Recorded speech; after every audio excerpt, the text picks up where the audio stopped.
Welcome everyone to our branding workshop. Today is, what day are we? Today is May 12th, 2022. All commissioners are present and we have Charles Rudd here.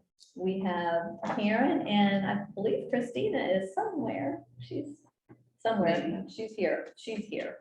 So welcome everyone. Commissioner Banks, you want to go ahead and get us started? Father, most gracious God, we thank you today for your loving kindness and your multitude of mercy. God, we continuously pray for our staff and our commissioners that you lead us and guide us in the right direction and for our community. We ask this in your son Jesus Christ's name we pray. Amen. Amen. I pledge allegiance to the flag of the United States of America and to the republic for which it stands, one nation, under God, indivisible, with liberty and justice for all. Okay, with that, Charles, I'm going to go ahead and turn it over to you. Thank you everyone for being here today in the middle of the day. This is continuing on with our branding process that we began in February. And Aaron is here today to present to you, kind of refresh your memory on the deliverables, the brand reveal, as well as some edits we've been doing along the way based on comments we got from the public and from the commission. And then there's still a few decision points that he'll go through. And I would just encourage you also in this process, when we're not going to be able to make every single change every single person brings up. So we're looking for a consensus on things that we can make a change before tonight's meeting. We'll actually hopefully have an opportunity. Ben is in his office, he'll be able to make changes, and then in the presentation tonight, you'll see those changes reflected in the final presentation. So I'll turn it over to Aaron. All right, thank you, Charles. And again, Aaron Arnett. I've met all of y'all, met with you individually. It's nice to be back here. Ben is probably, y'all met him as well. He's probably going to be chiming in on Zoom. He sends his apologies. His mom actually had heart surgery today, so he is taking care of her. But he is here in spirit, and of course myself and Ben have been working with Charles and you all as a community to get to where we are right now. So again, thanks for being back, having me back. What I want to do is share the system that we've created with you as a community. As you all know, this has been a community-driven process. Give you a little bit of background, and then we'll go into the system where we are right now, and like Charles says, there's a couple of decision points. But this is our third visit here. We've been working since December. Actually, we came here in December to meet with you all individually. But we also did our early recon, took pictures and all of that, had some one-on-one stakeholder meetings during that time. Met with about 20 different people during that visit. The trip that Charles was talking about was the last time we were here was in February. That's when we really opened up the engagement to the rest of the community. We had a number of different roundtable focus groups. I think we had 12 in total, which is actually a great deal. We had 80 plus people in those roundtables, and then we finished that off that week that we were here.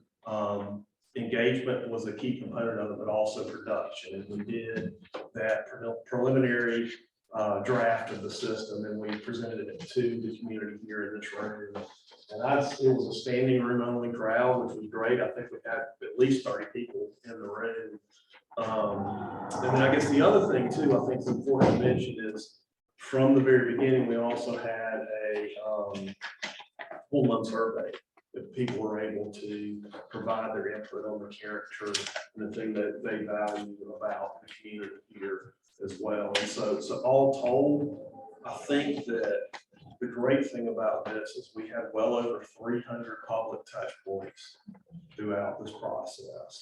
In such a small town, that's a big number. Now, granted, a couple folks might have been in, they may have worn a hat for one stakeholder meeting, and then we're at a round table, but we had a great amount of public input, which always helps us because we have to understand what you value about your place before we can put together the creative work to kind of present that back to you. So since then, we have that meeting that we did, that last meeting that was in this room, we shared that video with the public, as well as I know that everyone on the council or commission, have seen that video as well. Edits, comments, suggestions have been made to us from that, and we've made several revisions to the brand itself based on that. So it has definitely been an iterative process. There have been edits that have made. We now have the field is the final brand. Certainly, there are a couple of questions that we want to get your input on options, but it definitely has been an open community process. So I mentioned that I know that you all have seen the full system. You've seen that video. This has been shared with you all before. So what I'm going to do today is just go through the highlights. I don't want to dwell on everything, but hit on the highlights, refresh your memory on what our focus needs to be, but also hit on those the changes we made, and have a discussion about the potential decisions that we made. First thing is the colors. The colors, you will probably recall, we sampled from the community colors that exist in the community, mainly from the buildings in the community, the great natural assets that you have here, the high school, which is such a huge asset to this community, and not just now, but its history. And then one of the things that was really cool too were those old citrus labels that you see, in the historical society. Those are where the colors came from and what inspired us. We had originally, this is one of the first iterations that we've done, a much broader color palette. If you recall that from before, it wasn't just these 4 primary colors and the different shades of 3 of those. It's much broader than that. Based on the input, we drew it back a little bit. We wanted to make it really relate to the nature and that citrus heritage that you all have here. But we also wanted to be intentional about not making it too Florida. When you think about Florida, you're really old Florida. You're not what people outside of this state think about you, like the Dolphins with their oranges and their teals and all of that. We've done other brands in this state, and they absolutely have had those beachy colors to them. That's not who you are. You really have that citrus heritage, that old Florida heritage, and we wanted to represent that in the colors. Now, I will say this for the folks in the room, as well as you all, what we're looking at up here on the screen is a perfect representation of these colors. I know everyone hasn't had an opportunity to see them in their handouts, as well as on the videos that we shared. So just kind of keep that in mind as we go through all this. It's not a 100% representation of that. So that's the colors. The next thing is typeface. And again, one of the things that we wanted to reflect here is going back to our inspiration of those citrus labels in the community, is we wanted to pull typefaces that were current and up to date, but really kind of had a flavor and a character that reflected and complemented those typefaces that you have on most whole things. So the main font, it says up there, I'm your primary typeface, is called Recoleta. The secondary font, which is the lower one that says I am your secondary font in all caps, that is Connect. We wanted to create complementary fonts to each other, that reflected that history and the heritage of the community, but also that were a little bit more contemporary. But we also didn't want to make it overly fancy and ornate, because that's not who you are. You know, you again, or you're that, you've got the agricultural and citrus heritage. You've got more of that old Florida heritage, and we felt that these two fonts really reflected that. And you can see those here with the town name, but you see that it's very clean this morning. The unique things about that, this main font, when we look at it in all caps, it's very clean and crisp, very balanced. When we look at it in sentence case there to the right, there's a lot more, it's softer. There's a little bit more character to some of the variations in the individual letters to that. Again, this is something that we feel really gives you flexibility in this brand. And then I've alluded to this many times, is that, you know, there's a few things that gave us some graphic inspiration here. Whether it be the lakes, whether it be the historic core of the town, but certainly some of those older citrus labels, and of course, being that the bass capital of the world is something that's really important here as well. And I know that has evolved over time, but I also know that's important to who you are as a community. So we wanted to reflect all of this. So with our graphic compositions, one of the things that you're going to see reflected throughout this system, both in the marketing icon for city and community, as well as the destination brands that we've come up with, is that crescent. Obviously, you are Crescent City. Obviously, that's your name. That is something that you all have used in your branding in the past. There's no reason for us to reinvent that animal, number one, but more importantly, it truly is who you are. That's what makes you unique when you compare yourselves to other communities that are around you. So it absolutely needs to be reflected in that larger system. So this crescent that you see right here, one of the unique things that you wouldn't know unless I told you, and in fact, it's very similar to the current crescent that you have right now. But the crescent that we've used is on an 85-degree angle, and really that reflects that incorporation date of the community. And no one's going to know that when they see that, but it is one of those little nuggets of creativity that went into this process, and it really, again, it reflects the crescent that you're using right now. The next thing too, when I shared with you all the last time we were here, when Ben shared with you all the last time we were here, we talked about the elements of the brand. One of the biggest foundations of that, we talked about color, we talked about typeface, but it's also about the market position. What is our story that we're telling? So what we do in a community, we develop a brand statement. Again, I know y'all seen this before, but if you'll indulge me, I'm going to read it again because I think it's so important, because for all intents and purposes, brand statement, it's not something that we're going to use in all our marketing materials. Yes, it is designed specifically where we can pull out key elements of it and use that in our marketing. But for all intents and purposes, is that elevator speech about what makes our community special, what are our shared values that we have in this place. But it also lays out in the narrative the creative that went into the process, and even leads to our tagline as well. So I think it's about 4 slides here. So I'm gonna read this real quickly and share it with you again. We are Crescent City, Florida. In the heart of the Fruitland Peninsula, this land proved fertile for lush orange groves and ferneries, and our city is proud of our deep roots in agriculture. While our relationship with our land has evolved, our relationship with water has continued to define us through our most precious natural resources, our 2 lakes. The reed grass and lily pads that give Lake Stella its serene calm, to the water softly lapping the docks that surround Crescent Lake.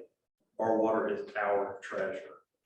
It also provides unrivaled recreation from world-class crappie and bass fishing to kayaking, swimming, and looking at the abundant wildlife. Our water surrounds us. The same water has also shaped the people that have caused us home.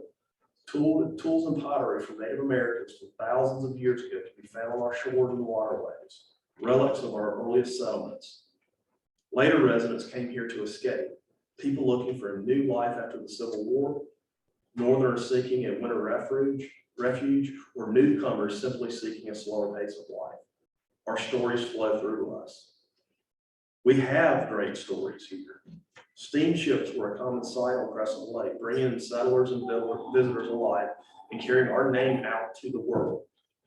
Our women's club, one of the oldest in the country, helped pave our streets and brought us our first library and movie theater. Today, the club continues to show that women make it happen locally. Likewise, our hometown son, A. Philip Randolph, made things happen nationally as a leader of the civil rights movement and architect of the March on Washington. These stories make us intensely proud and are still told on our streets, at our homes, and our pulpits. These narratives have ingrained in us who we are and made us proud of who we have become. We have a diversity of people, a mix of race, culture, and nationality, and we celebrate this unique blend of flavor each day. We are a warm people where strangers quickly become friends and outsiders are welcome with open arms. We have torn down many of the walls that divided us and continue to create an environment of inclusion. We may not be elite nor exclusive, but we are indeed a rich people. We are a humble community, but know that we are the oasis of Old Florida. We are uncomplicated, but hardly unforgettable. There's a serenity and peacefulness here that is like no other. It's the pace of life. It's the smile and wave of the stranger on the street. It's the fellowship in the church halls and the conversations in the barber chair. It's the Spanish moss waving in the breeze on our grand oak trees. It's the ripple of waters and cranes flying along the shore. Crescent City is special. We are the land between sunrise and sunset. We are life between the lakes. We are Crescent City. So that, again, is that foundation of what our message happens to be. But a lot of that we talked about is not only reflected in some of our deliverables, but in the logo itself. I know this isn't crystal clear up here on the screen, but this is the main logo. This is the original one we came up with you all. You can kind of see the look here. One of the things that we did make a change on, our original tagline, you may recall, was land between the lakes, but based off of your input as a community, we felt like, well, that doesn't really describe the quality of life in this community here as well. So the life between the lakes really hit home. That was something we discussed in the public meeting that we shared with you all at the end of our February workshop. And of course, that was the very first change that went into the logo. The next iteration, again, this is a variation of the first draft that we showed you all last time that I showed on the previous slide, is the color of the sky. Before, you can see it's very tealy in that original draft, but what we did is we tried to put more warm colors here in the community. And it was told to us, and we certainly agree that, you really get this feel from the sunrise to the sunset, those bright colors that happen at sunrise and sunset that we really wanted to incorporate into this logo. And that's who you are, sunrise to sunset. So that was the first iteration there. The next iteration, and I think this is one of these questions for you all, and I'm going to go through the whole thing and we can come back to discussion about things that we might be able to change from it. I think y'all have a printout here that probably shows it a little bit better. We did create a more formal round variation. So the one on the left is the oval you would probably use more for marketing and your signs and things of that nature. The one on the right would be the things that would be here at your commissioner table, or certainly on your agendas and your official documents that you would do. We also looked at a few changes with that composition. based on the comments. And I'll tell you, Ben and I really don't have a preference for this stuff. I think all these comments were very constructive that led us to these changes. And whatever your decision is, we absolutely support. One of those was, well, do we want to have it say Crescent City or the city of Crescent City? You look at your current seal, it says Crescent City. Doesn't say city, but if we wanted it, even just in the more rounded seal, if we wanted to be a little bit more official, we could put that city of Crescent City in there. One of the big changes, which you probably see better on your printouts, is we had white suns in the original composition. You see that there on the left, sunrise and sunset. But we changed that again with the gold suns to, again, better reflect those colors that exist at those times of day, which we're coming up to here in a couple of hours. We'll be able to see those bright colors there. We've done two variations. The one on the right, you can see it's, the left, it has some white sun rays that are coming out of the sunrise and the sunset. The one on the right is that gold color of the sunrise and sunset, but also the sun rays as well. So that's certainly a topic for conversation and an opportunity for kind of a consensus there. The next thing is you'll see on there is, again, this was going more into the formality of a city seal, is you see we have the large incorporated 1885 on the left. We have the smaller incorporated 1885 on the right, which honestly works better if we put city in there, city of Crescent City. But again, all of these are elements that are based off of the comments that we've gotten from you all and from the citizens to make some potential edits. The final thing is colors. And again, this is something I hope that you can see clearly on your printouts.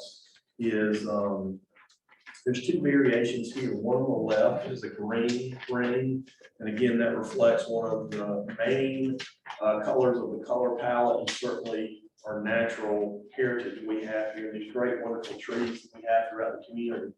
The one on the right adds probably, let's say, a different layer to this, a different element of depth to this one, and that's that maroon ring that goes in there. That again gives a little bit of depth, but it also reflects directly the color of the high school here, which again, we heard was something that was so important, always was part of our color palette. But again, based on the input we received from you all in the community, that led us to put that up as an option. So that's where we are, the city of Crescent City. You see the crescent in the sea. You see the round seal here. The options we've talked about, we'll come back to. And then before we get to that discussion, I want to just refresh your memory on the rest of the deliverables that are part of this. There's that more formalized marketing brand, but there's also that destination brand, particularly when we get into the historic core of this community. You do have a unique history, and there will be times when we want to say historic Crescent City, life between the lakes, and use that as a bit of a marketing logo. This may be when we're in downtown. One of the things I want to mention from this, it came up in the public meeting. We definitely try to reflect the character of some of those old citrus groves, or citrus labels that you all have here. But the citrus trees that you have here in this logo, that's just an illustration. It's not part of that actual logo. It's really just the historic Crescent City. You'll see that reflected. But there's variations both of the primary marketing logo and this destination logo. We have single colors. We have 4 color variations of each one of these. This isn't a situation where it's a singular logo that you use. A brand is not a logo. A brand is a system, and it's how it's used to promote your community and promote your place. But it's all part of that system, and it has to be connected. You see, we have a different separate graphic with Life Between the Lakes to reflect the tagline.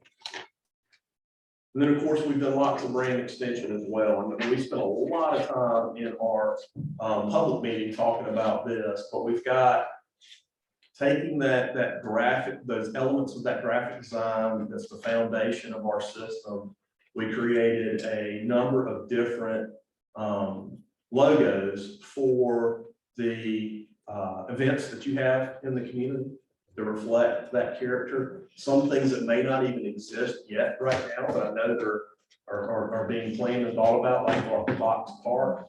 We also did some organizational logos, particularly for the downtown group as well, to in the CRA to kind of reflect again this connected system. So it is not again a singular logo, but it's a system of logos that are connected to each other. Consistency is probably the most important word when it comes to brand development and brand identity.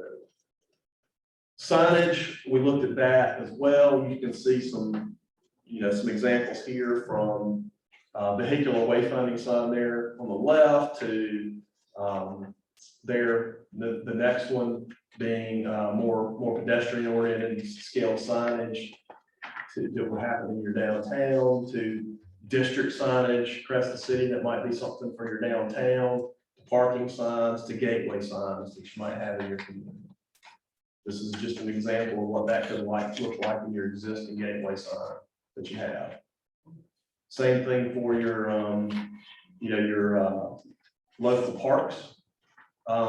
These might need more of that formalized brand for the city. And so you can see that oval logo there for that. And these are just variations you can see. Same thing for Air Banks Park. Couple of variations there, formalized logo, and then the other destination logo. I wish I was going to be here Saturday for the official opening of the Historical Society's room there, museum there. We were here for the soft opening last time, and how amazing of a destination is that. And then some other things from open signs for your businesses to use in downtown to show that consistency and connectivity between your local businesses. It could be sandwich board signs that you would have in downtown to activate the street. It could be pedestrian oriented signs. I mean, one of the really coolest things about this community, I know y'all heard me say this before, you're standing on this corner. You can stand on this corner at 7 a.m. in the morning and see the sunrise. You can stand here at 6 or 7 p.m. at night and just look the other way and see the sunset. I can't think of any other community I've ever worked in that has that unique character. And there's a way for us, I think, in this small community to use these types of pedestrian-oriented signs to show the people that are here, whether they're locals or whether they're visitors, that, you know what, you're just a block away from something that's really incredible and awesome. Banners are something that I think is really critical in any community, but I think in your community in particular, as y'all are looking at improving your center lanes there, which you've already done, but also long-term looking at building up our downtown. There's a I'm lot. gonna interrupt you. I love that. Thank you. I love that. This is probably my favorite thing too, because if you notice, it's hard to see because in this variation, you only see one banner on the left side, and that reflects sunrise. It's a lot brighter, it's more yellow. Sunset's a lot warmer, a lot more orange. That is intentional in this. On the right side, Lake Stella, if we look that way, that's the sunset. So finally, that's what we have to share. I will say that this brand touch manual is we've developed this as well for you all, and this is the tool that you all use to manage this brand. It's owned by the city, but certainly you will have partners who will want to be part of this brand system here in the community. And this brand manual really lays out all of the technical aspects, from colors to typeface to how you would position these logos in an ad or some other type of usage, as well as, you know what, there's probably an event y'all are gonna have here 2 years from now that we haven't even dreamed up yet. So how, when we create that event, how do we create an identity that really matches this larger brand system? This will be a tool to do that. Part of that brand manual is an implementation checklist for you all to be able to go through. A lot of this stuff is not rocket science. A lot of this stuff is simple stuff. Some things like signage, yeah, that's a capital cost, and it's something that might be a little bit long term. But things like social media, things like advertisement, things like included in all your communication that you have at the city, those are easy, low hanging fruits, and we put together this implementation checklist to help you with that. Then also, it's not just the city, it's also your partners, it's also your businesses. So part of that brand manual is, how do we allow other people to be part of our brand? How would they use it? And how would they do it in the proper way? So how to be a brand partner is part of that. And then how do we continue to monitor it over time? So all of these pieces are part of that brand manual to go way far past the graphics that I've shared with you today. So that's what we have. I know that when we were here last time, we showed a lot more individual things, but I know that you all seen all that. And then I know that you all have thought about this and given us input, and this is how we reflected that again. And I think, and Charles, however you want to move forward with this, obviously that was the original in there. We talked about changing the colors, adding that additional circular seal, adding the white suns with the rays versus the gold suns with the rays, having the large or small incorporated in the logo, having city hub instead of Crescent City. I think all these are the maroon ring versus the green ring. I think these are all still open for consensus discussion here. And then certainly we will reflect that immediately in the deliverable tools that we have. So I guess with that, Yeah, let's go back to the sky. That was a fundamental change we made. Want to see if you're good with, we added the setting and rising suns, and then radiated the sky, offset them a little bit to reflect that sunrise, sunset, which is kind of unique. Seeing them over the water, I think, is what's unique in our community. And to be fair, honestly, we should have hit that nail when we did the first version, because what makes y'all most unique, sunrise and sunset. Well, that change really reflects who you are. I'm just gonna make a comment. Yeah, go ahead. I like the golden sun with the white rays, but I could live with the white sun and white rays, but I'm just saying, I like that better. So that one is the white sun with the white Yeah. rays. This would See, to show the right, left. To the right. And then the one on the right here is the gold sun. Gold with sun those with gold the white rays. rays. I had them create the seal before official business. That would be go on our truck. Right, yeah, right. Official city.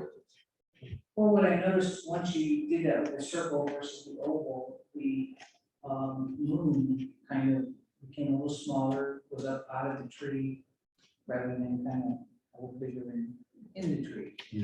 With the, So I don't know oval, if you he's can more have- to the left a little.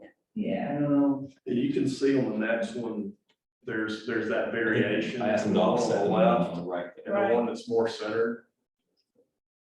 So, You like it offset or center? I like it on the left. yeah, I don't I know. like it Just on the does left. the touch. You've got the fish over here, it kind of balances it a little. I shouldn't give my opinion, but I could not agree with you more on that. I like the character of that slightly offset crescent over the sun versus the one that's directly centered. I like the color that's in this now, because you're seeing the night sky and above, the day sky or the day, our water, our trees, our oak trees are magnificent. And I don't care if we do an oval or round, I can live with either one. Well, we'd have both. That's Okay. marketing.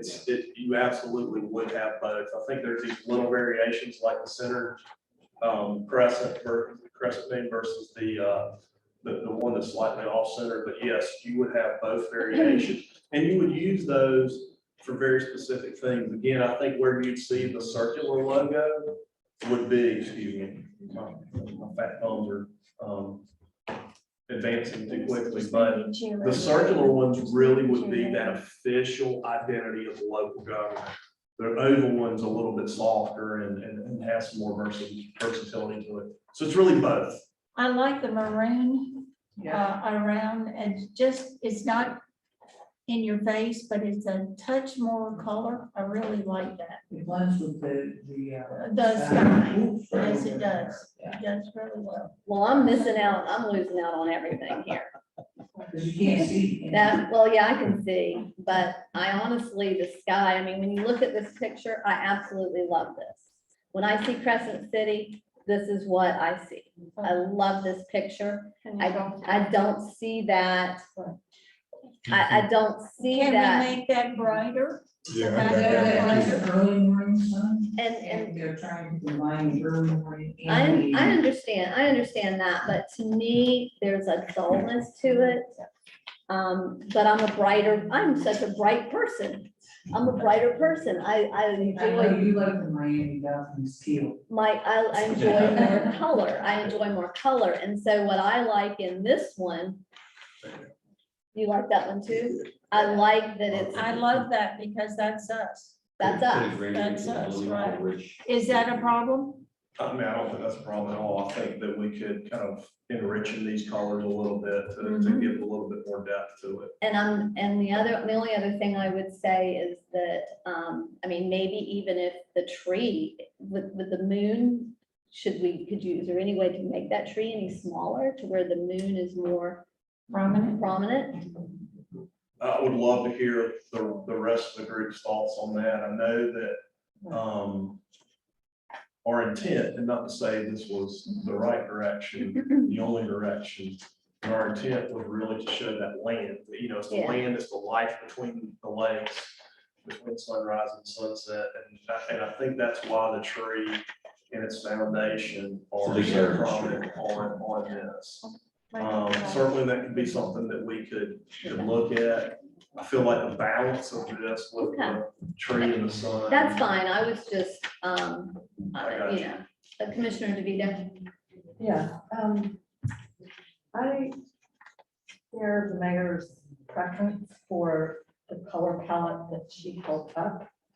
As well, I do not care for the white sun at all. I think that makes us so strange on the left. I So think you that prefer makes, the one on the right? Yeah. better? absolutely, to me, on the left, it makes a very strange white triangle between the two suns at the base and the moon. And Yeah. that just is not a good visual. And, but I also agree with the comments that I heard. The moon somehow needs to be treated correctly. In the middle, I mean, a moon at that stage is a very soft, not prominent thing. And the tree, I think is beautiful. The moon is better on the left, but I don't know that it should be touching the tree. And we have comments from the members of the public. And that's certainly something we could adjust a little bit higher to that, but I agree with all of you. Again, my opinion is not important here, but the balance of this and the character with that moon being offset, particularly with someone who mentioned the fish as well, it really balances that. That just works better. I agree with y'all than the I see one that that's too. more centered. I agree. 100%. And it gives some character to it as well, you know? There's no reason why, I mean, again, if you look at your current seal, there's not a balance, there's not a perfect balance to that. That's okay. You don't have to have a perfectly symmetrical logo. And I think that subtle design edit makes all the difference in the world. Let me ask you this, on the official city seal, are you more comfortable with just Crescent City, Florida, or City of Crescent City, Florida? On the official On the seal, official, on our I think- documents, our trucks. I think City of Crescent City, Florida. Although I felt like we'd have to have city of and then Crescent City below it, so this way it incorporates it. Yeah. Incorporated 1885, City of Crescent City, Right, Florida. like the one on the right. the one on the right. Right. For the official, For the official seal. you know what's one of the things that's interesting, we're working in communities all over. And you'd be surprised at how many communities have city in their name, but they're not a city, they call themselves the town. Mhm. It's just like the town of Gate City, Virginia, Yeah. you know? We're not sure why we're a city, but we are. Hey, city of Crescent City, Let makes me- sense to me. Let me ask you something, just another question real fast. Forest green is kind of the green that's being used throughout here with the green, with this. I think that's something else that I like about this is it's a different variant of the green. It's a brighter, a poppier green. It pops. I don't know if there's anything that we could do with that, but you see the difference in the, It's definitely the green that, it's the same green as the. That was one of the things too, when we reduced some of the color palette based Yeah. on the comments from the community. I think we probably took a green out, but that's one of the things too, that the maroon could potentially do.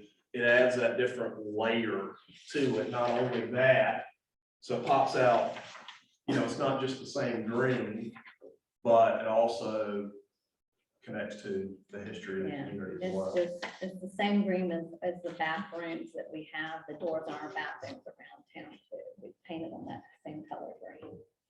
So it's, you know, everybody seems to like that green. Also, I know you're not here. But That's me, your way of saying. but me. I love that green. I would like to see yellow in the background here though. Of that sign there, Yeah, we can certainly do a but the green variation. is good, just the soft green, make it yellow Yellow. at the top. One of the, exactly, and that's the word I was thinking about too. If you have a really bright, warm color, and then you have a darker color on top of that, Your that sign is in contrast black, is a good thing. It can it make shows things up. pop. You know, one other thing I'd love to get your thoughts on, it's not illustrated on this slide. And if you look at your handouts, let me get your thoughts on this. Both of these, sorry. I gotta talk with my hands and then I gotta go. So you remember, we went from no sun and sunset, sunrise and sunset, to the white one that was mentioned. There may be too much, it was mentioned, that it might be a little bit more overpowering, to the gold. Yeah. Which you see there on the right. Now, this particular slide, and again, if you have the printouts, it's the one that has the 3 different lines on it. There's 2 variations of these gold suns. There's the one that's gold with white rays, Mhm. and then there's one with which, you know, may add a little bit of layer to it. There's the one with gold rays. I don't think that we have a preference, but certainly your thoughts on that is. I have a preference, you don't see the gold rays. Yeah. And you're gonna lose it unless it's huge, and that won't happen very often. The one on the left, it pops right away. Got It actually brightens the whole thing. It does brighten it up. Do we have to stay with the white on the background for Crescent City? Why is there, I mean, I'm just asking, why is, Behind the letters. yeah. Yeah. Other than the fact we're using that dark forest green. in the I think letter. it's, I mean, That makes it stand out. I think it is more for balance and making it stand Okay. out. I'm just asking. We could certainly look at other Well, like this. options and alternatives to that. Yeah. One of the things that we do, I talked about it with our fonts that we chose. We try to make things that, whether it's fonts and colors in particular, that complement each other, but yet have that little element of contrast to give it a little bit more depth to it, if that makes sense to it. We do that with both font and colors, and you know, with this particular one, usually it's just a little bit more official when you see that white, but yet it does stand out against that more colorful center part. I guess when I see this, to me, that pops, that stands out. That's why with that color. Yes, Commissioner DeVito. Yes, Mayor, I did something I should have done. I showed you the current logo that we have. It's on the front of our police report. And what I was trying to show her, and I should show everybody else here, that our current logo is colored on the inside with a white With the around it. white rim. Yeah, because we have so much deep color in the middle. One thing to consider, Mayor, is you like the color combinations in the marketing part, and that, we can use that. Yeah, I just don't like it on the label that's gonna be on my shirt. But Sorry. Your shirt will have That's a- Hey, I'm just No, that's being a honest. great, that's a great comment. I think what Charles is going with too is, other than the little nuances about, green circle versus marine circle, or city of Crescent City versus Crescent City, all of this is the system. All of this is part of it. So there will be time when you'll wear that shirt, and you'll want to have, this particular logo on it. And then there might be that sign that you have in your community, or those colors that you can show. You can see that teal and that brighter green, both of those are shown in this. That's part of the color palette. There's going to be different applications of this where that makes sense to do. So really, everything that we're showing are all elements of that system to use. Commissioners, do we have some more comments? And the only reason I'm asking is because we are limited on time today, and we do have some, while we don't have public comment section part of the workshop, if there's anybody that just has to feel like they want to say something, we're gonna limit your time to a very short, just maybe a one sentence, but just out of respect. Go ahead, Commissioner DeVito. Sure. Actually, I was gonna say one question, which doesn't need to be answered now. That is, in terms of using these logos, how well it will show up on paper and other things. I mean, mainly we use the logo on paper, but the mayor mentioned the shirt. And then we do have two printed email comments from members of the public that have some critique that I personally agree with, and I know at least one of them is here, so I would like them to have the opportunity to share. Okay. Commissioner Banks, I'm good. you're good. Yeah, I want this. You like that. We all like that. I got you. We all like that. Commissioner Burton, That's something. what do you Yeah, thinking? I'm ready for some input. Some input from the, okay. Yes, I want to hear what they. Yeah, yeah, I think that's important. Karen, I'm gonna limit it to 1 minute. And if they can, I'm just because from a time standpoint. So if y'all wanna go ahead and get in line for anybody that wants to speak and just kind of share with us. Who's a fast talker out there? Who wants to, well, I'm sure somebody wants to speak. Can we just make a comment from here? No, I need you to come forward, please.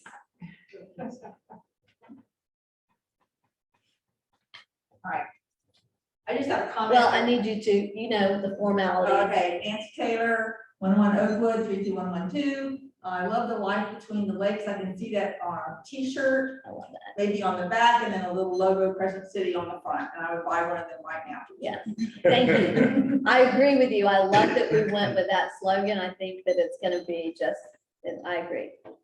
Well, Angel? And you kind of talk slow, so you better wait. Angel Duke, 404 North Lake Street, Crescent City. I love the work that he's done, a lot of creativity. However, I'd like to see more vibrant colors, like the picture that you have up there. Yes, ma'am. But other than that, I like the idea of moving the moon over, because the tree is overpowering the moon. It's like you stuck in between there. So I think a bit more creativity in that arena with this Okay. offset, sunset and moon. Okay, thank you very much. Who else wants to say something? I have your picture as well. Can you what? Have your picture as well. That might help, so that's from my house. Where Oh, the yeah, trees we've all- inside, the moon is. Yeah, here, take your phone. I don't want to be. Thank you. You can share it, yeah. And just what you're saying about the colors, To me, If you want to, would you introduce yourself, Melissa, and your address, please? Melissa Fleetwood, 2390 South Highway 17. I live on Crescent Lake. My big concern as someone that also is interested and worried about investment is, I don't know how we remove Bass Capital of the World, but I know that's how I've gotten people to this town. And I know a lot of other people have told me, they told people that that's what our nickname is.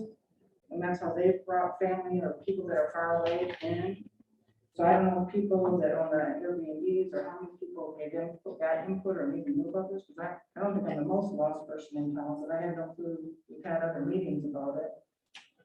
So I don't know if there's a way to put Bass Capital around in the water somewhere. The water's awfully dark in that image, and it seems like the tree is the focal point instead of possibly the sunset going in the middle. It's being split in half and having the colors of the sunrise on one side and the sunset on the other side, and the tree off the side, so it's That's a not so minute. dark. Okay. Melissa, Melissa. Dark Thank in you. there, can I but- make a comment, Yeah. please, Melissa? I've been told we don't have bass anymore. We have not as many bass anymore, Right. yeah, absolutely. The other trouble with being the bass capital of the world, there must be a million bass Uh-huh. capitals. Palaca has now claimed Bass Capital of the World. Palaca has claimed Bass Capital of the world. We're trying to And distinguish depending us on, yeah, as our own. Well, So- it works. but because- thank because I got you, people- thank it's you. funny because they said Thank that you, too, Melissa. They've tried it, but something. Thank will draw you. People in. thank you.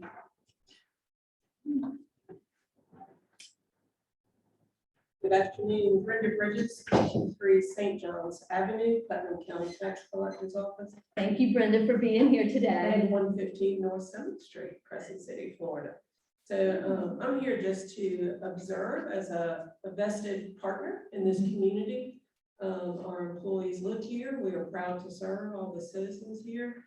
And we have seen a tremendous growth in our office, and we're looking at expanding some of our services and our staff. So just looking for other ways for us to understand and better serve our customers. So thank you so much. It was a great presentation. Thank you, and you know how much we appreciate you being here. So thank you for the services that your office provides.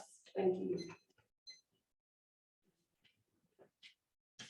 I feel that we're a partner with you. Yes, we are. Cheryl Bacon, 244 South Prospect. I already gave my comments in an email. I don't think I necessarily have to reiterate them. I'm sure you passed them out and expressed them. Nothing was changed from the first presentation to the second, as far as I'm concerned, as far as my comments. So the color scheme is still, as far as I'm concerned.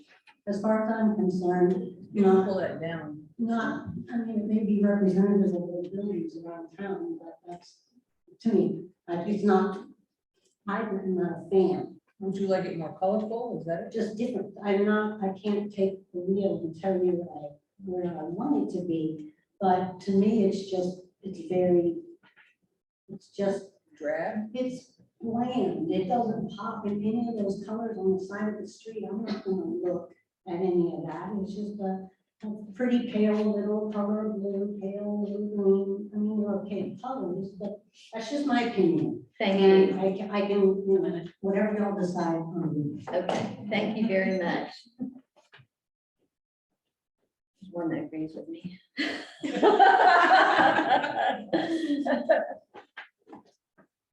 Lisa Roddenberry, 229 South Prospect.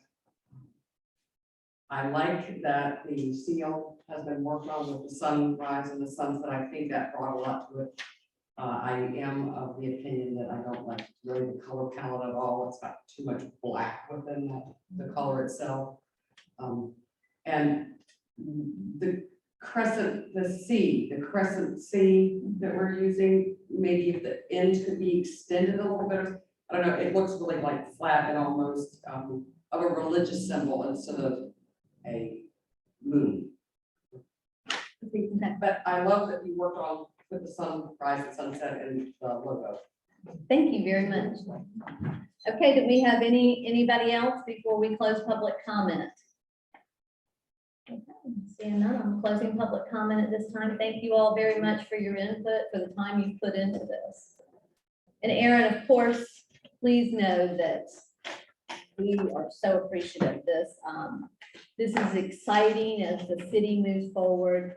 And I'm excited about this opportunity to do this, and I think y'all have done an We outstanding certainly job. appreciate it, and we love working here, and if y'all wouldn't mind, if I could make another, if I could just sort of Sure. reiterate what I've heard, because I think it'll satisfy everyone.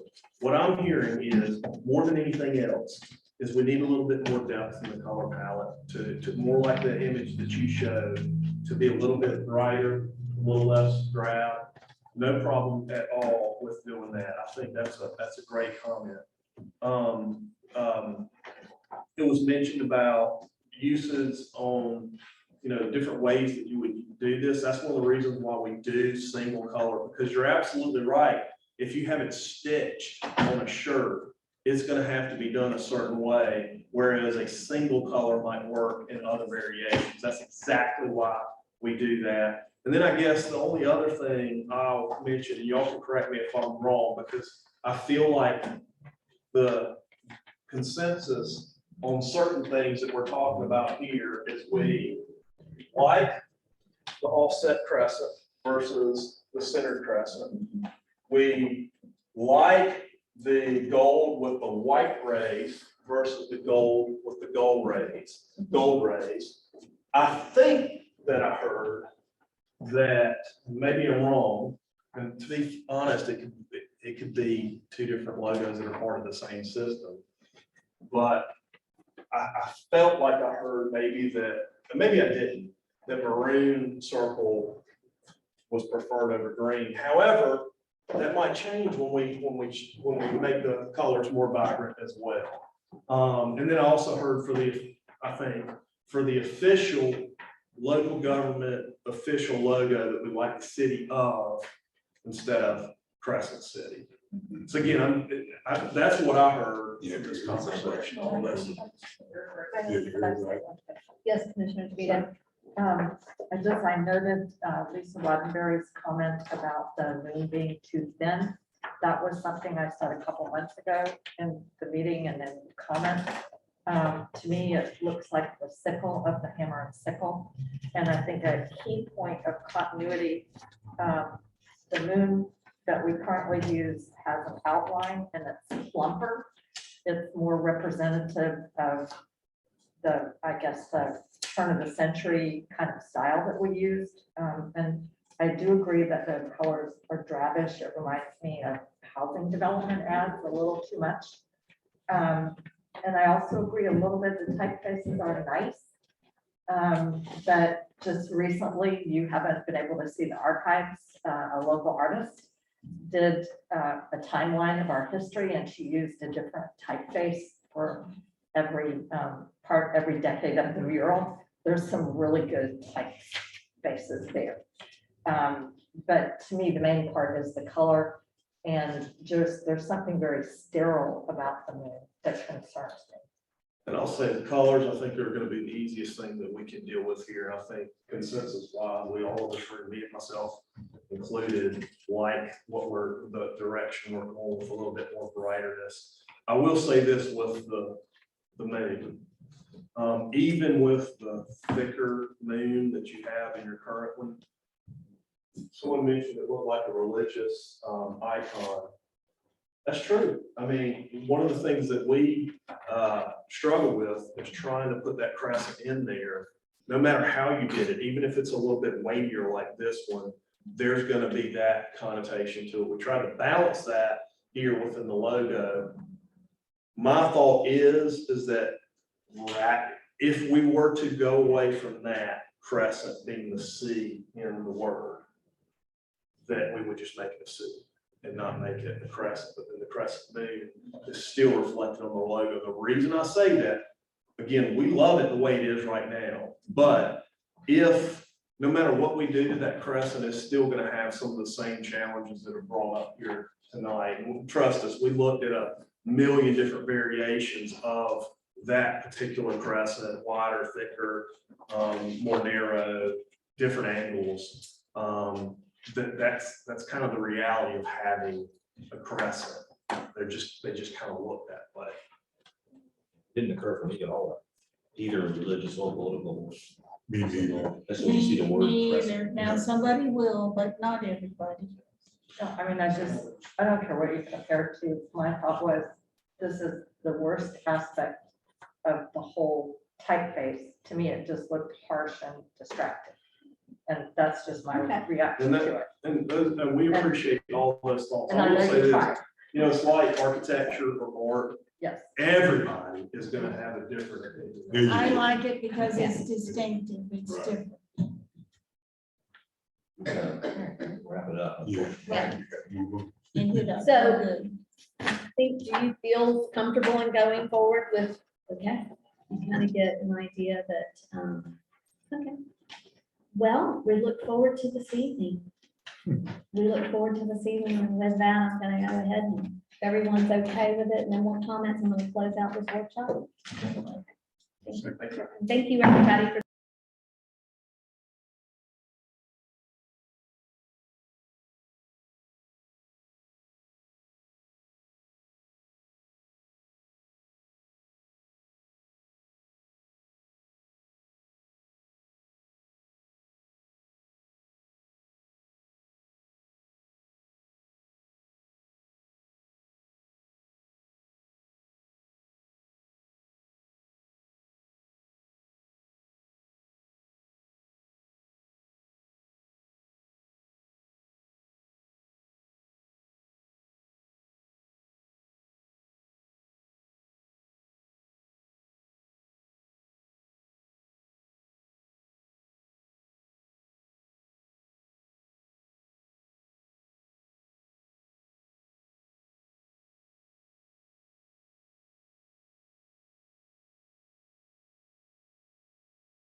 Commissioners?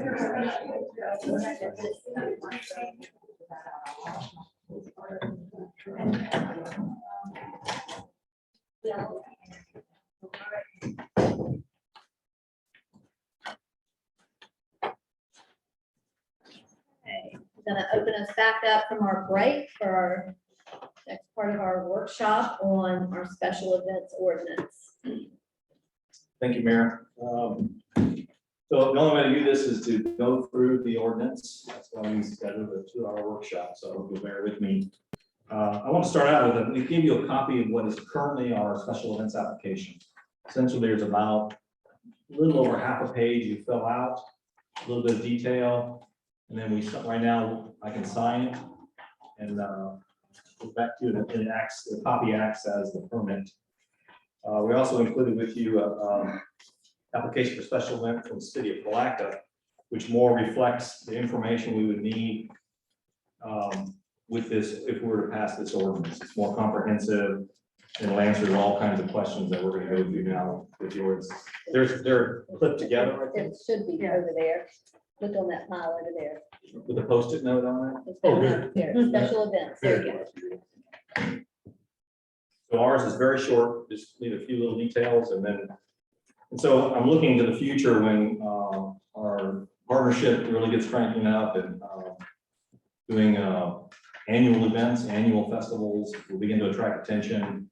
Other organizations will look to adding large annual events or quarterly events.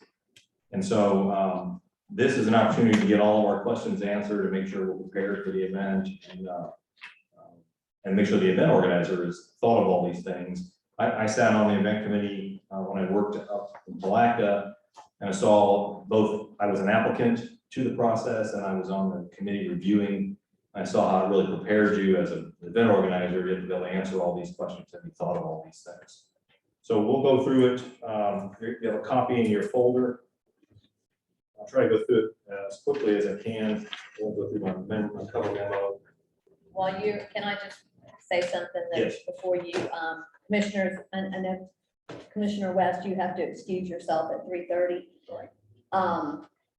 At 5 o'clock, when we break from this, Lauren has got Nature Symphony is going to open up this weekend. She's asked us to do a ribbon cutting. So we can either jump in our car, my car is right out here, and we'll just head on down there. I just don't want everybody to kind of disband. We'll go down there, just cut her ribbon, say, best of luck, and then get right back over here for pizza.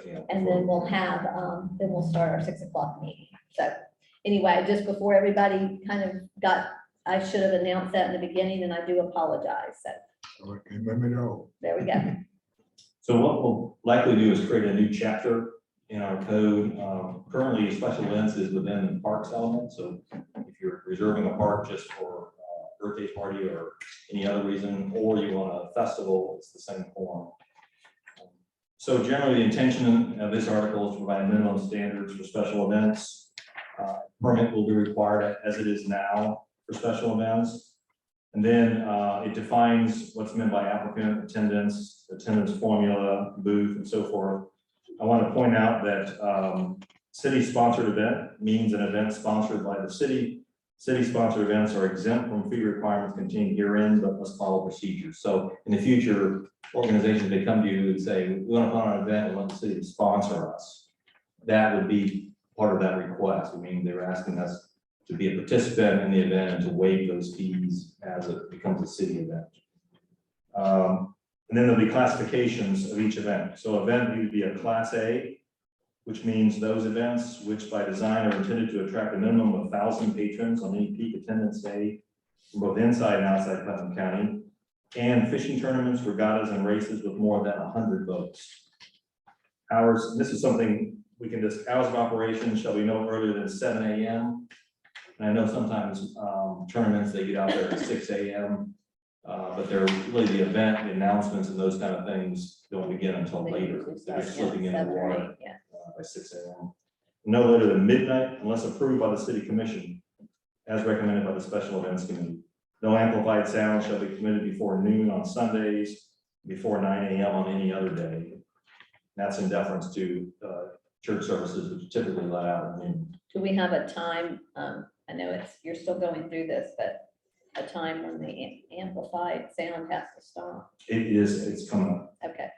Any Class A event, permit for an event held on public or private property that impacts city services must be approved by the city commission. The permit application with recommendations made by the special events committee will be placed on the agenda for action by the city commission after the special events committee meeting has taken place. And there's a stipulation later where it has to immediately the next available commission meeting so that someone's event isn't impacted by us not getting it on an agenda in a timely manner. Class B special events mean those events which are intended to attract less than 1,000 patrons or spectators on a peak attendance day and generally limited to the local target market. And also fishing tournaments, regattas, and races with at least 40 boats, but no more than 100 boats. Class B applications shall be approved by the special events coordinator upon receiving recommendations from the special events committee. Hours of operation shall be no earlier than 7 a.m. and no later than midnight. Class B application shall be approved by the special events coordinator upon receiving staff recommendations. No amplified sound shall be permitted before midnight, 12 p.m. noon on Sundays or before 9 a.m. on any other day. Variances to the above limitations and other municipal code standards shall require city commission approval. So even though it wouldn't come to you, if they're asking for variances on noise and so forth, or time start, it'll then come to you. Class C special event means those events that have limited impact on traffic, parking, and noise in surrounding neighborhoods and do not exceed the capacity of the facility or other property proposed to be used. These events may involve or not limited to private use of city-owned or controlled property and are not open to the general public, and also include fishing tournaments, regattas, or races with less than 40 boats. Class C application shall be approved by the special events coordinator upon receiving recommendations from the special events committee. And then the hours of operations are the same. And then it also defines a historically recurring event. Means an event that has been held in one or more consecutive preceding years on approximately the same day.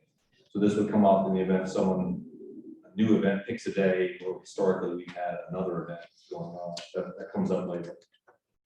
And a special event means any public or private event held in the city in which it can be anticipated the number of persons attending the event will exceed the on-site parking available at the premises on which the event will take place, or any public or private event in which can be reasonably expected that services will be required beyond those that are regularly provided by the city, such as additional law enforcement, traffic control, crowd control, fire and or emergency medical services, street closures, garbage pickup, or other municipal services which may be necessary to service the event.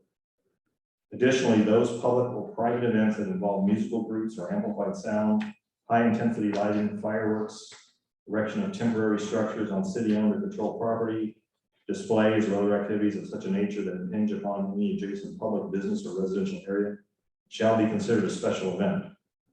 And then there's a list of activities that could be considered a special event. You can see activities with alcohol concessions, activities with vendors, arts and craft shows, etc. There are things like birthday parties. So you can imagine if someone had a party and the entire school was invited to the park, that might impact on services and so forth.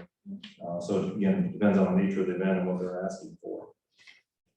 The special events committee will be composed of the special events coordinator and city department representatives whose department or division may be impacted by the special event, to include law enforcement and fire department.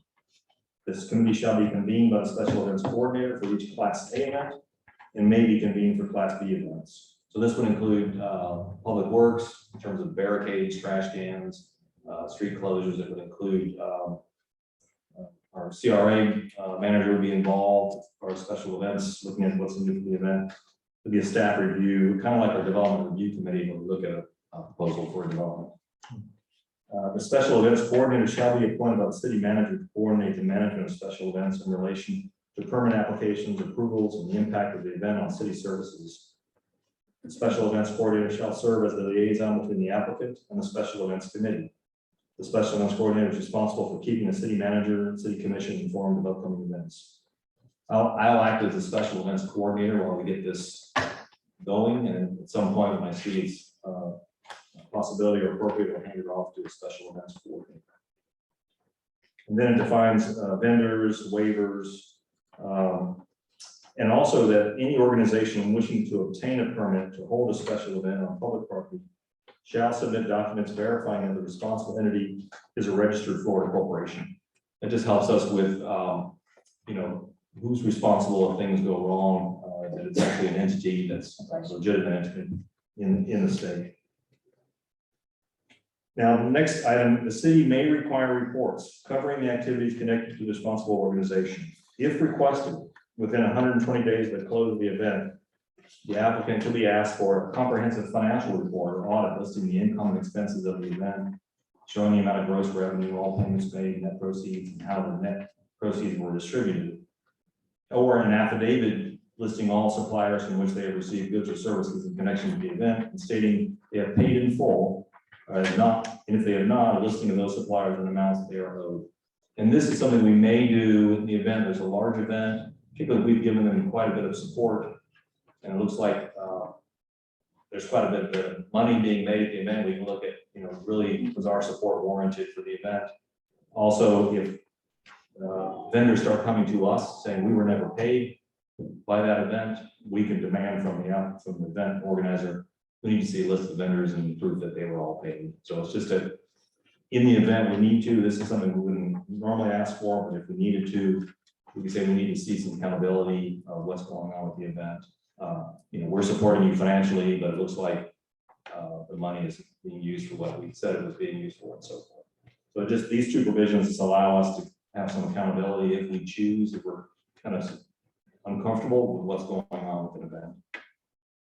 Division 2 is application and approval process. So you'll have to submit an application, and there's some class A and B are 60 days, but no more than 365 days prior to the event. That's 2 months prior to the event, and you may have had some experience where you're like, oh, no, actually, we want to put on an event within 30 days. We feel like 60 days, 2 months is too much to require somebody to submit. We can look at that. The Class C event is just 30 days.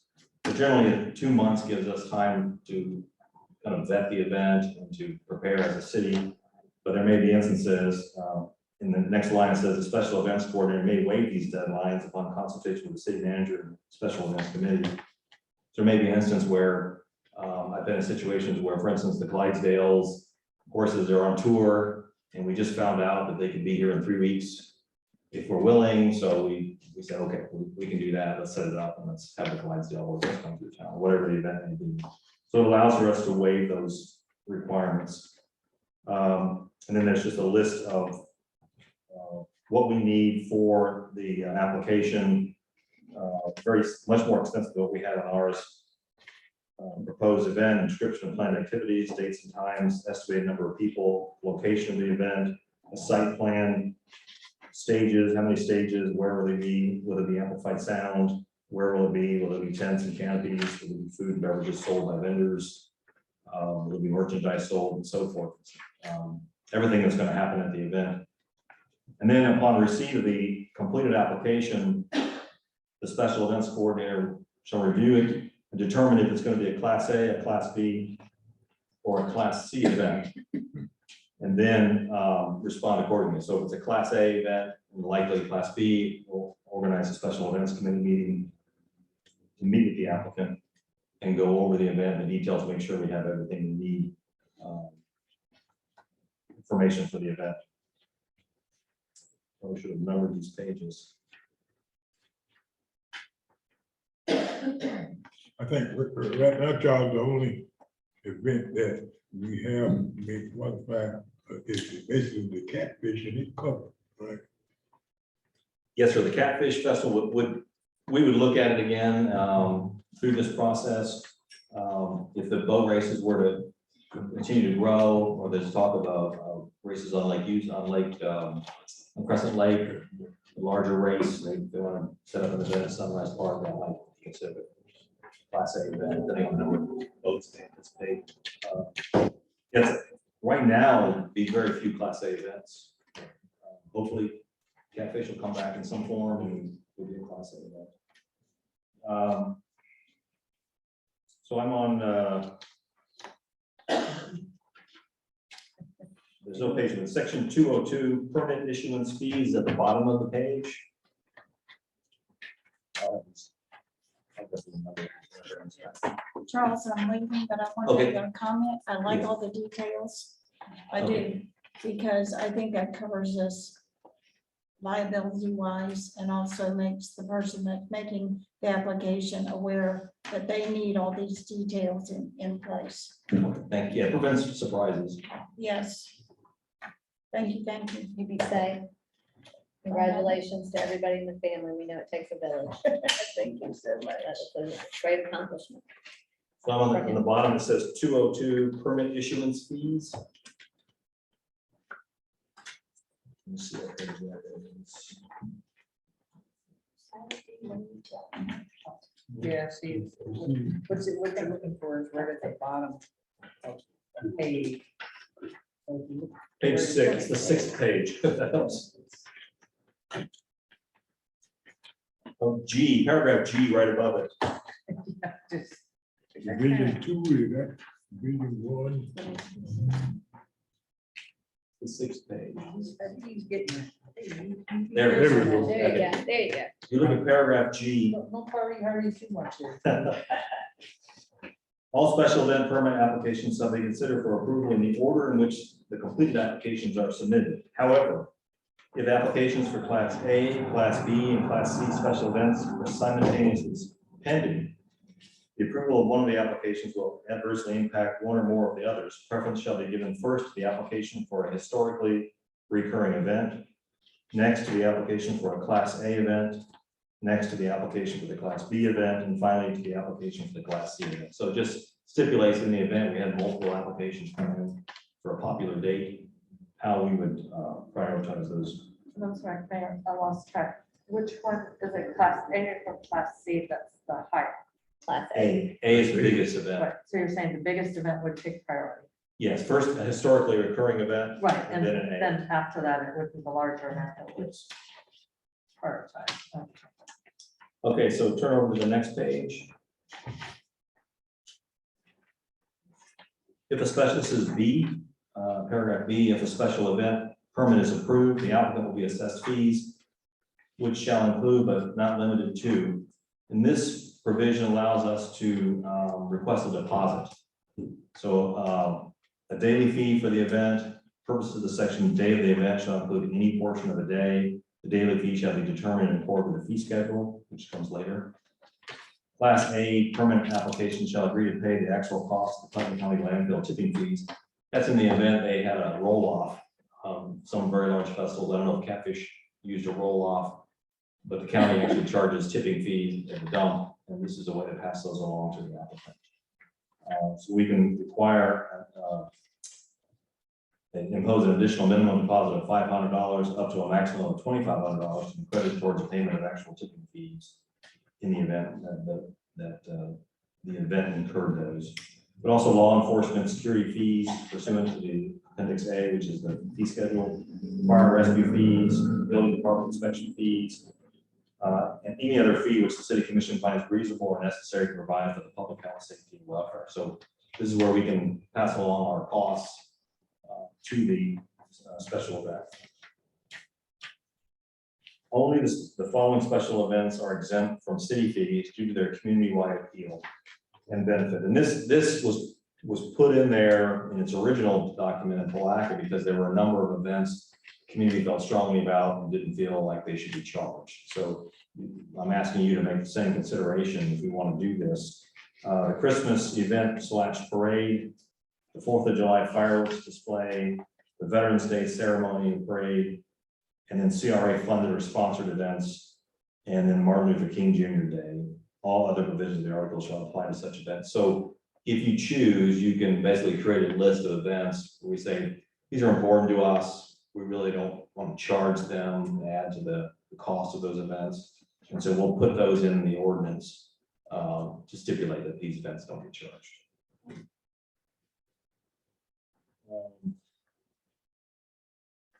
Then this talks about how when those fees are due 14 days prior to the first day of the event. Sometimes we'll have to estimate the fee, and then we'll either refund the difference or collect more of a fee.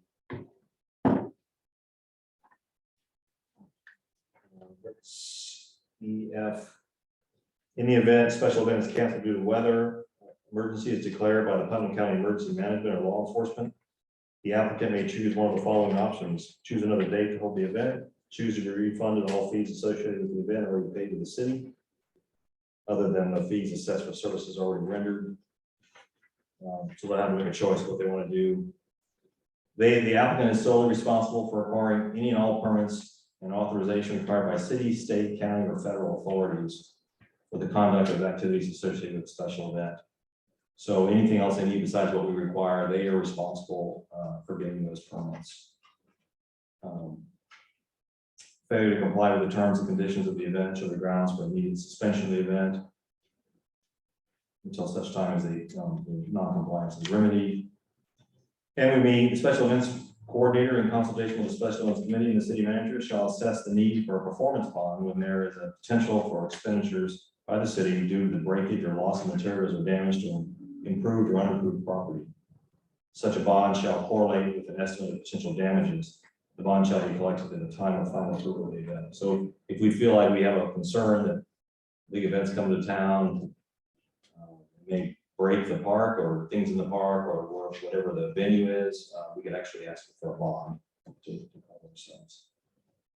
And then CRA events, the CRA Main Street manager shall provide an anticipated list of CRA events for the upcoming year prior to adoption of the budget to allow city departments to plan for special events funding needs. That just incorporates, we're going to have a regular schedule of events, but I'll make sure we budget for those. So Division 3, special event terms and conditions. This section 221 is specifically for lakefront parks, for for-profit organizations, corporations, or entities, provide individuals engaged in venture designed to generate profit. So we may get approached by a company that wants to come and do an event utilizing, so we're saying that our lakefront parks will be restricted to activities which are dependent upon or related to water resources, including but not limited to boat races, sailing regattas, boat shows, fishing tournaments, rowing events, swimming events, and water skiing. So far, all the things we've done have been nonprofit groups doing nonprofit events, but it could be that we end up with professional companies coming, wanting to utilize our waters to make a profit and then leave. So this is limits them to those venues. The next section, 2B2, is indemnification insurance, liquor liability. Prior to the issuance of a special event permit, the applicant should execute an indemnification form which provides that the applicant agrees to hold harmless and indemnify the city, its officers, agents, and employees against any loss, damage, expense, etc. In other words, if we allow alcohol in an event, they have to provide liability insurance, and then also liquor liability, which is an addendum to their insurance policy. At least 7 days prior to the first day of the special event, the applicant shall furnish the special events coordinator proof of liability insurance in the amount not less than $1 million per person for bodily injury or death, $2 million per occurrence for bodily injury or death, and $500,000 per occurrence of property damage in the city as additionally insured. If alcoholic beverages are to be dispensed, served, sold, or distributed at an outdoor event, the applicant shall in addition provide liquor liability insurance in the amount of $500,000, which shall name the city as additional insured.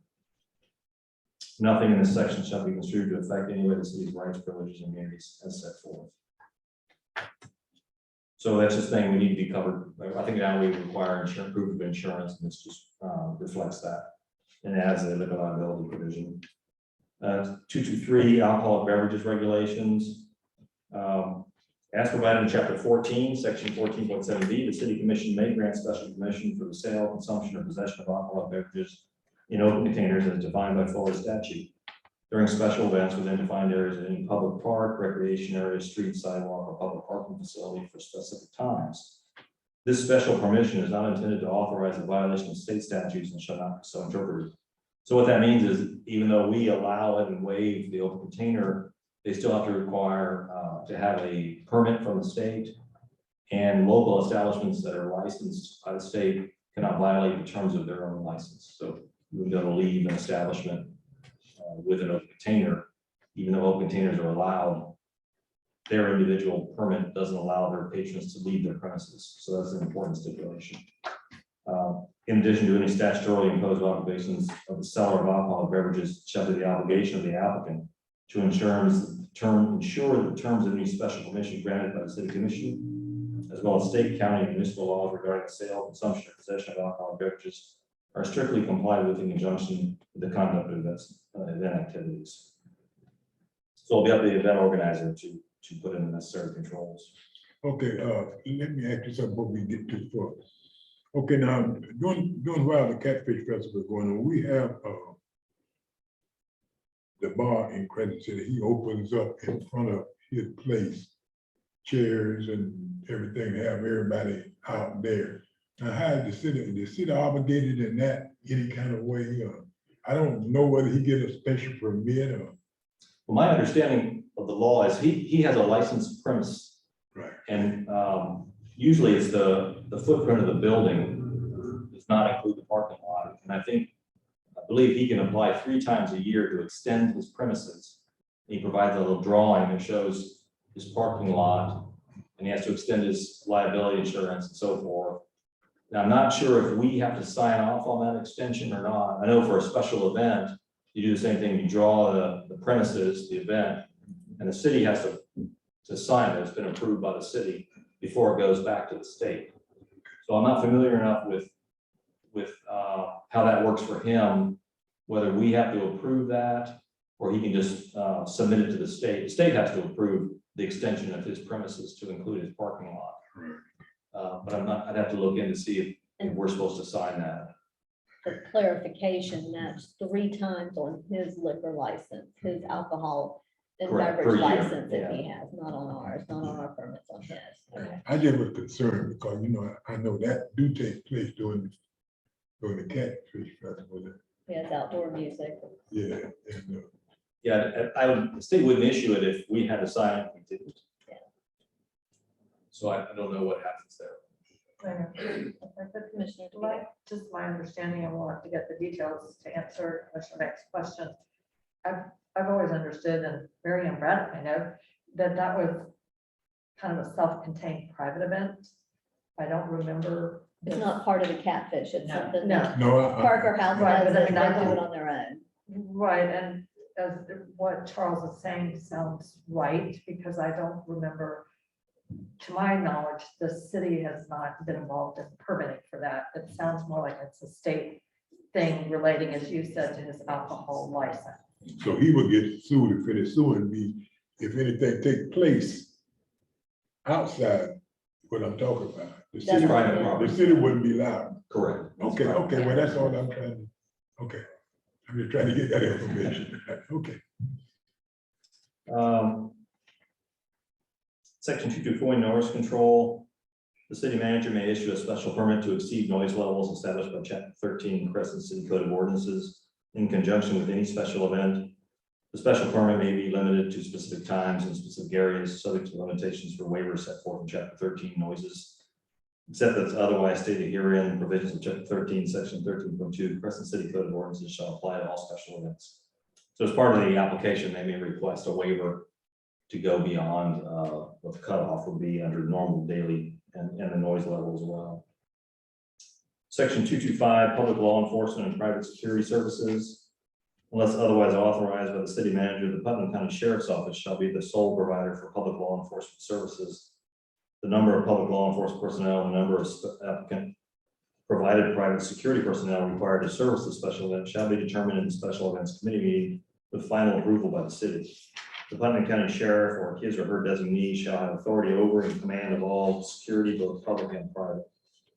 The Putnam County Sheriff or his or her designee shall determine the number of personnel required for security at special events committee meeting based on city requirements, applicants' needs, traffic control, parking, and required protection of adjacent sites within 1,500 feet of the property in which the special event is held. Additional personnel may be authorized or required depending on the character and risk factor of the proposed special event. Good. Yes, Let- question. I got a question on that. Pull your mic down, Commissioner. Okay, I got a question on that one too. Thank Okay, now, I read about the 1,000, but suppose we have activities where very rarely we're gonna have 1,000, very rarely, so unless we come up with something new, hopefully, in the future. but we do have activities with less than that. Where can the city request extra security behind on the scene of that activity? Once they come, they got, in other words, I can have a event in the park, in Harry Banks Park, and got 99 people, or 100 people, and you get rowdy. Well, we have that, but soccer outfit on Sunday evening, I think. It'd be quite a few people out there, but they basically keep it under control, do a good job of keeping it. But police, where do we stand for the law enforcement on situations like that? Well, Do we have anything in place?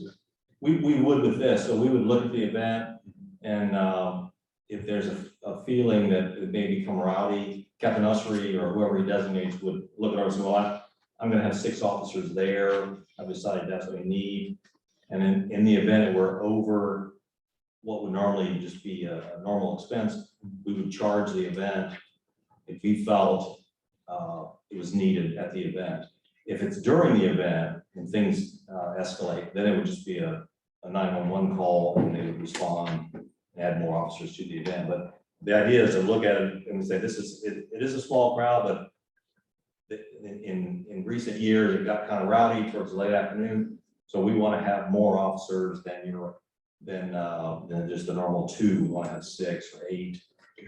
And we can also require, like, for instance, a special event where we know there's going to be beer sales. We can say you're gonna have a minimum of 2 officers there. Well, the reason I asked that, in the past, the Catfish Festival closed down at 5. And then a second Catfish Festival developed. That's been happening in the future. And when we got kind of strict up here, they went down to Volusia, Seaville. Oh, And overcrowded Seaville, and had some shootings and cuttings down there. So Seaville deputies blocked the road. They wouldn't let them come in down there anymore. Then they left there and went to Wheeler.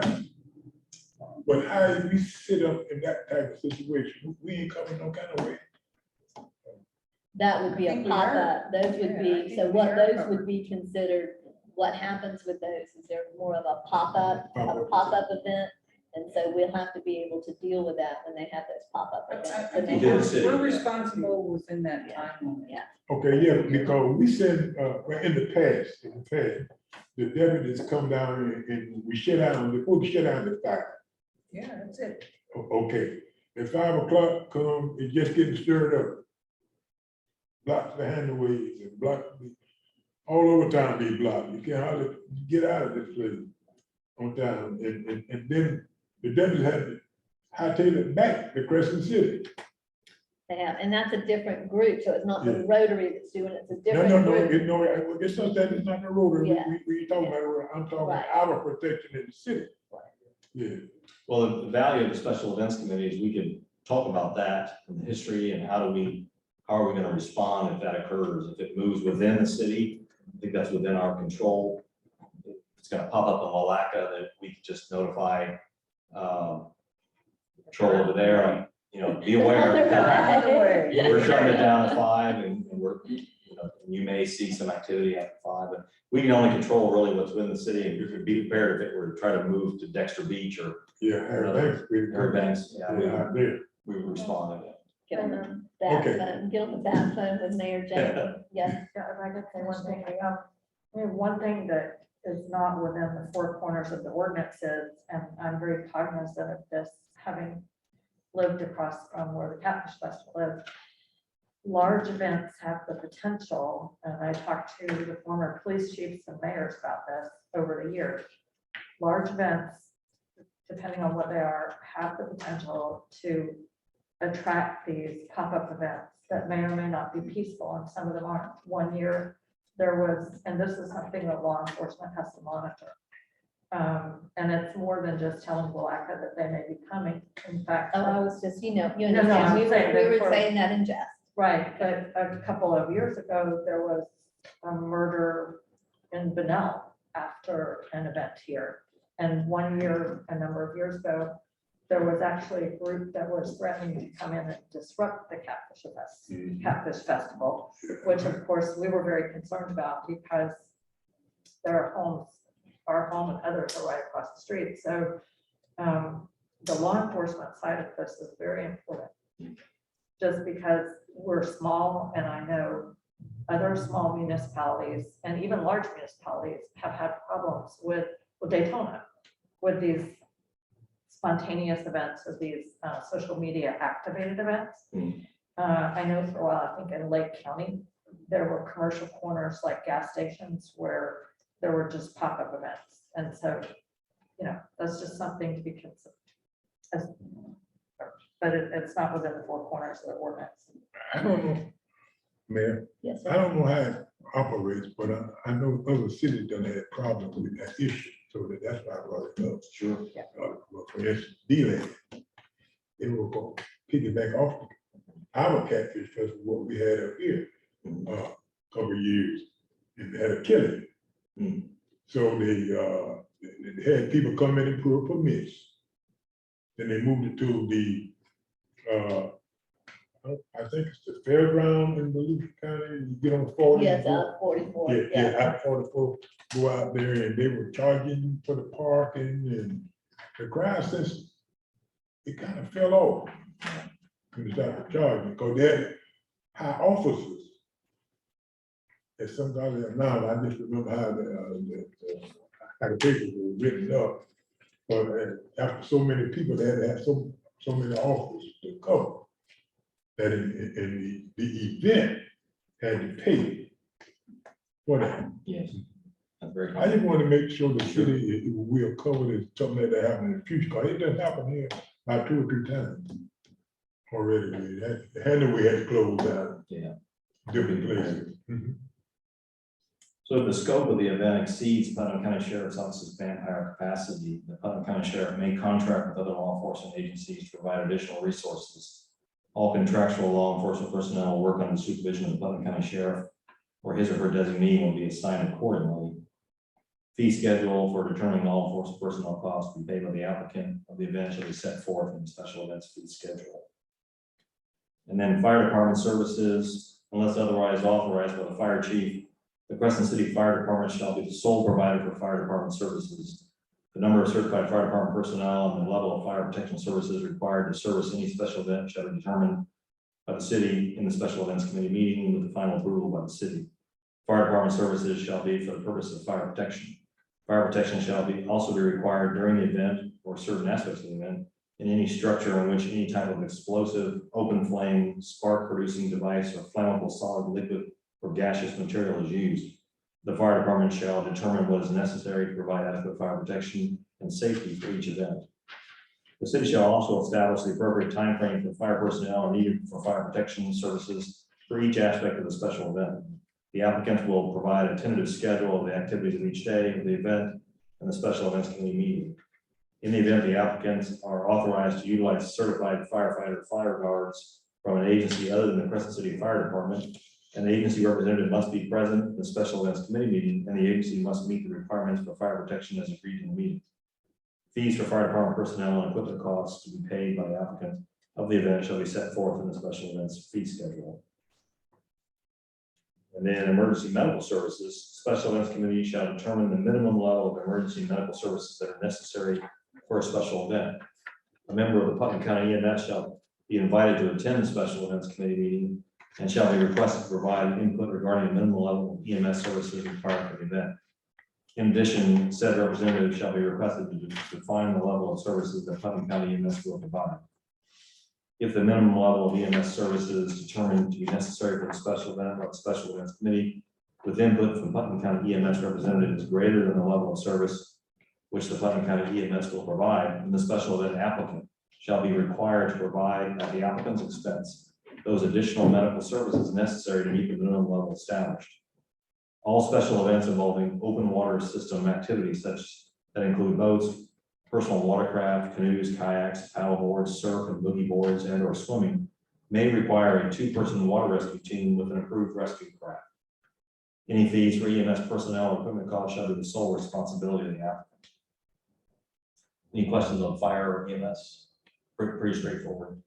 For public works, the number of services of the city public works, which is streets, water, parks and rec, be required. The number of personnel, type of equipment, and type of public work services required to service the event shall be determined by the applicant and the city in the special events committee meeting. Public Works Department services shall generally be limited to tasks directly related to city participation in the event. The formula for determining the number of streets, water, and parks and recreation department personnel and equipment required shall be based on the type of tasks required. Unless otherwise approved by the special events committee, there should be a minimum of one public works worker scheduled for each Class A and Class B event. Fee for public works personnel and equipment costs to be paid by the applicant of the event shall be determined during the special events committee meeting. Building services, the number of building department personnel and services required to service special events shall be limited to inspection services required in the initial setup of the event, and both a pre and post inspection of public property at the conclusion of the event for performance bond purposes. So if we have a performance bond, we would need a post-event inspection. The formula for determining the number of building department personnel required shall be one inspector to perform a pre-inspection of the site and structures prior to the commencement of the event, and one inspector to perform the site inspection at the conclusion of the event. So a building inspector usually is required. I know when I worked on the Blue Crab Festival, we had the building inspector and the fire inspector walk down the line and inspect all the feet, the booths. The health department came on their own and did their own inspections as well. Electrical contract of record, and this is. So let me go back to that. If that's the case, then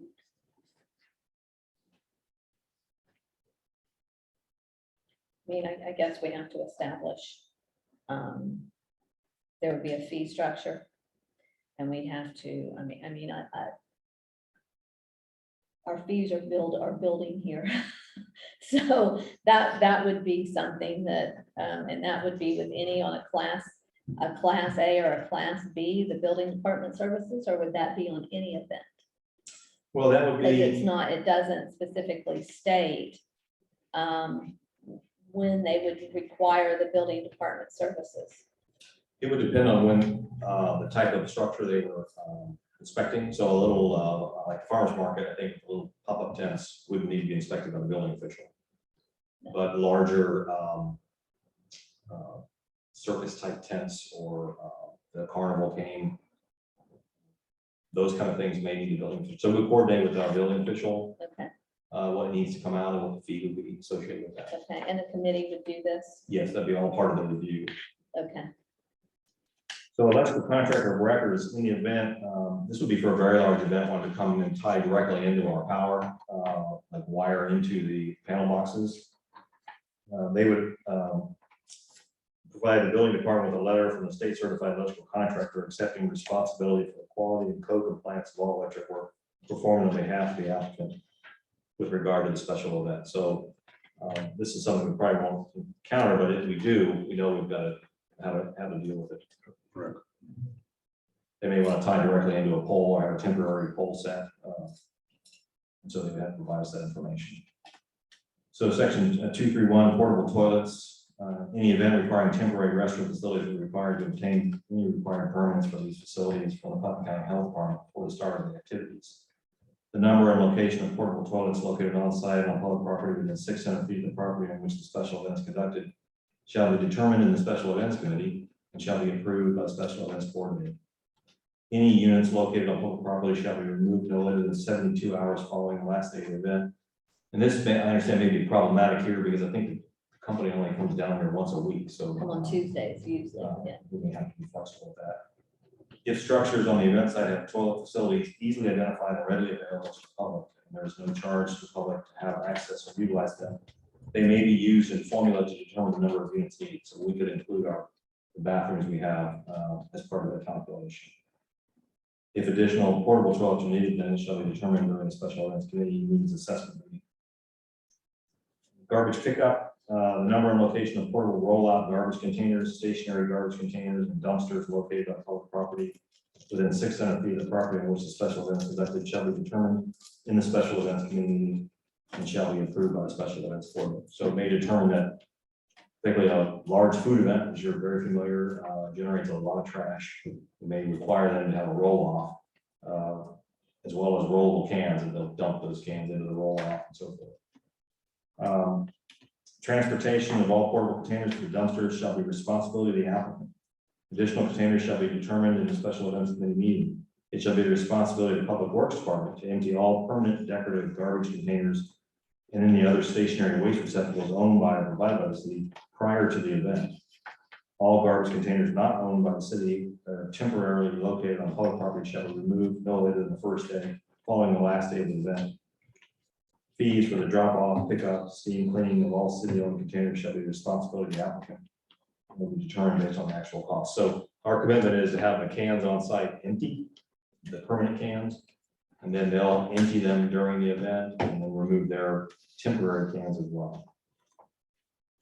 The applicant shall be jointly responsible for maintaining the event site and public property from trash, garbage, litter, and any other debris within 600 feet of the boundaries of the property line on which the special event takes place. This responsibility shall extend from the first calendar day of the special event consecutively through the first 24-hour period after the last day of the special event. The property shall be maintained in the same or better conditional state existing prior to the commencement of the special event. The applicant is responsible for removing all remaining trash and debris gathered and relocated on the property as a result of the event, including emptying all permanent decorative garbage containers and all stationary waste receptacles owned and provided by the city.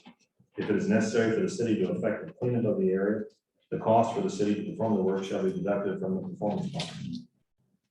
Any special event utilizing refuse containers shall provide separate recycling containers. Location of public parking transportation services. If required, the applicant shall be responsible for submitting a plan that allows for adequate public parking and transportation services to the event site.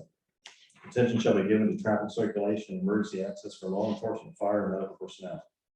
The applicant may be required to post approved signage at all designated parking. All signs shall be removed within 24 hours of the event closing. Written permission from property owners approving off-site parking shall be provided. The applicant shall designate handicap accessible parking pursuant to Florida statutes.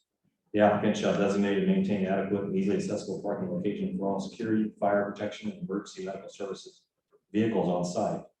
Failure to provide for adequate parking and or transportation services shall be grounds for event disapproval.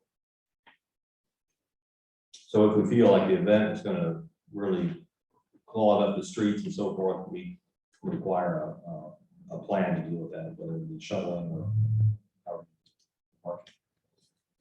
Public transportation, street closures and detours. The city shall have full authority to dictate the closure of any street or roadway and or detour of all traffic flow on any city street or roadway in relation to the management of a permitted special event.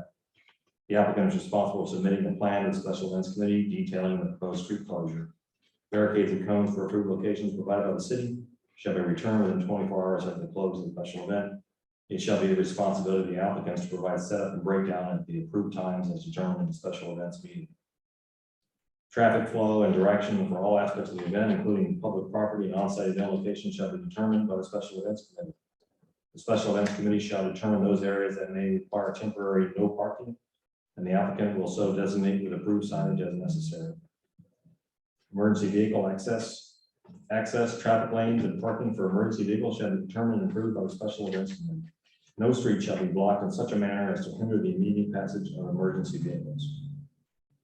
Pedestrian traffic access from parking areas to the event shall be designated on the site sketch and approved by the special events committee. Pedestrian traffic access involving the crossing of a major thoroughfare may require additional traffic control measures to be implemented as determined in the special events committee meeting. Temporary structures. It shall be the responsibility of the applicant of the special event to ensure that all temporary structures erected for the special event are safe, structurally sound, and adequate based on the number of persons specified to use the structure. All temporary structures shall have a class 3 type ladder for steps for each elevation level. The location of all temporary structures erected for the purpose of a special event shall be approved by the special events committee and shall be located so as to damage the environment. Canopy style tents may be approved for use on the lakefront parks. All temporary structures shall be properly anchored to guard against failure in the event of adverse weather conditions. The applicant shall submit a written certification from a state licensed structural engineer that all temporary structures in which scaffolding and or staging equipment is utilized in construction is deemed safe and has the structural integrity necessary and appropriate for the use for which it is intended. No spectators, competitors, or participants of the event shall be permitted in temporary structures at any time unless approved by the applicant.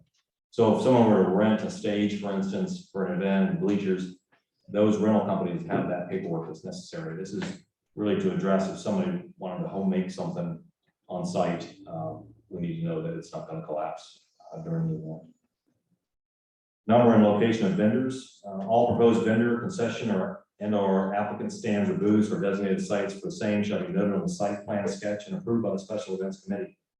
It is recognized that additional vendors and concessionaires may decide to participate after the Special Events Committee meeting. It shall be the responsibility of the applicant to notify the city of all additional vendors in their proposed locations prior to commencement of the special event.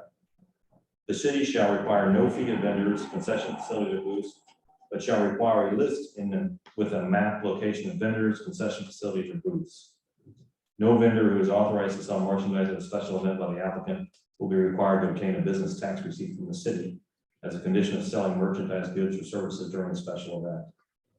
No holder of a business tax receipt issued by the city shall be exempt for this reason alone from any fee requirement imposed by the applicant as a condition of selling goods or merchandise at the event.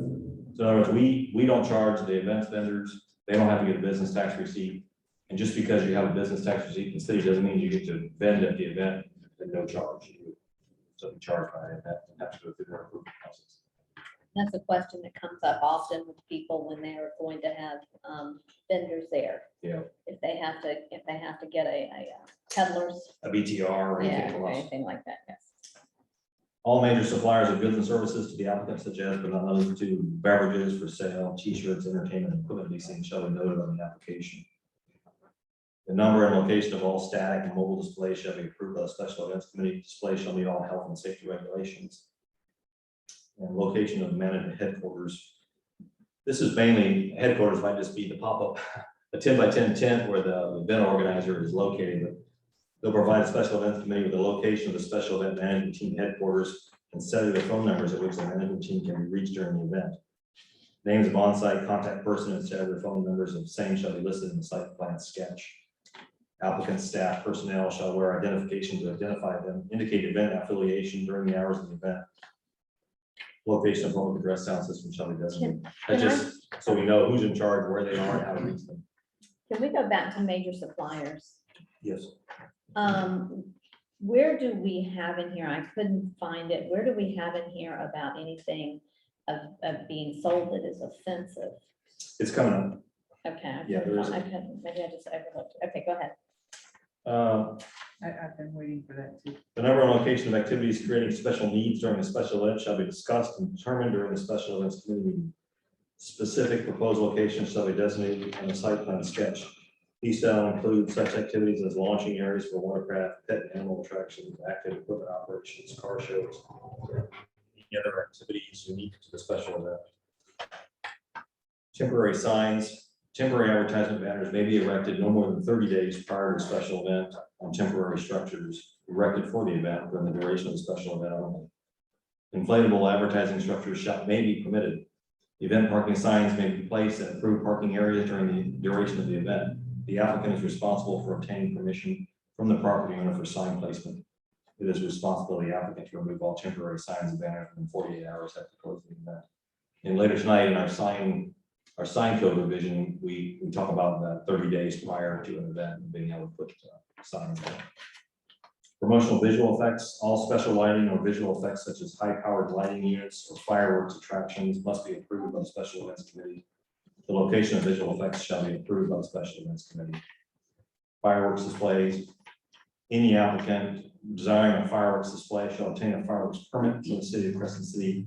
This says fire marshal, but I think it would be does the county fire marshal issue the fireworks permits or do you issue them? County, so it'll be the Putnam County Fire Marshal prior to the event. 10th, it shall be unlawful for any person to erect a temporary structure for use by the general public as a tent without having made an application for and receiving a permit to do so in accordance with the conditions and limitations. So that means a tent larger than a 10 by 10. Should we put in there, I mean, should you be specific? I think so. Yeah. Because otherwise this would be no tent, basically. So I would think we would need to be 10, and after a certain size, is it, Jason, is it 10 by 14 that it has to have? It has to He be, didn't say anything larger than a 10 by 10 is what they inspect for the fire marshal. yeah, So 10 by 10 was okay, but I think he said like 10 by 14 and above. I think Is 10 what by we're looking 14 at. and above, it has to be inspected by the fire marshal to be fire rating. Yes, ma'am, as well as any vending trucks and stuff. Carnivals, amusements, and rides. It shall be unlawful for any person to erect, cause to be erected, operate, or maintain a carnival in conjunction with any special event of the city without having made application for and receiving a carnival permit to do so in accordance with conditions and limitations set forth in this article. Carnivals held in conjunction with festivals or other special events shall constitute activity in the course and scope of the event, and the operating days will be treated the same as any day of the operation. If the carnival is held within the boundaries of the special event and not as a separate location, a carnival permit shall not be required. In other words, sometimes carnivals run a whole week ahead because they want to be here at least a week. Yeah. So that would be the duration of the event, we would say, with the carnival. Okay, for instance, now, we had problems in one year. Maybe a couple of years, that the event was being conducted in the park. And I think it was the Lions Club, if I'm not mistaken, Christmas, it was a Christmas a couple of years ago. invited them in and they set up over there. And it didn't turn out to be so good. Well, the city manager allowed them, they had a time period between their next event, so they were kind of, you know, in limbo. And my understanding is that he allowed them to continue to stay there after the event. But it was, Well, cause, I don't think they conducted the It was carnival. free camping and not so It great. Right. was free camping It was a and, camp. yes, it was a camp. we got complained about they using people's backyard also. For bathroom, and that's very unsanitary. So, Okay. but this particular one would cover that. Yeah, this would To a say, degree. if you have a weekend festival, but if your carnival is going to be there for a full week, your event is a full week. Full week. And if it's off-site like this, it would require a carnival permit separate from your event, special event permit. Okay. Mayor, could I ask a question? Sure. So I'm not quite sure what that means. If the carnival's only 2 days, but they don't plan on leaving, then their event's a week?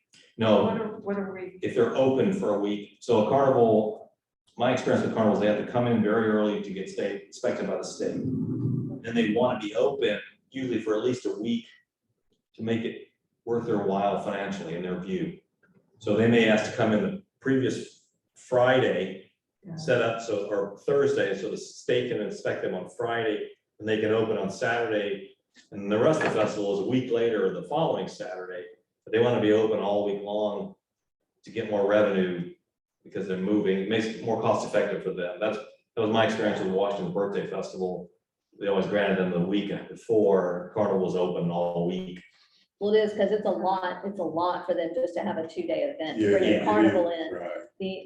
It's cost prohibitive, and so, I wouldn't see letting them stay. Once they close the carnival, they've got to be out. Usually it takes them a day or a day and a half to get out. that answer your question, Commissioner DeVito? So it would be like the Lions Club having their event, you know how they have their event, and then secondary to that event was the carnival. Got it. And so the Lions Club events closes down, they're done, they pack up. The carnival says, oh, we want to stay because we can continue to make money and continue to operate these rides. And we're saying, no, is that correct? No, we're just saying, we're telling the They would Lions Club, have to your get- event's this long, it's Yeah. not this long. That they It's the length couldn't of the do that, contract. that the Lions Club would have to extend their event out, or the carnival could apply for a separate event, correct? I think we would permit it separately, and I couldn't find where we have a carnival permit already. Then we'll have to Probably create not, that. if we've only had one. Yeah, Well, we'll have to create that. I guess my concern is I'm not sure what we're saying about the duration of a carnival, and for such a small town, I'm not sure. I'm just concerned that we would have a carnival here for a whole week, right in the middle of where people live. You know, because we're not a fairgrounds. Well, that would be part of the approval discussion. Right. They would say Okay. they want to have this open the weekend before and run all week. And then the rest of the event occurs that last weekend. And then you would have to decide no, or yes, that's fine. Okay, so you're saying we can put limitations. That'd be part of the approval process. Okay, all right. And that Right, would just- certainly, I mean, that's gonna draw enough people that would probably classify as a class A. That would be a class A. Yeah. I just got lost a little bit there, thank you. Okay, miscellaneous requirements, these will be all discussed in the special events committee. Protection of property. Prior to any special event in which the state protected property may be impacted, applicant shall obtain written permit approval from any regulatory agency that has jurisdiction over such matters. The permit shall be submitted in accordance with requirements set forth. That's just if there's areas with, there's a state agency involved, then it's on them to get the permit. Notification of neighboring properties, class A and B event, organizers shall provide written notification to all property owners located within 1,500 feet of the property on which the special event will occur. This notification shall include the dates, type of event, area to be impacted, estimated attendance, security measures, and any activities of the event that may impact the property owners and neighboring properties. Applicants must provide the special event coordinator a copy of the letter, list the names and addresses of those notified, and if the notice is hand delivered, notarized affidavit certifying that the letter was delivered, minimum of 15 days prior to the event. The city may require the applicant to conduct a meeting with interested property owners to discuss management of the event. If a meeting is scheduled, it shall be conducted by the applicant and held in a location designated by the special events committee. Watercraft. If the special event requires the use of watercraft for competitions, servicing, maintenance, or safety, or any other reason, they shall be allowed to, in approved areas established in the special events committee meeting. Temporary buoys and markers may be placed with written approval from the United States Coast Guard, if necessary. A copy of the approval letter must be submitted to the city prior to the event. So we're not a navigable waterway, so we don't need to. Actually, Crescent Lake is, yeah. Yeah, Crescent Lake is. If the special event involves watercraft competition, waterborne rescue and life-saving personnel and equipment shall be on duty and prepared to act to protect competitors and spectators during all competition and practice.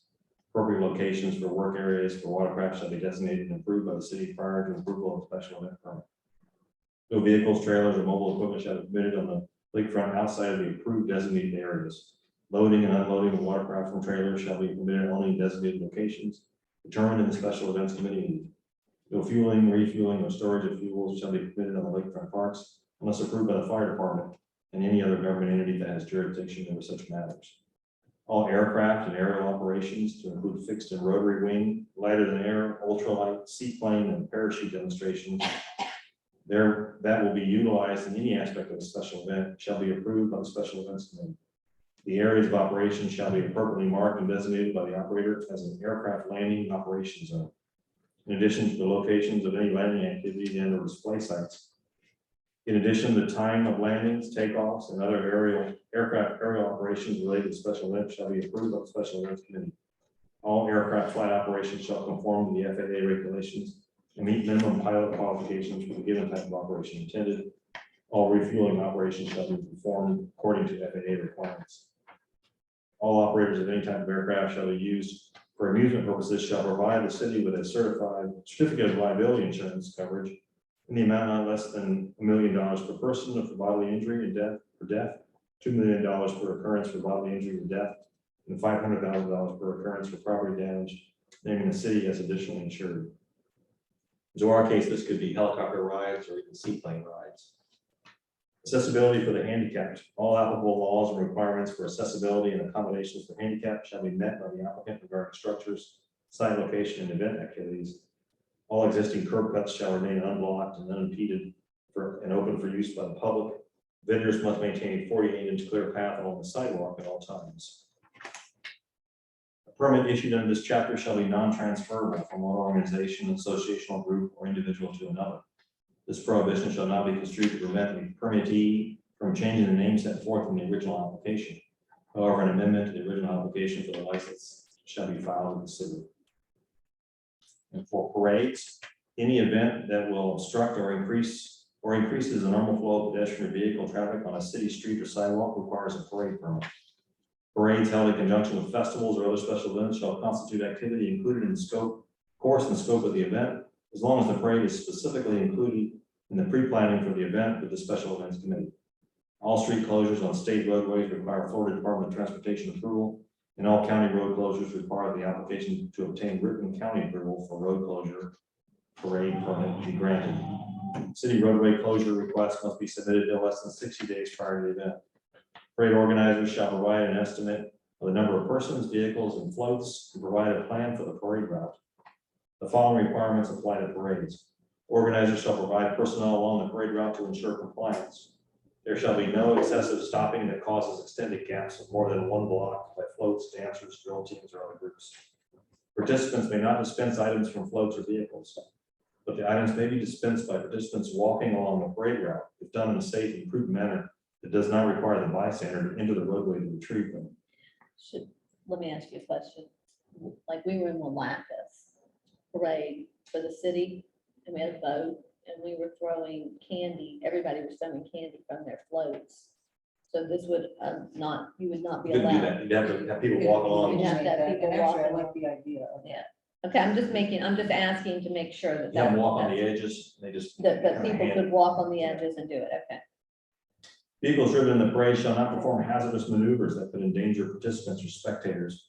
Vehicles driven in the parade shall not use sirens, revving of engines, loud exhausts in excessive amounts, or other overly loud noises. Participants violating any of the guidelines or rules listed here may be removed immediately from the parade by a parade organizer or law enforcement officers monitoring the parade. Charlie, can you hold it right there? Yeah. Question. Cause the biggest parade that we have loud noise, They may want to allow sirens. throwing candy, cause they told them to stop throwing candy so close to the floor. Kind of throw it out in the ordinance.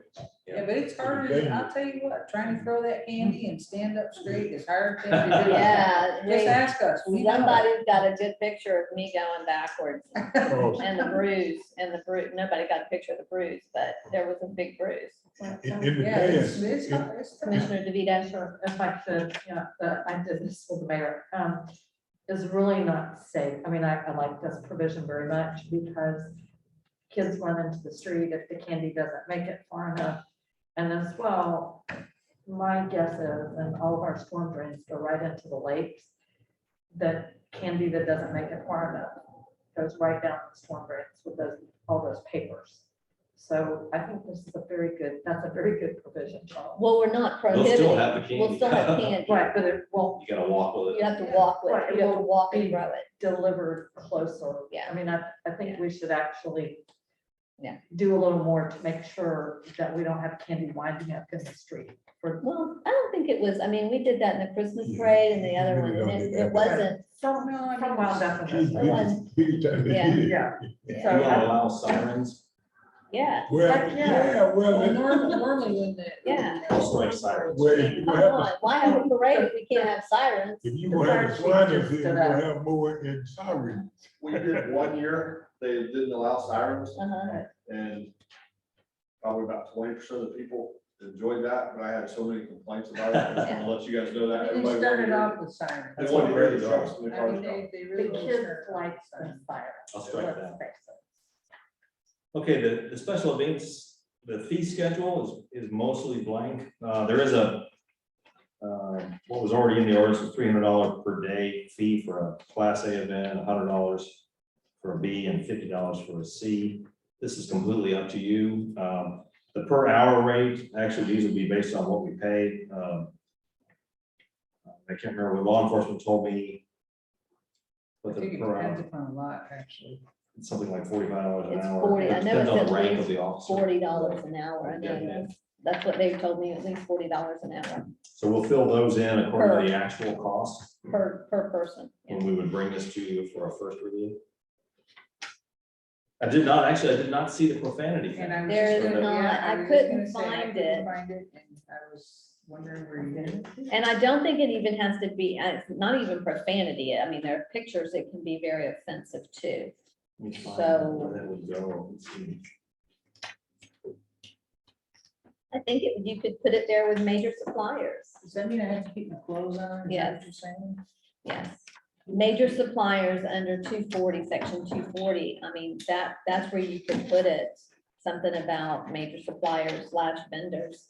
I'm gonna look on the definition of vendor. Hang on a second. But we definitely need that, and so that if somebody shows up, it just takes care of it, so that the applicant isn't in a situation where they're saying, you know, I really don't like that, can you do away with it? And they're like, well, who doesn't allow it? And somebody from the city could walk over as well. We'd say, a prohibition of offensive images or language. Language and in slashing or images, yeah, be both.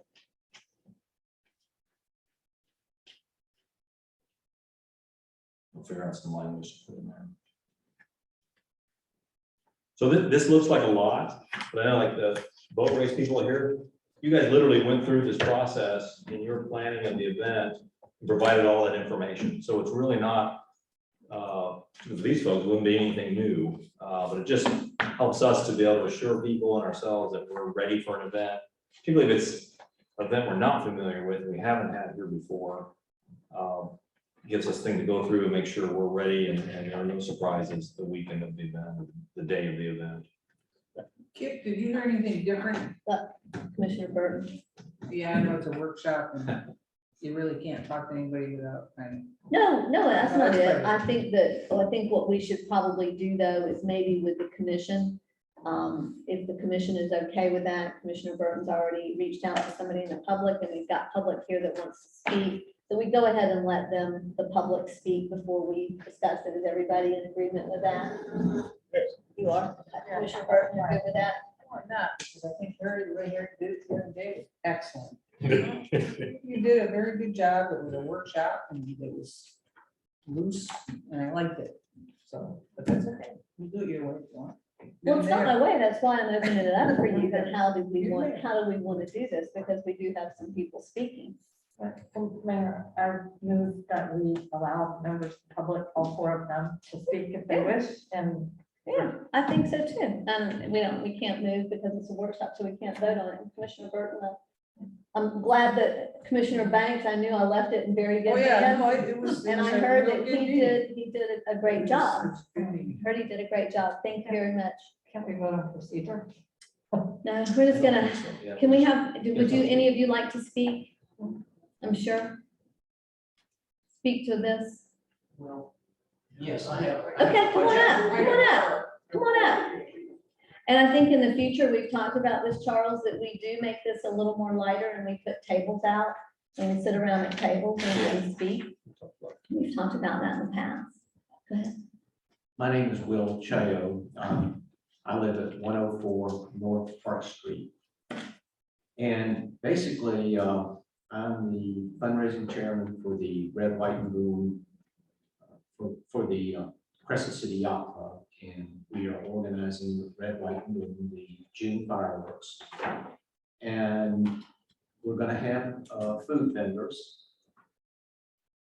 And my question is that it's my understanding that a fire inspection is going to have to be done at all those food trucks.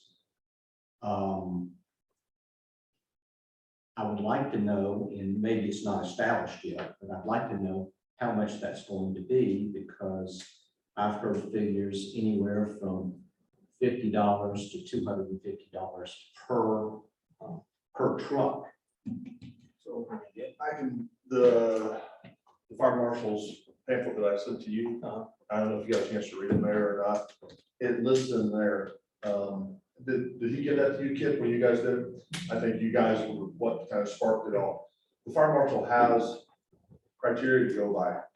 So there's a one-time event. If they're doing a one-time event, I believe it's $50 for the one-time event for the inspection. If they're here in the county and they do multiple events in the county, there's a one-time annual fee. And then they only have to be inspected one time. And then they're good for the rest of the year. They get a sticker from him or something? I'm not sure they get a sticker, but they have all their contact information. And that was my question to him the other day. I spoke to him the other day about this because I knew this meeting was coming up and this question might come up. Me and him are supposed to get together in the next couple of weeks. He's got a business schedule to try and hash out why and how they're going to do that. Because my question was, how am I supposed to know if these people have already been inspected or not? And so he goes, we have their information on file. I said, doesn't mean no good down here when people are asking the question. We had a food truck and we would get a sticker when a county would. inspect And that's what I was us, working with him, some way to identify who's been inspected, or if they've already submitted their annual permit, to give them something to show that they've got an annual permit from the county and they've been inspected by him. Because when they submit that permit process, he's supposed to come out and inspect them at that time for the annual. So let's say you have a vendor that travels all over the county and does events. They can do a one-time annual fee and be inspected, and it's good for the entire year to travel all events in this county. Okay. And so the fire marshal will not have to inspect that truck if they were doing an event down here. So if we knew those people, when you guys get your packets from now on, you should have that fire marshal's application process in there with those packets. That should go out to all of your vendors. Some of them have probably already filled it out, taken care of by the county. And if they have that, it would be nice for them to provide you a copy of that information or something. But I'm gonna work with him on having something to identify those people as well. Other than that, I'm also working with him to let myself do the inspections on site. Instead of having him come down to every single event, everything like that. So we're working on that. It's in process right now. Okay, so am I to understand that? Say we have 10 food trucks and say they're one-time temporary. Yes, Then there's gonna be like a $50 inspection fee for each one of those trucks? that's the way they've set it up at this time on the county. Okay. Yes, sir. And they pay the The county. inspector when he comes to it. They pay the county, Yeah, the county. the building, or however, I don't know if it's built to the building department And, or the fire marshal's office. I'm not sure how they build that. and that's if they don't already have that annual. Correct. If they've already had an annual, then they're taken care of. Will was concerned because we had that conversation about that, creating, because food vendors already pay more. Yes, ma'am. That's just another added expense onto that. I mean, that's up to the commission. Y'all might be able to work something out with the county on that aspect of it, since we use their services for inspection, the fire marshal inspection. That's currently what the process is. Can I ask for Sure. clarification? Absolutely. So is this fire inspection something that the county already requires? Yes, Okay, so this is nothing new in our ordinance. not in our ordinance, no. It's always been required by the county, but it doesn't always So get it's like- accomplished. It's not enforced. It's not always been enforced Yeah. in the past. We have a new fire marshal as of about a year or so ago, and he's enforcing everything, so. Okay, but. You'll see a change, as of the last probably year and a half, you'll see that change being enforced a lot more often than it was in the past. Okay, so it may be a provision in this ordinance that we're considering, but regardless of what we decide, there is a It's a county fire marshal requirement, yes, requirement. Okay, And just a question, all I can say is if the commission could somehow lessen those fees or maybe waive them for one-time events. You know, I May I don't know, speak? Sure, you want to ask. because I thought I did. for some of these vendors, an additional $50, it's gonna keep them away. You know, Commissioner DeVito's made a very good point. It's something that's already required, Right. okay, that they have this and they're stamped already. So I don't think the city needs to really get involved with it. I think that what you might want to do is only have vendors that have already been stamped be part of the vendors that you bring in. Mhm. Make that a requirement, that they've already have that behind them. Okay. Because no matter where they go, whether they come to the city today, then they don't get stamped, they might go to another place and you'll be right on them there. I mean, so it just should be something, I know if I was a vendor with food, I would just get it done, beginning of the year. Boom, got That's a it. county fee. We can't Yeah, waive that. and I would do it Okay, and just get okay. it done. And you may want to make that a requirement that before they even, come in, Mhm. that they have that piece of paper with them. That's super. Yes, absolutely. For the event you guys did down here at with boat races, I walked through with the fire marshal on that. Every vendor that was there that day was familiar with the process. Yeah. And so they all knew that they needed the permitting and everything like that. Okay. So most of them are well aware. I mean, if they've been doing this for any amount of time, they know there's a county fee.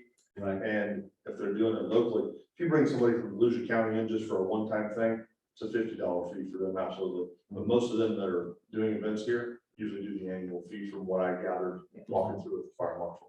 So a lot of them will probably have it already, So or they at least know about it. Yes, ma'am. Jason, we wouldn't acknowledge Volusia County's. No, Putnam County is completely separate. Okay. That was the issue, and I think that's where he's going. Yeah, You're getting 'cause vendors from out, he gets people. you're getting vendors from out of the area county. that are stamped by Volusia County, they've been checked by them, but they're not, that doesn't do anything for Putnam County. Okay. So ours is completely separate up here. And so, yeah, each county you go to has a separate fee and a process for it. Okay. And they're all different fee structures and everything else. But like I said, if they're just doing a one-time event, it's a $50 fee. If they plan on doing multiple here, it might behoove them to get the annual, and then they're good for the year. And then whenever the fire marshal down, if they're already been inspected, they're good to go. And like I said, I'm working on some way to identify those vendors that have already been inspected by them. Okay. Jason, Yes, sir. Mayor, Jason, let me ask you a question. Okay, if I'm a food vendor and I serve more than Putnam County area, do I have to get a permit every year? Get that inspection permit every year? Look like you would have to, wouldn't you? Yeah, they have to be licensed by the state first Yeah, and foremost. right. I mean, if you're a food vendor, you have to have a state license. Right. Which you have to be in compliance with. Yeah. And then every county you go to, you have to have a permit to operate in that county. Oh, And that's an annual thing, sir. in other words, if I'm in Flagler County, I got to have a permit to operate in Putnam County, regardless of whether I got one in Flagler County. Yes, sir. Oh, okay, good, okay. That's what I was trying to get out. Well, how do you, go ahead. No, go ahead. I was just gonna, thank you, but you got a question or? Yeah, how do you feel, and I guess this would be for, how the yacht club about the fees? The fees, Talking about the the application permit fee? fees, the permit fees. Permit fees. And well, first of all, what would the fireworks be considered? Would that be class A, B, or C? That would be an A. I think there's over 1,000 people. there. Yeah, there's usually over 1,000 people, so I think that would be an A.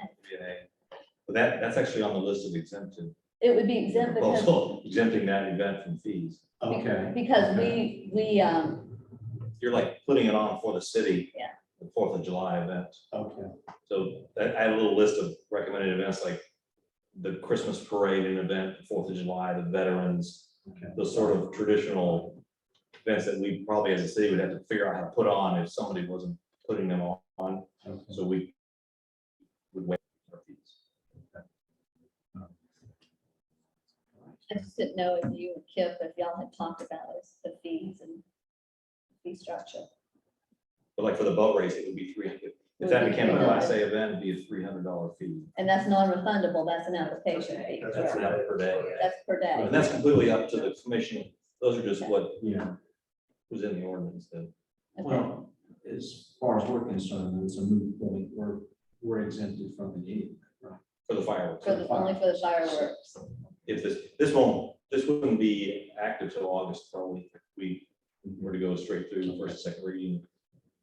So it wouldn't apply this year anyway. Now, would that exemption also apply for the December fireworks? That's part of the Christmas event. Okay. Okay. Okay. Okay. I think that answers my questions. Clarify some things in my mind. So, thank you. Thank you. Kip, Lisa, Mary Ann, you have anything? Come on up, come on up. Let's talk about it. Lisa Roddenberry, 9 South Prospect, 3212. Okay, segueing back to the food. Would that be just for trucks, or does it also applicable to people who have food tables? So tents, 10 by 10 or No, under. no, no, let's talk about the food. Yeah. The- You're talking like bakery people that I'm have talking about bakeries. like the guy that did the. So food, so the guy that had a portable grill, so I know what you're talking about, he was inspected as well. Okay, but so anything that has to do, Anything that's anything cooked- flammable. Flammable cooking, yes. Whether the people like that did the popcorn. Yes. And I know they had it, but I'm Yes. just in my head, all right? Yes. Okay, so, and that fee goes in with their application. They don't pay it to you on the Correct. property. Correct. So when you guys come in and get your permits, your application for the permit in the future, I've asked Charles to include that in that permit process for you to give to all of your vendors. So they have that up front, and that's their responsibility to take care of. And when we did the wrong, we gave them the listing, we just didn't do the application. because, Right, it was, Special yeah, circumstances. it happened too quick and so. Right. the county did Make sure something like that at that point, but All right. in the future, that's gonna change. The other thing is about this section, whatever, 247 on the 10th. I'm a little confused about, you said that if it was larger than 10 by 14, I mean, this wouldn't apply to things smaller than 10 by 14. When it says it's unlawful for them to erect a temporary structure for use by the general public as a tent, are they talking about creating some sort of lean-to, or you're building something that is not a tent, but a tent is fine? Correct. Well, even a tent, over a 10 by 10 needs to be, usually a fire requires an extinguisher in there. Once it gets Okay. bigger, it So triggers. anything, that's all they're gonna need is a fire extinguisher? The reason I'm asking is that we have like, Sarah's garden, who's extending her tent, to a 10 by 30. That would require an inspection from the fire marshal and an extinguisher. So does that mean does she have to do the application to the fire marshal? I believe so. I'm not 100% sure on that. All right. So- 'cause Like I said, that's me and him have been working on that. I'm trying to understand this whole process. I read through the paperwork a couple of times, Mhm. and I just submitted it to Charles not too long ago for him to review as well. And that way we can take any questions to the fire marshal's department and try and get this all completed before we put this process. That way we have more answers than we have questions. Okay, but right now, we're going with the vendors with anything over than a 10 by 14 have to do an application to the fire marshal with the $50. The way I understand it. Okay. I'm not 100% sure. Because that's the way- big, That's a big. that's a big. Now, I've had a That's 10 by big. 20 tent. We've done, I know we haven't enforced this, but I had a 10 by 20 tent and it had fire certification on it. And they would walk by and just make sure I had the fire certification that came as part of the tent. He would be looking at that too, wouldn't he? The cloth that's being used. I'm not sure exactly Okay. what he's looking for. When This, we've because done we didn't events. have anyone I walked through with him the other day. Okay, Because I know every area is different. And so that was one thing I was discussing with him. And me and him, we're gonna have to sit down and go over exactly what's going to be required for the inspection okay. in the future. So we can have clarification, Yeah, because they're gonna need clarification. I called him last week after we spoke about it, and I said, I need to know clarification on this, because I'm gonna be asked all these questions. He's not readily available, because he's the only person in town. Yeah. We have one fire marshal right now for the whole county. But he is a stickler. He is a very good He stickler. is, he is a stickler. So, and that And brings it's me all to, about safety. So. that brings me to, does the city require the vendors to have a certificate of liability?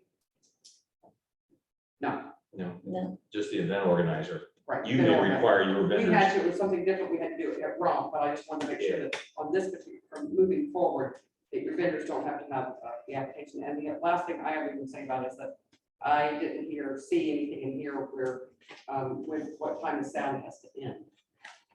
yeah, I didn't either. I asked that question, Yeah. and there's nothing.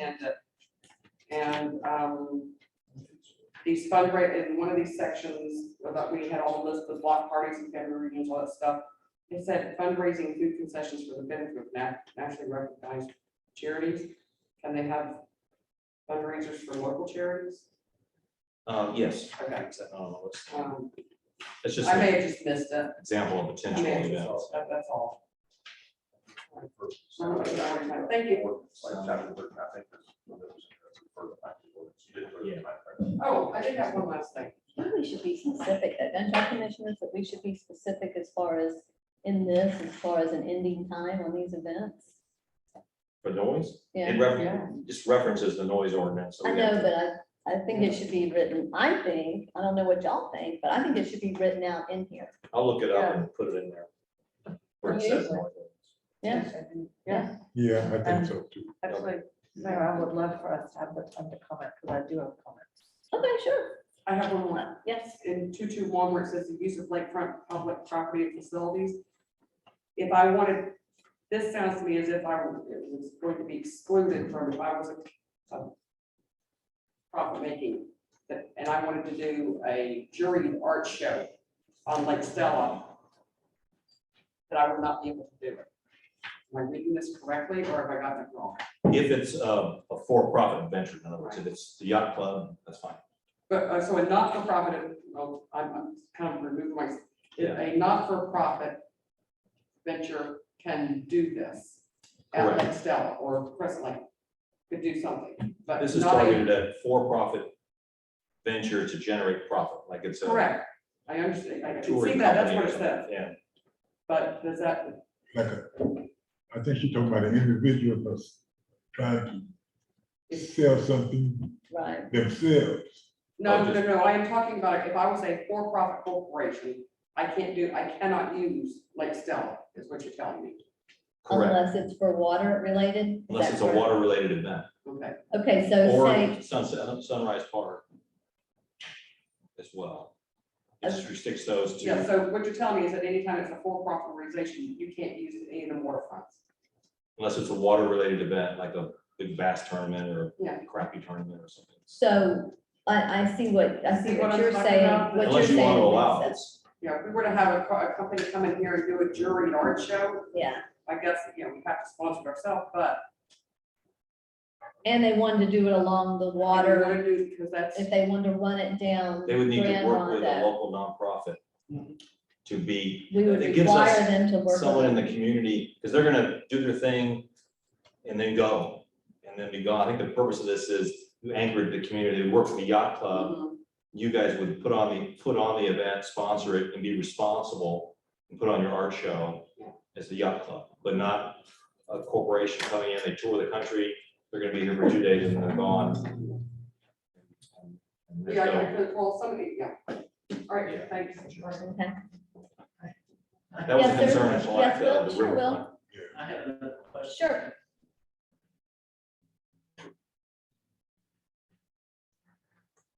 Okay, we're gonna have artisan vendors at the fireworks. I'm assuming since there's no, they're not gonna be subject to inspection, right? Fire inspection. So unless they don't have any flammable items or they're 10 smaller than 10 by 4. It'll say 10 by 10, 10. They won't have any, okay. Will they be required to have a fire extinguisher? Not in that small, but. All right. That's all I need to know. Thank you. Okay, thank you.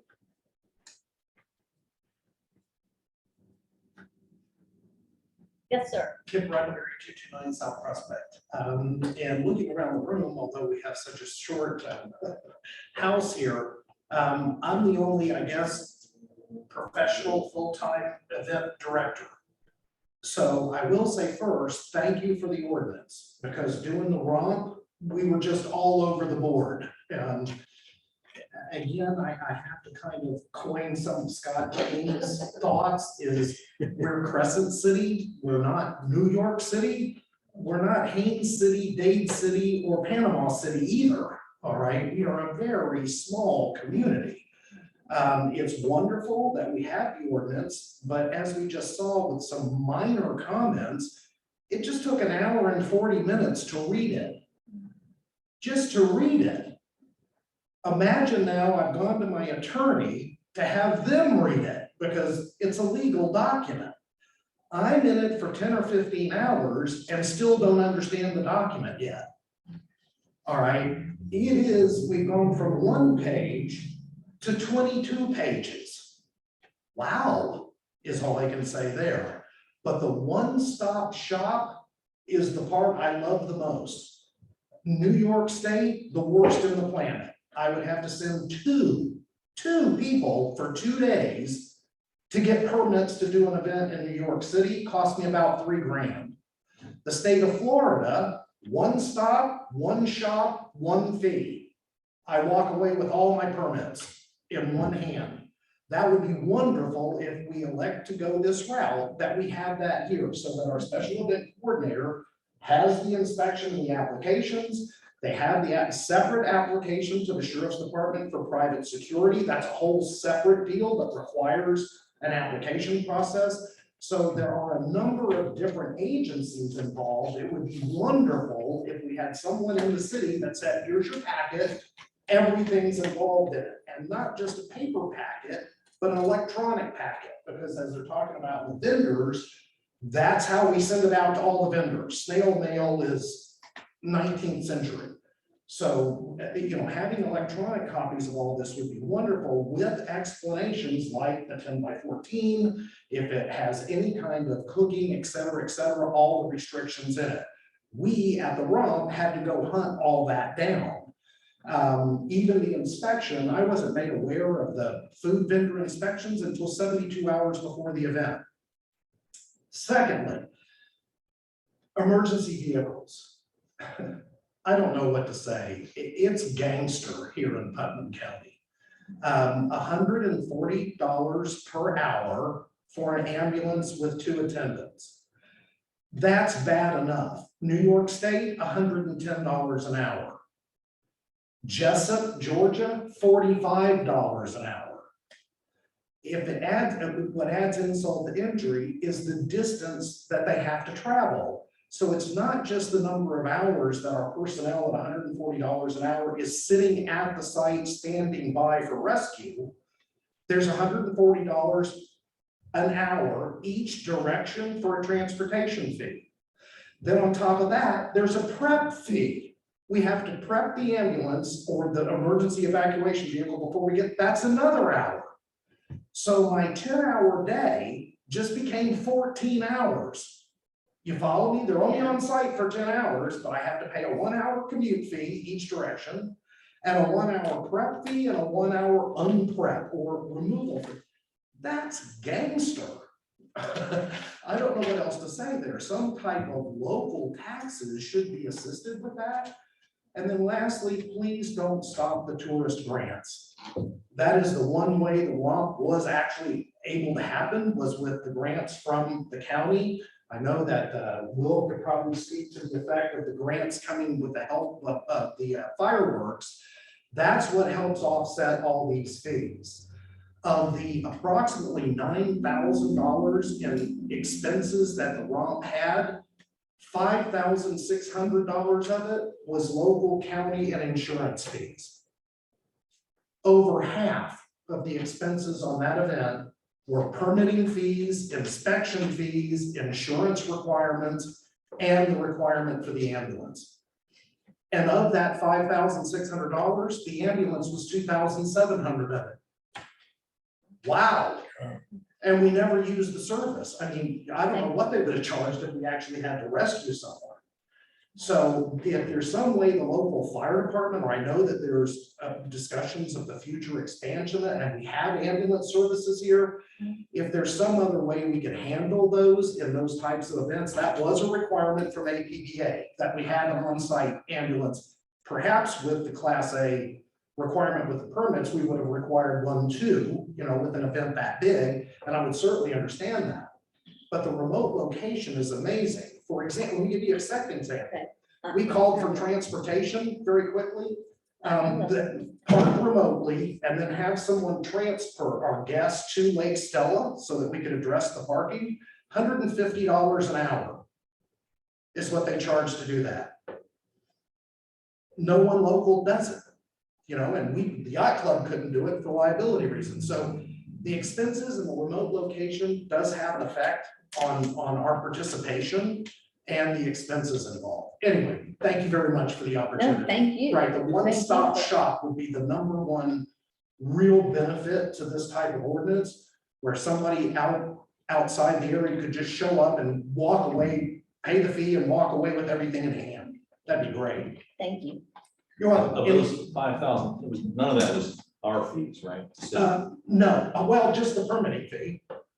how much was that? I think, I was gonna say it was pretty, I'd have to check the actual accounting, I want to say $150 was the permitting fee, but no, the city was, the services provided were wonderful. I mean, I don't know what to say, the doc, et cetera, helping us out with that, and no, the event we felt was extremely successful, and thanks to the city, thank you to the county. Jason and his group were fantastic, Marine 1, Marine 3, I could go on with accolades forever. But it worked very well, I thought. Good. And thank you for And that. thank you for. Any questions for doing it. me? Thank you. Thanks, Kip. Hey, Commissioner Villa, you said you had something? I do, and it's interesting because what Mr. Roddenberry was speaking to was more, the comments were more toward the county requirements for special events as opposed to specifically our ordinance, although it was very helpful information. So about the ordinance, one thing that Kip said resonated with me, and that is we're a very small town, we're Crescent City, not New York City. So one concern I have with this extensive setup, I mean, this provides for pyrotechnics, this provides for air shows. Charles, you said this came from Palatka. Palatka is almost 10 square miles. I looked it up. Crescent City is about 2 square miles. I'm wondering, I'm just a little concerned about the scope of operations that we're going to consider having here with their impact on the neighborhoods. I mean, there's not a public space in Crescent City just about that isn't adjacent to either a neighborhood or a business. You know, when you say the special events committee, and you said you would be the special events coordinator for the immediate time period. I looked at the special events committee and I noted it does not have a resident serving on it. That's a staff committee. Yes, but isn't it possible that you could have a resident serving on the special events committee? It could, but it's not like an opinion committee. It's the staff are bringing their expertise in the different areas that may be needed for the event. So it's the staff commenting on what they feel is necessary for the event. Okay, I'm a resident who's lived in parade and event areas for over 20 years, both in Tampa and here. And my experience is that both in Tampa and here, that provision for the event organizer to meet with the residents, that's after it's all a done deal. And there are a lot of problems. And in Tampa, they finally had to have some events where the city met with the residents, because the residents are the ones that have the expertise over the roadways and traffic, and as well, you know, I'm just concerned about businesses and residents having sufficient input, because the size of these Class A events that you're talking about, I want to make sure that they're not disturbing people's neighborhoods and disturbing people's livelihoods. And that does happen. You know, there has to be a balance. And I don't think by us having a special event ordinance, Yes. I don't think that's going to bring people in or not bring people It in. doesn't mean this stuff's automatically gonna Yeah, happen. it just means that if something does, at least we have some guidelines, right? But my Yeah. specific suggestion is to incorporate consultation with the affected residents and businesses, because in the past, I've seen that it doesn't happen. And it really needs to, because the city staff may think they have the expertise, but certainly, both in Tampa and Crescent City, I have seen that they don't have enough perspective on it. One suggestion that I would have for Commissioner, that section 249 does talk about notification of neighboring properties and. right, but potential that's meeting. by the event coordinator. No, this is by the applicant. That's what I'm saying. The applicant, not the city itself. The city, I looked at there's no provision for the city itself to consult with an affected neighborhood. The applicant. Not the Go ahead. event, special event What stuff. were you gonna say? What were you gonna say? Right, so that's my point. I'll wait and see. So do you want me to say everything I have to say, or just because we're coming on our time, or do you want Harry to go? Let Harry go. Yeah, well, mine's gonna be very brief. Now, if you look at Jacksonville, okay, you look at Orlando, whole plan, you have to plan for the future, because you never know what the future gonna bring. Everybody is moving to smaller areas, so we can't sit on it and wait till it get here to plan. So we have to plan out in the future, hoping one day we will get 1,000 people that event here in Crescent City. But if we sit and wait, then we're gonna be fumbling over traffic like Orlando, over traffic like Jacksonville, adding on the 95, adding on the 4. Yeah. So we can't sit and wait. I think our task is to plan for the future here. So we gonna grow one day. We might not be here in this group here, but we gonna grow one day. So we We just are. can't sit and wait on. I'm through. We're growing, okay, go ahead. Sure, so that leading to my second point, and I agree, we have to plan for the future, but part of planning is making sure we do a good job. And I think we need business and resident input when we do these things. And actually, in terms of this kind of workshop, the mayor said that y'all had talked about having tables. It occurs to me that this kind of complicated procedure, a couple things that would help would be to have like a charrette style discussion, you know, because you drafted this whole thing, or just to send out drafts of the ordinances to people that you think might like to comment, and then we could get written comment back. I'm just thinking of how to make that Well, more if we do that, then we're efficient. gonna leave somebody off and they're gonna get angry, and so we can't just send it out to those It's on people. the We just, website. yeah, It's we posted can on the just hope that they take that upon Well, themselves. I don't think it would hurt to reach out, or I don't think it would hurt to have a shred. And then the last thing is hindsight is always better than foresight. You mentioned that you had a number of ordinances that you wanted to bring to us. And in hindsight, and we really didn't consider the order they should be, we took your recommendation.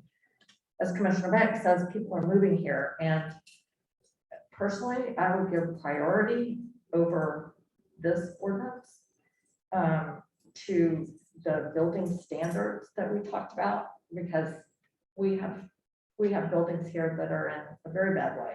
Maintenance, minimum maintenance Yes, standards, is that I what you're can talking never get about? that name Okay. right. Yes. Well, I mean, we can talk, maybe you can talk about that in your comments this afternoon, maybe, this evening. I'm just But saying, I I wanna would not, I keep would it on not this. have made, there are other things that I think are more urgent. And we can still implement. I think our current ordinance provides for a lot of this. I think this is a great guideline, but it's a lot of work. But, and thank you, Charles, because it is, I know it is a lot of work.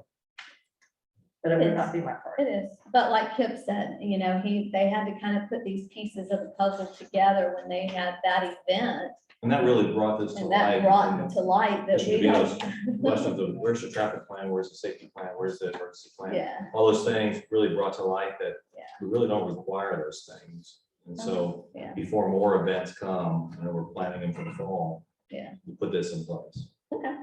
Well, okay. Does anybody have anything else they want to say? Everybody good? Everybody good? Everybody out there, you good? Mary, you good? Okay. I'm gonna adjourn this meeting at 4:58. So we can hightail it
Raising you You're ready, there. let's go.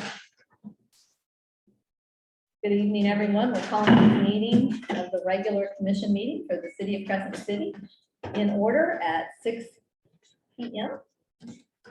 Commissioner Banks. Father, once again, we give you thanks and give you praise and lift up your name, God. We ask you to continuously pray for our community, pray for our citizens, our leaders of this town and our community. We ask this in your son Jesus' name, amen. Amen. Pledge allegiance to the flag of the United States of America and to the republic for which it stands, one nation, under God, indivisible, with liberty and justice for all. Thank you, everyone, for coming tonight. Rain cleared out and we have a nice evening. I'd like to welcome, we have from Palatka Daily News, we have Kazmira. She is our new editor and she is covering all of our meetings today. So welcome, thank you. Poor thing. We'll see who covers next time. And Commissioner DeVito, I guess you enjoying your new spot. Yeah, You're not at the right. little table anymore. Right. So they did a very nice job with that. We've expanded that. I just have a few items I'd like to announce. We've got some things going on. The Crescent City Women's Club is having dinner and bingo again Friday, May 20th. It's $20 per person and tickets are available at the door. Starts at 5 p.m. And the bingo will actually start at 5:45, but the door is open at 5, so you can get in there and get ready and get your markers. All winners will be paid with local gift certificates. You must be 18 years of age or older, and the jackpot payout is $50.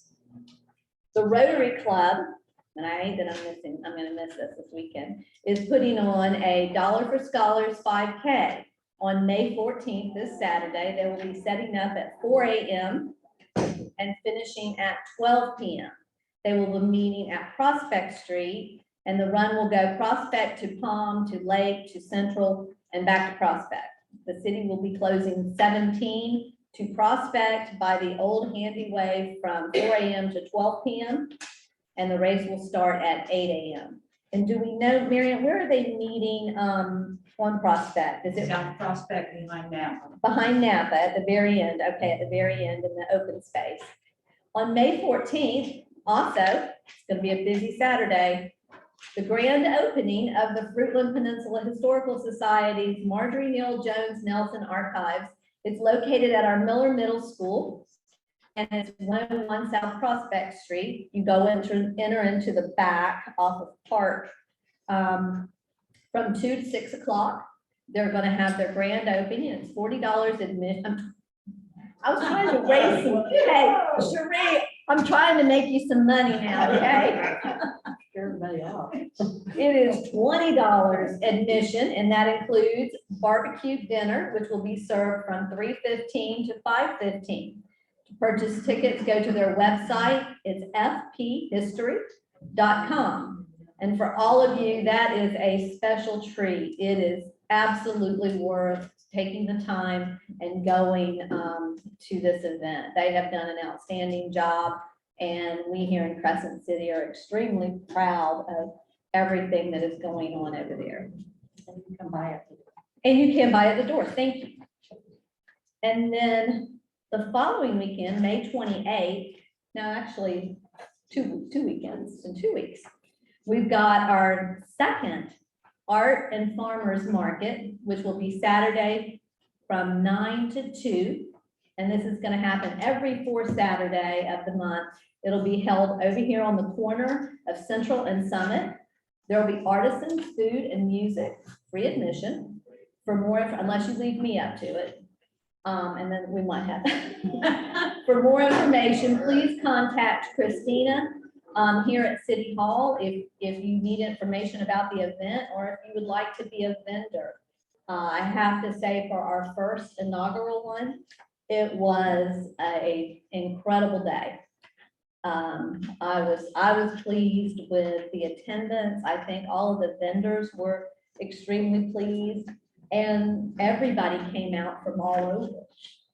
So it was very well attended, and we hope it will continue to grow. Our concerned citizens of Putnam County is having their barbecue fundraiser on the corner of Summit Street and Central Avenue, May 21st, 2022. So that'll be next weekend. Here in Crescent City, we have something going on every weekend anymore. Isn't that great? From 8 to 5, a slab of ribs is $25. Chicken dinners are $12. Rib dinners are $15. All dinners will come with baked beans and your choice of coleslaw or potato salad. Chicken salad sandwiches are $7. Rib sandwiches are $8. And they are pre-selling their tickets. For more information or to get your ticket, please contact Veronica Glover. And she is in the back. Now, let me ask you this.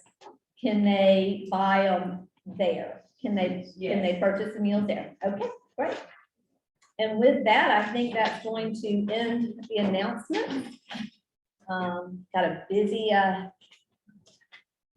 rest of this month, and June's just gearing up. I know in June, our first weekend, we're doing our Cops, Kids, and Kayaks again with the Sheriff's Department. What's that on the 4th? Yeah, I believe, well, it's a Saturday, so it's that Saturday from 10 to 4, so it's the 4th, I believe, and it'll be over in Dexter Park. So we have a lot going on. Okay. Okay, and with that, let's go on, move on to business. We've got the approval of the minutes from April 14th, 2022. I make a motion that we approve the minutes. Any necessary corrections if any. We have a motion. Commissioner Burton and Commissioner Vito, y'all are, Oh, okay, I'll second. okay, we have a second. Do we have any other comments? I have two brief corrections. Okay, I can say exactly what they are in this turn.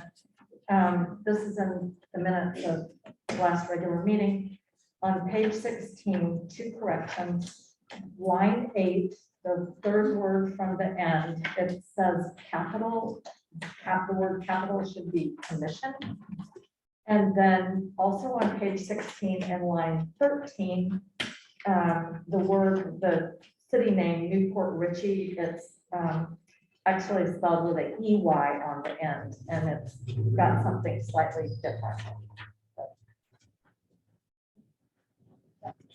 So that's what I have for that. okay.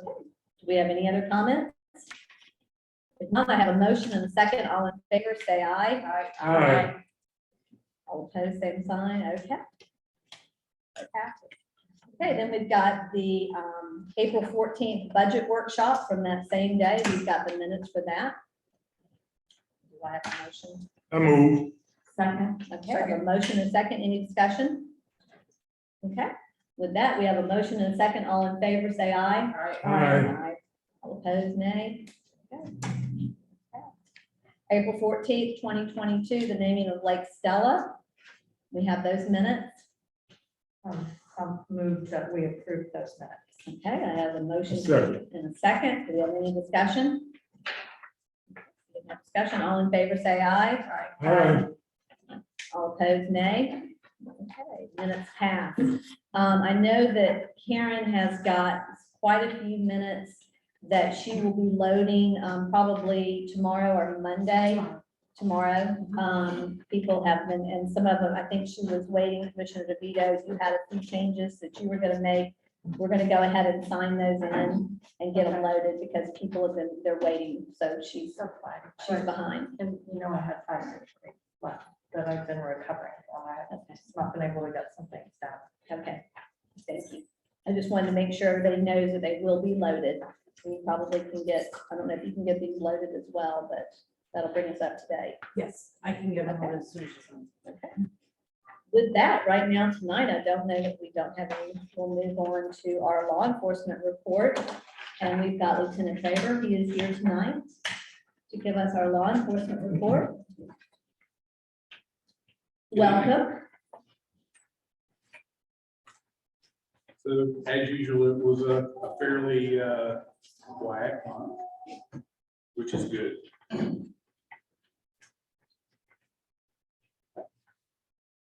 So the first incident I wanted to talk about was, we were getting some reports about some selling of narcotics at the dollar store on Summit Street. Our crime suppression unit set up and actually arrested an individual for possession of cocaine with the intent to sell. That was probably the most notable operation our crime suppression unit did during the month for this area. There were 4 traffic crashes at local businesses. They were all back incidences. So they were all worked by the sheriff's office and were quickly resolved.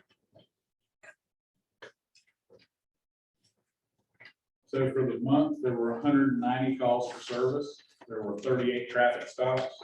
There were 4 traffic crashes that were investigated. And there were 25 suspicious person or vehicle calls. The majority of those were, I would assume, called out by deputies when they find the vehicle. They were generated by the deputies, not necessarily by calls.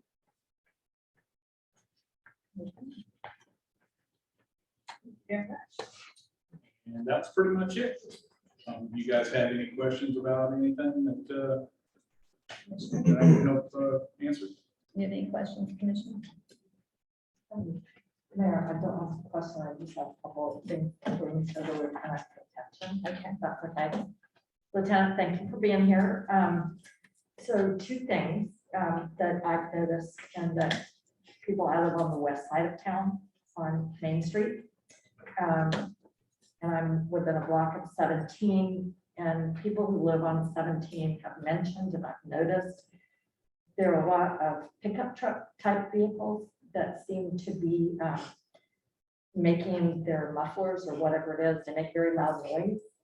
And particularly around going home from work time, they'll just race up and down 17. And it seems like being intentionally loud. Which for people who live on 17, that's pretty disturbing. I don't know if there's anything that y'all can do about that. And then also sometimes they race up and down, again, on the weekends, about 5 and 6 o'clock. And I'm going home from work time on 308 between Middleton Burney and Vernon. You can hear there's like intentional racing. Yes, ma'am. I'll pass that on. I recently moved into investigations, Okay. but I will make sure I pass that on to Captain Usher. Okay, and I don't, just other people have mentioned it to me, and then for people who walk, there are noticeable, looks like beer cans being tossed out of cars or dropped in the street, and that's over on the west side of town. Definitely pass all that on and see if we can get some additional traffic enforcement there. You know, so you'll be here and they'll be there, but just to let you know, so thank you. Thank you. And I will say, I had to leave town several mornings this week, and particularly one morning, that morning traffic sometimes flows very fast. People trying to get out of here. I was thankfully still applying, I think, getting ready, and you had 2 deputies, one parked down here in the median, it was about 6:15, and then you had another one parked at the 45. And so I noticed that the traffic, it definitely had calmed the traffic. It had calmed the traffic down a lot, added 2 minutes to my trip. But thank you very much. Thank you for all that you are doing here. Okay, with that, let's move on to, I didn't ask Commissioner Banks, did you have any comments? No. Commissioner Burton? Okay, let's go. At this time, we're going to open up public comments. So if you would come forward at this time, if you have something you would like to speak to the commission about, 3 minutes is, Karen, you've got the, we need you to state your name, your address, and address the commission, please. Yes, good evening. Angel Duke, 404 North Lake Street. I'm here to inform and comment on our upcoming event of June 18th and 19th. As many of you might know, June 18th is the Randolph Day. We have a proclamation issued in 2018. We've had a journey whereby we were in the process of trying to get a highway renamed and installed in Long Station, Florida. Several weeks ago, we did have the unveiling of ceremony at Eagle Lions Park, which was quite successful. And we will continue that journey on the 18th of June at 10 a.m. in the morning at Denver Road and Old Highway 17, where the sign will be officially installed and the county commissioners and many other people will be there. We certainly hope that you will attend also. Thereafter, we're having a light luncheon for those special invited guests. And I know if you're hungry after the event is over, like around 11 o'clock, 11:30 after dinner. This year for Juneteenth, which is on Sunday, we have a new group working with us, young people with some bright, spiffy ideas as to how we can carry Juneteenth forward. And cannot continue to do it, so you bring people in to support you, and that is what we have done. And it's been a slight delay in making that announcement, because we had certain things that we had to confirm before we came before you. So that's on Sunday, June 19th at the Lions Park, the official Juneteenth ceremony. This is the first year that we are celebrating after it has been deemed a national federal holiday. So we would be remiss if we didn't do anything, especially after we've done it for 8 years. So thank you for your time. Certainly hope to see you guys there. More information at the next meeting. Thank you. Thank you, Angel, and we'll be sure to, at our next June meeting, I believe it's June 9th, is that when our next meeting is? That we'll make sure that we have that on the announcements as well. Okay, thank you. Absolutely, thank you. Do we have any other public comment?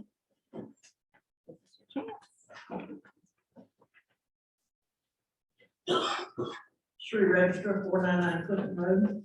On behalf of the Freedom Peninsula Historical Society, I just want to thank the city for their support. The banners for the May National Preservation Month look great going down the highway. They tie right in with our Displaced Matter signs. And I just wanted to thank y'all from the society for your support. Thank you. Sheree, while you're there, yeah, thank you for all your work, your tireless efforts on behalf of everyone in the city, every group. But can you explain, I know as people have driven around about the signs? The signs we have put up 30, I think we're up to 40 now. We're going to continue to put them up, but these are in front of the houses that are on the historical registration site list. We've got some up on vacant lots, and that sign says this place mattered. But if you key into your QR code on the sign, it will tell you the history of that location, that house. And you do that with your camera, You right? do that with your camera on your phone. Yeah, that is. So it's a really neat thing for those that are walking around. When I was putting the signs up, a lot of people stopped and asked me what I was doing or what were they. So it's, they'll stay up the entire month of May, and we'll collect them and start adding them. And next month they'll be, or next year they'll be all over again. So you're gonna collect them after the month of May? Yes. Okay. Okay. Those are very informative and just. And I very- did look into your house and it don't. But I will tell you that when you first put those out, I was running by Commissioner Burton's house, and she and Tracy were standing outside and they were trying to show me how it worked. And a woman pulled up and she was ready for her tour Yeah, she was of the house. So I told them, I said, you might be really busy today. This town does matter to a lot of people, to everybody. It does. Born and raised here, it does matter. Yeah, it does. And we thank you for everything that you're doing. There's not that one thing to that about the tour. Okay, not everyone has a phone with a camera, and something that You speak into your I'm microphone. sorry. I can't hear you with your. Okay, About the signs in front of the houses, much better, thank you. Because not everyone has a phone with a camera. Something that I personally am gonna work on because I helped with this project and my house is one of what's on the list. I'm going to try to print out a printed sheet about every single house. I got in touch with Christina and I'm hoping to have those available at the city hall and the library next week. So that if somebody doesn't have a phone, they could pick up the phone. Good. And it is on the website, the descriptions are on the website. Yes, they're a lot of fun. Okay, do we have any other speakers? Oh, no. Do we need to?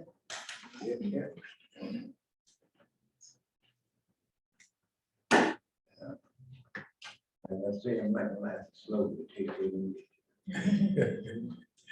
Good afternoon, good evening. Madam Mayor and Commission. Bob Lawrence Cole, 517 Vernon Avenue.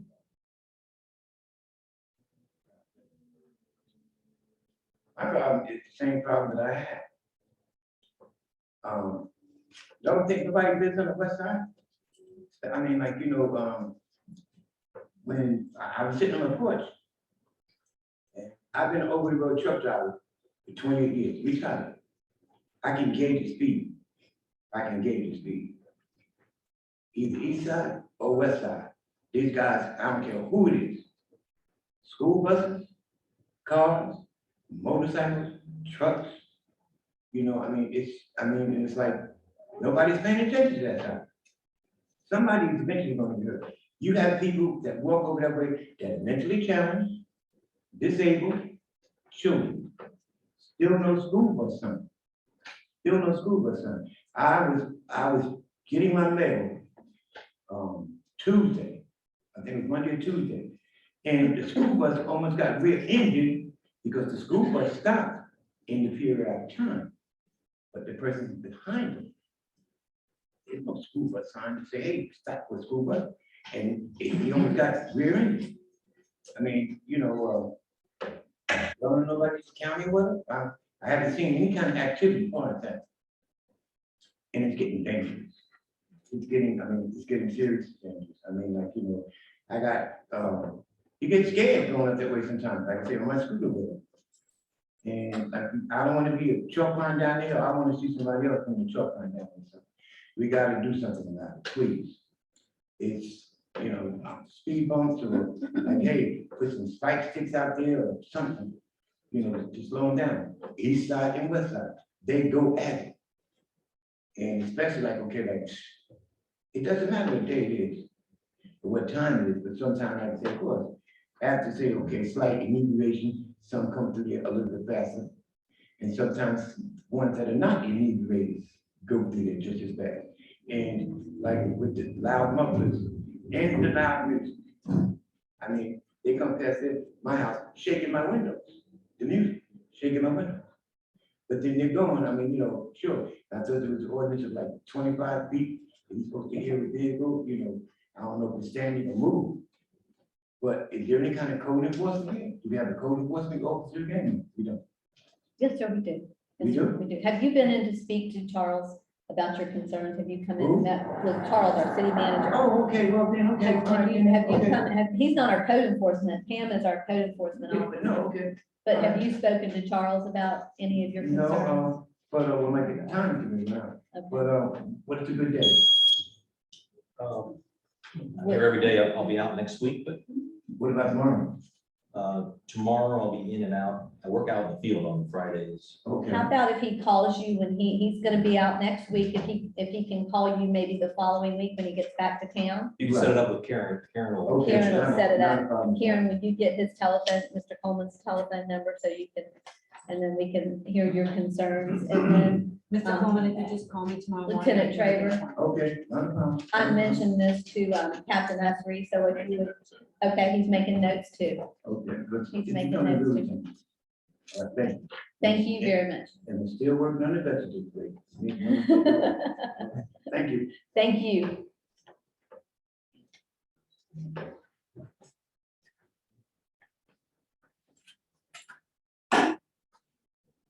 Liz Gomez from 19 Cedar Street.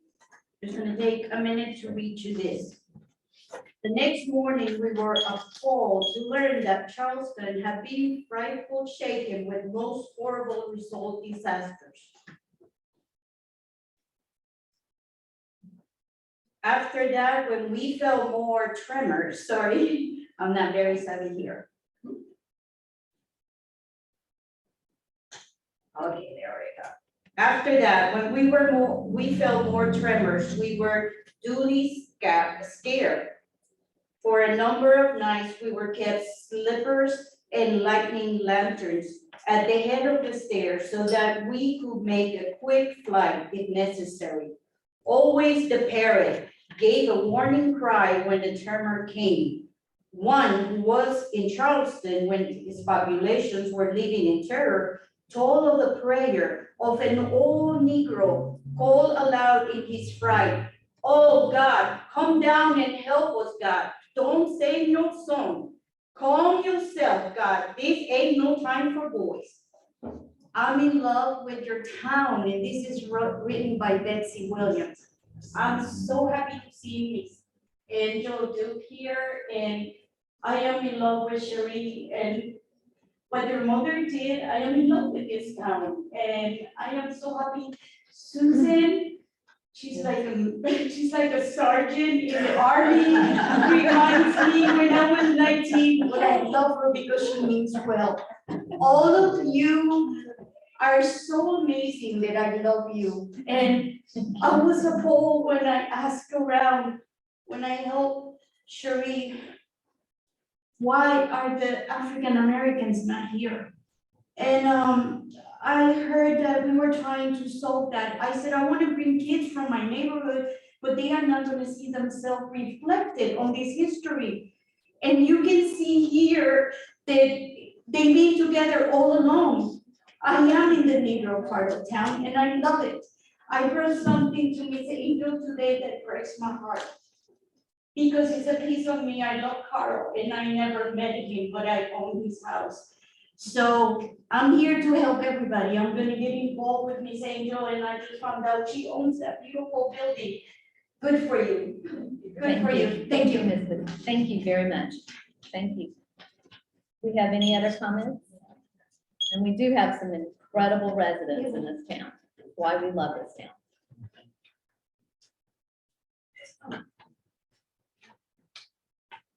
My name is Patricia Lavelle. I live at 117 Acre Road, Crescent City, Florida, and I'm out here to respond to this new remarks about the African Americans in this county, in this town.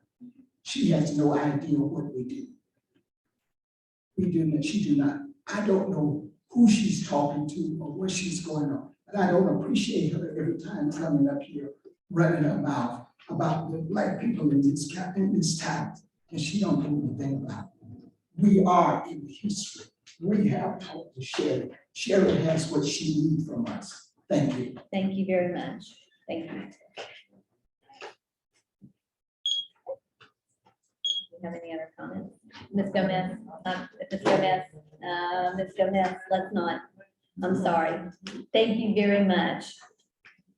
Thank you. I appreciate that. Okay, do we have any other comments? I just have a couple of questions. This is for the 2390 South Highway. Melissa, can you speak into the mic and speak up, please? 2390 South Highway 17. I'm just wondering if we discussed at any point a newsletter or a way that we can get more information to folks, either via email or such, so that we can be more active with this.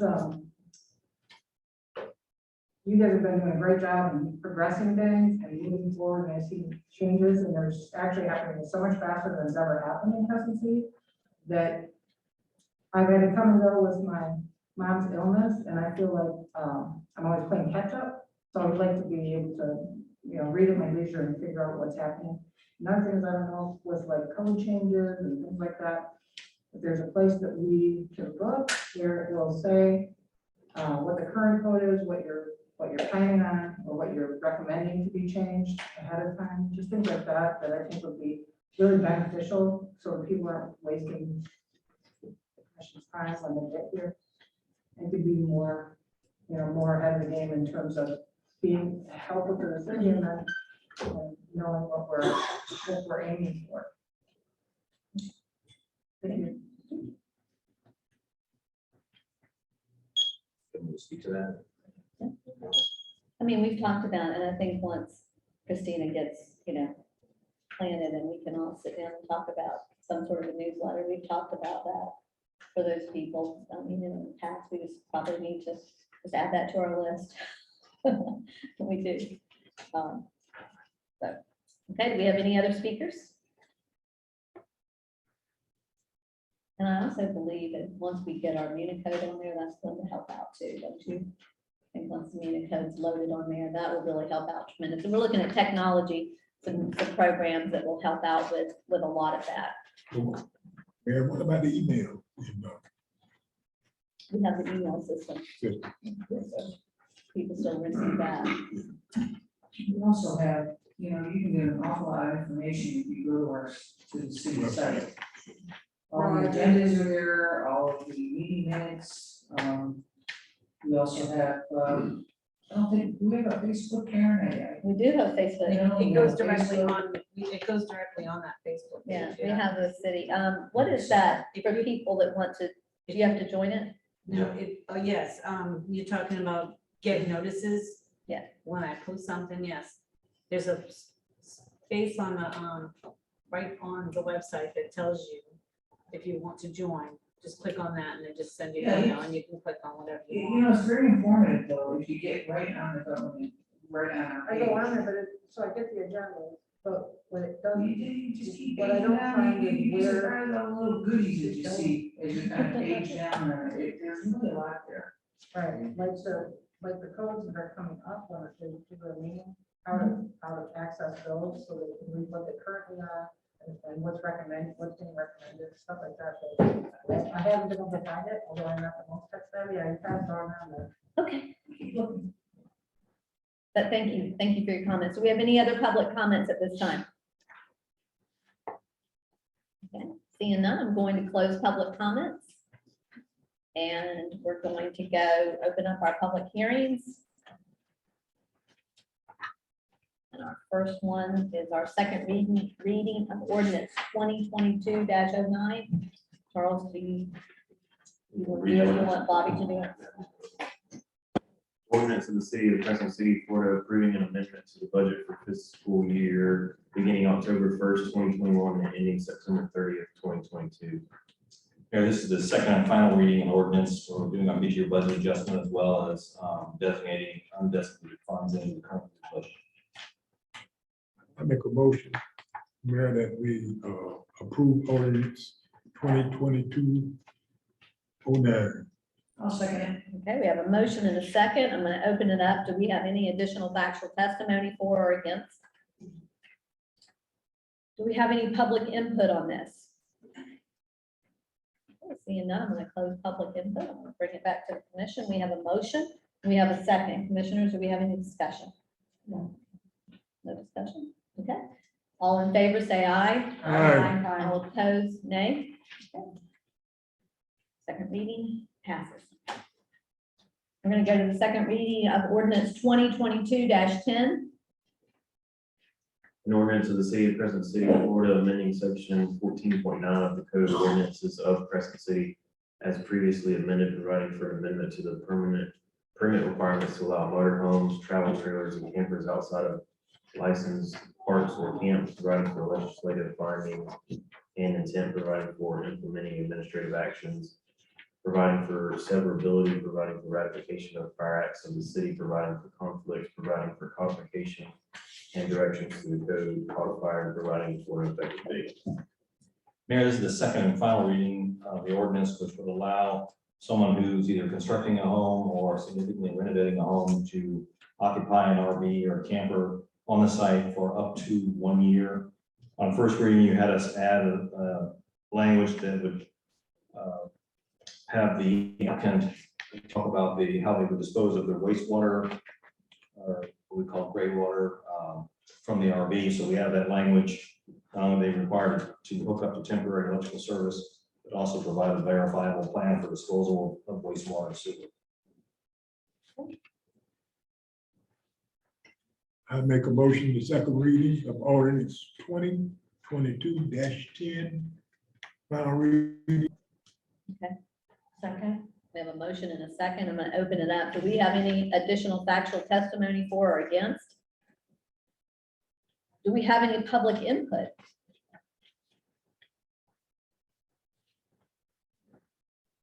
Melissa Project Transformation, South Highway 17, I'm trying to get adjustments. This is why I was inquiring. I know I went to a workshop referencing trailers and I just want to make sure this is not a second reading of that. So this is No. just for construction. Is that the workshop this past Tuesday? Right. Okay, this is separate. Okay. Thank you. You're welcome. Thank you. Any other public input? Yes, sir. You'll come forward.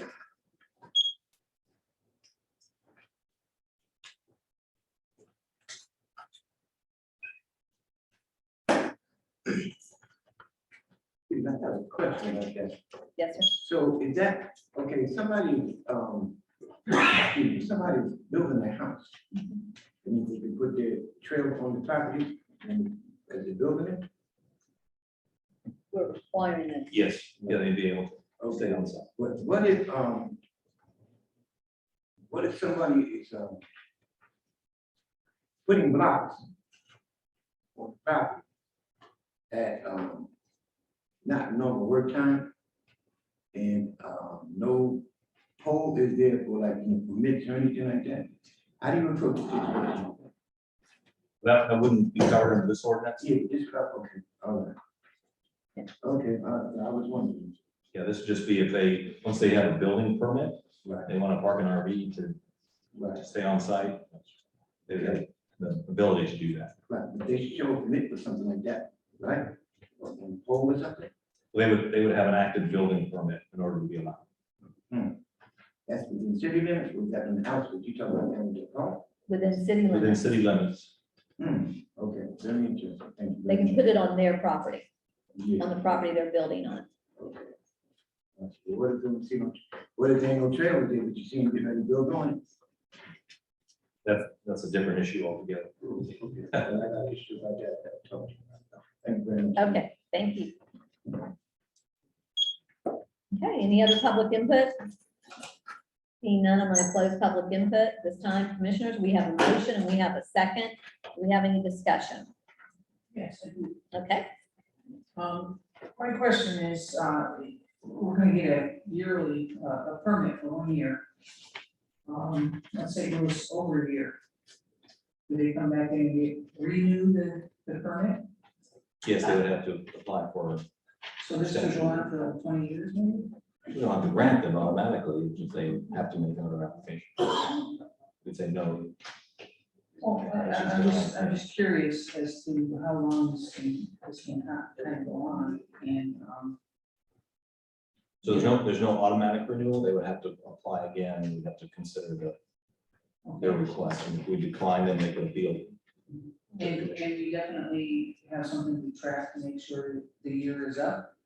Well, we'd have the date of on the application. We just have to keep track of it. Okay, do we have something, a system in place for that? I'll look.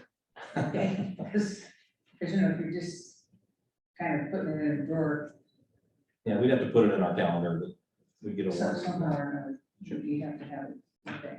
That's my question. and with a permit, you have the ability to approve or disapprove. So it's not an automatic just because they. Just because they apply. I just want to make sure we're kind of keeping track of stuff too. Yes, Commissioner DeVito? Well, Commissioner Burton's question led me to have another question. I had a question about the language of the ordinance. I think I wrote it to Charles and I think he shared that with everyone, but I asked our city attorney, Bobby, whether the language was clear here that the permit and for the trailer is only for the property owner to live in, not for a construction crew, for example. Do you have a response to that? I mean, it doesn't say like we talked about, it doesn't clearly state that only the owner of the property can live in the trailer. It's just that would be the person that would have to come in and get the permit.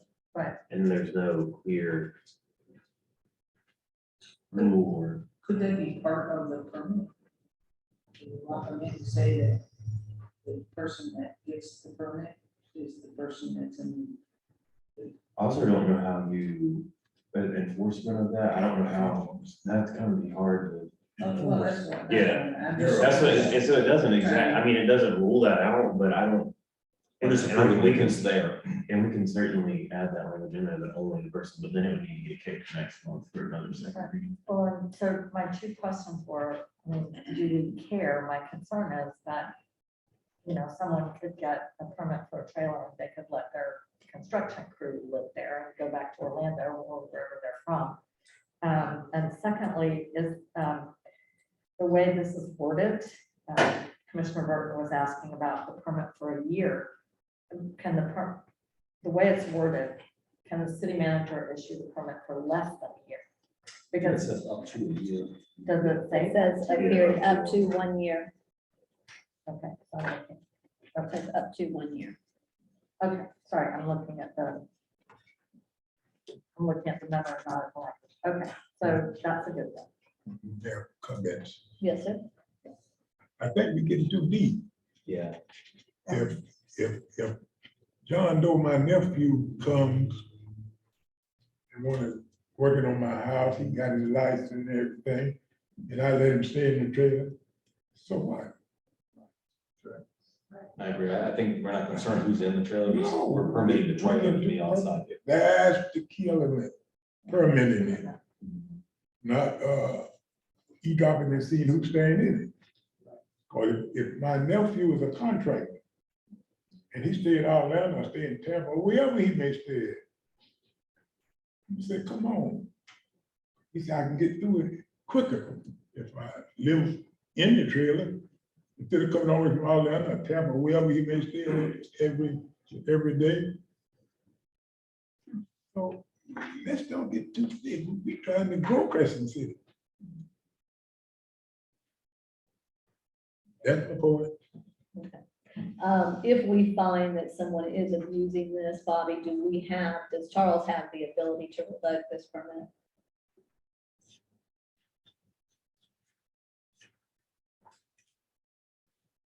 Yeah, I would think so. Yeah, I don't think it specifically says in here, but if we grant something.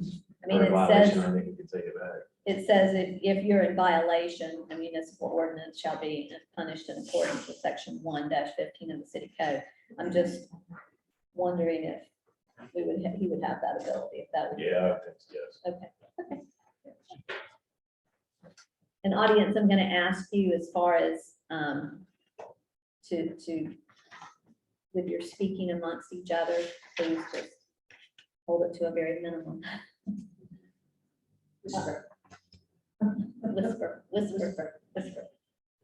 Okay, we have a motion and we have a second. Do we have any further discussion? Yeah, I just want to say, you know, we're saying now, don't be too picky, but, you know, once we adopt this, we've adopted it, so now's our chance. Not that we want to stop, I mean, we're doing a good thing with this, but we want to make sure it's what we want. It's our last chance, so that's all I have to say. That you asked your questions now, what is it, measure twice, cut once? Yeah, so. Okay. All in favor, say aye. Aye. All opposed, nay. Okay. Second reading approved. We're going to move on to our first reading of ordinance 2022-11. An ordinance of the city of Crescent City, Florida, amending section 6.7 of the Code of Ordinances of Crescent City as previously amending section 6.7.2, the list of signs, amending section 6.7.2, the definition of signs, amending section 6.7.3, the standards for signs, amending subsection 673, subsection B 10, deleting a prohibited sign, amending subsection 6.7.3, the standards for special event signs, amending subsection 6.7.3, subsection C, subsection 1, the standards for residential signs, amending subsection 6.7.3 subsection B subsection 5 subsection A, the standards for grand opening sign, providing for legislative findings and intent, providing for implementing administrative actions, providing for severability, providing for ratification of prior acts of the city, providing for conflicts, providing for codification and directions to the code codifier, and providing for an effective date. Wait, read that? Yeah, read that again, sure. Or would you just explain what it means? Mayor, this is, I think we had a workshop on this. I don't remember now, that's many workshops. This was the, if you recall, last summer, we suspended our enforcement of our sign code pending revisions. So we brought it back, looked at it, made some recommendations, we talked about them. And so this will reflect those, and I'm gonna step through it as quickly as I can to show you the strike through and underline what was removed and what was added. There were some concerns. People thought we were making it more onerous. We're actually loosening the sign standards and making it more business friendly. So in the section, just a minor modification to the first paragraph by creating the necessary legal framework to govern the number, location, other characteristics of signs. This is a little bit small. So these are the definitions. We added a definition of an A-frame sign, aka a sidewalk or sandwich sign, which means a time-limited sign not secured or attached to the ground or any building or structure and displayed for the benefit of pedestrian traffic. We created animated sign, a sign that includes visible moving parts, flashing or oscillating lights.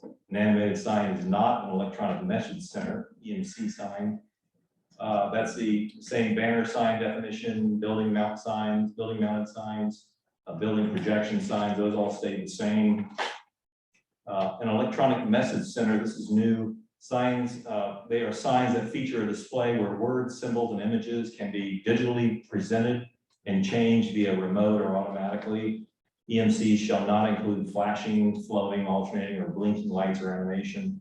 Time and date of public information signs may be included in this definition. This was added because we may add entry feature signs. Many communities have, where it's an electronic element where they can put, arts and farmers market this Saturday out on an electronic sign. Is our sign out here at EMC? It's an electronic sign, yes. We currently have one on site. So we added a definition of feather sign means a flexible or rigid pole to which one side of flexible fabric, generally in the shape of a feather or vertical flag, as a portable sign. And then freestanding sign, a lot, and monument sign, those are the existing definitions. Off-premises freestanding sign, outdoor advertising signs erected and maintained by an advertising business or service or owner upon which advertising matter may be displayed and which generally advertise firms and organizations that along with their goods and services are not located on the same premises as the sign. And then we added electronic message centers or EMCs are excluded from the definition of off-premise signs. And then portable signs remain the same, and shopping center definition remained the same, as did sign, definition of a sign, and sign area. So then under standards, we kept all the same standards. The following signs are permitted in all zoning districts unless not allowed due to other provisions of this chapter. That's signs that are not visible from the street due to location of buildings, other structures, topographic features, and so forth. Signs within enclosed structures for each lot with same public use, religious, charitable, educational, cultural signs not exceeding 6 square feet. For each one historic marker not exceeding 4 square feet. So these are all signs that are permitted. This will all stay the same. For each lot, political signs not more than 32 square feet in area per sign for a political candidate. That's all the same for each dwelling unit. One sign no larger than 2 square feet in area which contains the name of the occupant, profession of the occupant, and the house number for a home-based business. For each occupant of a commercial or semi-public use, signs no larger than 2 square feet. Government or other legally required posters, notices, and other signs, and parking and directional signs not over 2 square feet. Those were all allowed, and we're keeping all that language. Same thing with the signs that are prohibited, signs which incorporate any manner of flashing, moving, or intermittent lighting. Then we added or animation. This does not include time and temperature units utilized to announce government services. signs which by reason of their position, working, illumination, size, shape, or color may obstruct, impair, obscure, or interfere with the view of, or to be confused with any authorized traffic control signal, sign, or device. Signs which by reason of their position, size, or shape obstruct any sign previously erected. Signs for whatever purpose that are obscene, lewd, indecent, immoral, or lascivious. And signs that create a safety hazard by obstructing the view of pedestrians or vehicular traffic. Signs which are located all or partially on or over a street, alley, or public property other than a sidewalk unless specifically approved as a projection sign in the CRA. Signs on public utility posts or poles unless required by law or authorized by the city commission as a governmental usage. Portable signs, and no sign shall physically project beyond the property line over any public street, right of way, walk, alley, unless specifically approved projection sign within the CRA. And then we took off freestanding premise signs because we were allowing those in other sections of this code. So C, the following signs are permitted in residential zoning districts unless not allowed due to other provisions of this article. So what this originally said was a subdivision has an entry sign, can have one. And typically what I found is usually there's a boulevard with a double face sign in the middle, or there's two entry on each side of the entryway. There's two signs creating with flowers and landscaping. So we changed the language. The Planning and Zoning Commission may allow up to 2 ground or wall signs identifying a residential neighborhood. The sign may be a single sign with 2 faces of equal size, or maybe 2 single face structures of equal size located on each side of the entrance. No face of the sign shall exceed 32 square feet in size and may be illuminated in a steady light only. That allows for, eventually we have development of neighborhoods that could have a nice entryway. This is all the same multifamily housing developments. We have one sign. The Planning and Zoning Commission may allow non-residential special exceptions to have non-illuminated signs no larger than 24 square feet. No off-site sign bearing a commercial message shall be allowed in a residential zoning district. Again, all this language is the same. The following signs are permitted in commercial zoning. That's with a total surface area of 250 square feet. Signs serving or incidental to a special exception subject to approval by the commission. Small incidental signs, such as those necessary to control direct traffic, parking, so forth. And window advertisements not exceeding 20% of the total window space. So we made a little bit of change here. Banners, portable signs, feather signs, or other temporary wall signs shall be permitted under the following conditions. In addition to signage permitted under section D1 above for grand opening celebrations, one time only, once a year, to be allowed for a time period up to, and we increased it from 90 days to 120 days per business entity.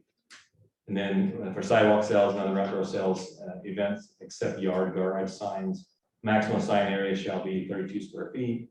Banner signs and other temporary wall signs permitted by this section shall require the approval of a sign application, but shall be exempt from permit fees. Banners under 15 square feet in the commercial district may be allowed as long as maintained in good condition. Can I stop you for just a Yeah. moment?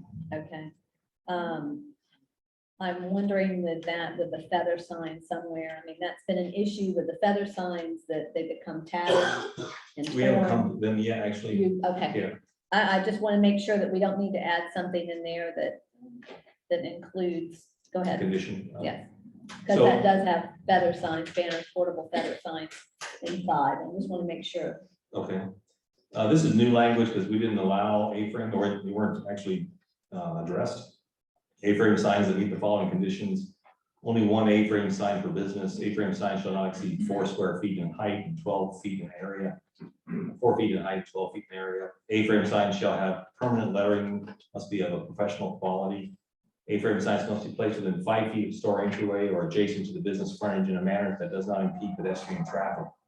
No sign shall be placed in the state or county maintenance right of way, maintained right of way. A-frame signs shall be removed at the end of each business day. Any business placing an A-frame sign does it at its own risk and will hold harmless the city and trust the city.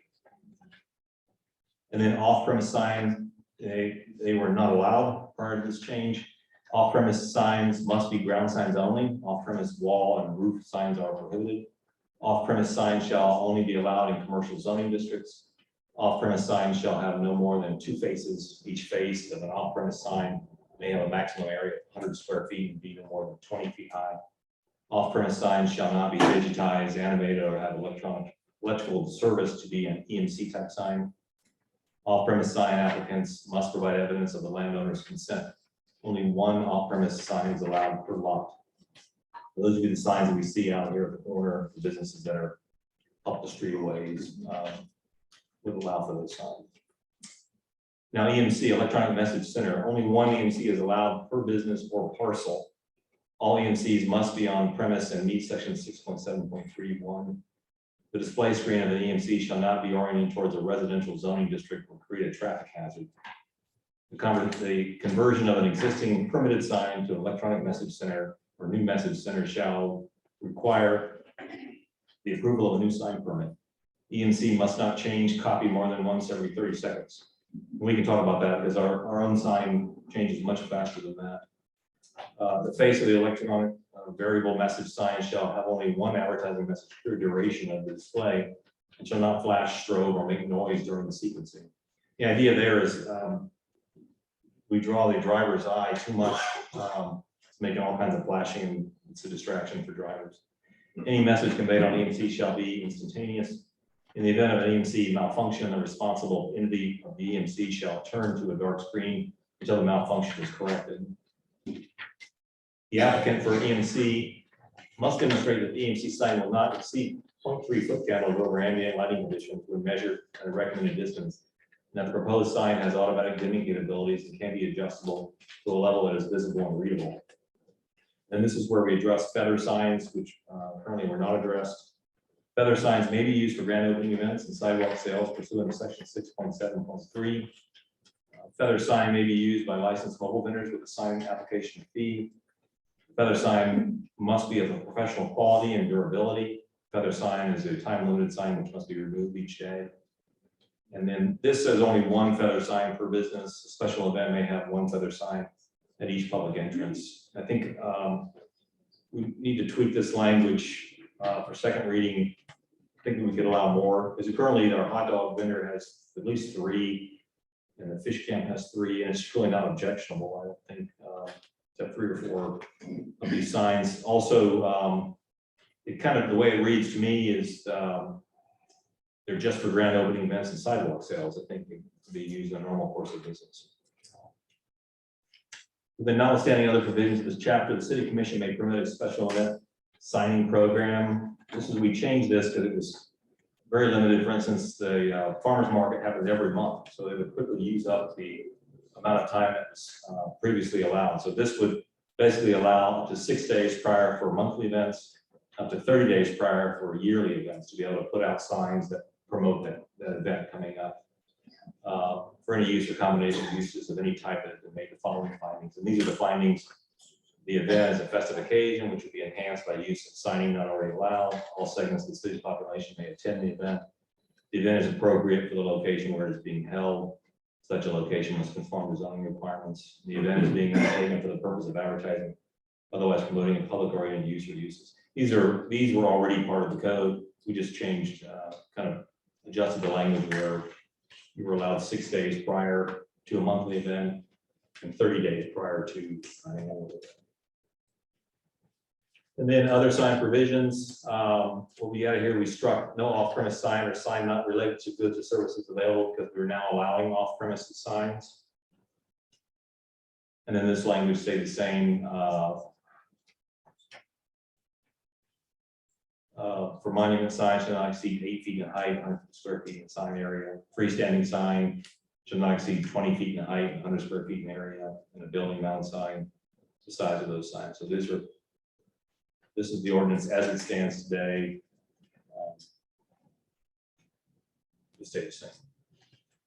So those are the changes. I'm recommending further tweaks for the feather sign. And you had mentioned something, maybe put something about the condition of the sign. I know the sign across the phone company across the street, that was pretty tattered before they finally replaced it. So was the nail sign. And it took us a long time to get, it wasn't a feather sign, it was just a regular vinyl sign, wasn't it, Cam, that they put up? It was a banner. It was a banner, yeah, it was a banner that they had, so that might take care of it with all signs together with any supports braces, that might, must be in good repair. I don't know. Yeah, I have a question about the good repair part. Because I remember when we had the workshop, came up, there was an enforcement issue, caused a discussion.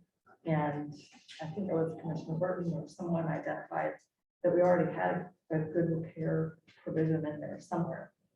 It's still there. It's still there. Okay. So we probably need to, because this is a ordinance, we probably need to Yeah, handle before we it, discuss- handle it accordingly. I'm sorry, we should. And I yes. so move to go ahead. Okay. Please. Okay, and, accept the first reading. Do we want to make some changes on? Well, we're gonna accept. Yeah, but we this. should, We've got to go through the process. yeah, and the process says, okay. We need a motion. We need a Yeah, wanna Make a motion. motion on 2022-11. I make a motion. Accept that, To approve? to approve it, thank you. I mean, we're way We out do of this. the box here. Yeah, go ahead. And Well, we we'll just need a change it. second, and then Sandbox. we'll open it up. I've got to open it up for public comment too. Okay. So. We have a second. I ain't gonna second it, because I don't understand all that. Okay. Okay, you'll second it. Okay, so at this time, I'm going to open it up for additional factual testimony for or against. Yeah, so now. Okay, Okay, seeing nobody come forward, I'm gonna open it up for public, excuse me, I'm gonna open it up for public input at this time. So if anybody would like to speak to this, please come forward, state your name, your address, Is on the and side. speak to the commission. Yes, sir. Gerald Watson, 404 North Lake Street. What I suggested is that, and I'm glad to see the sign ordinance evolving in the way it is.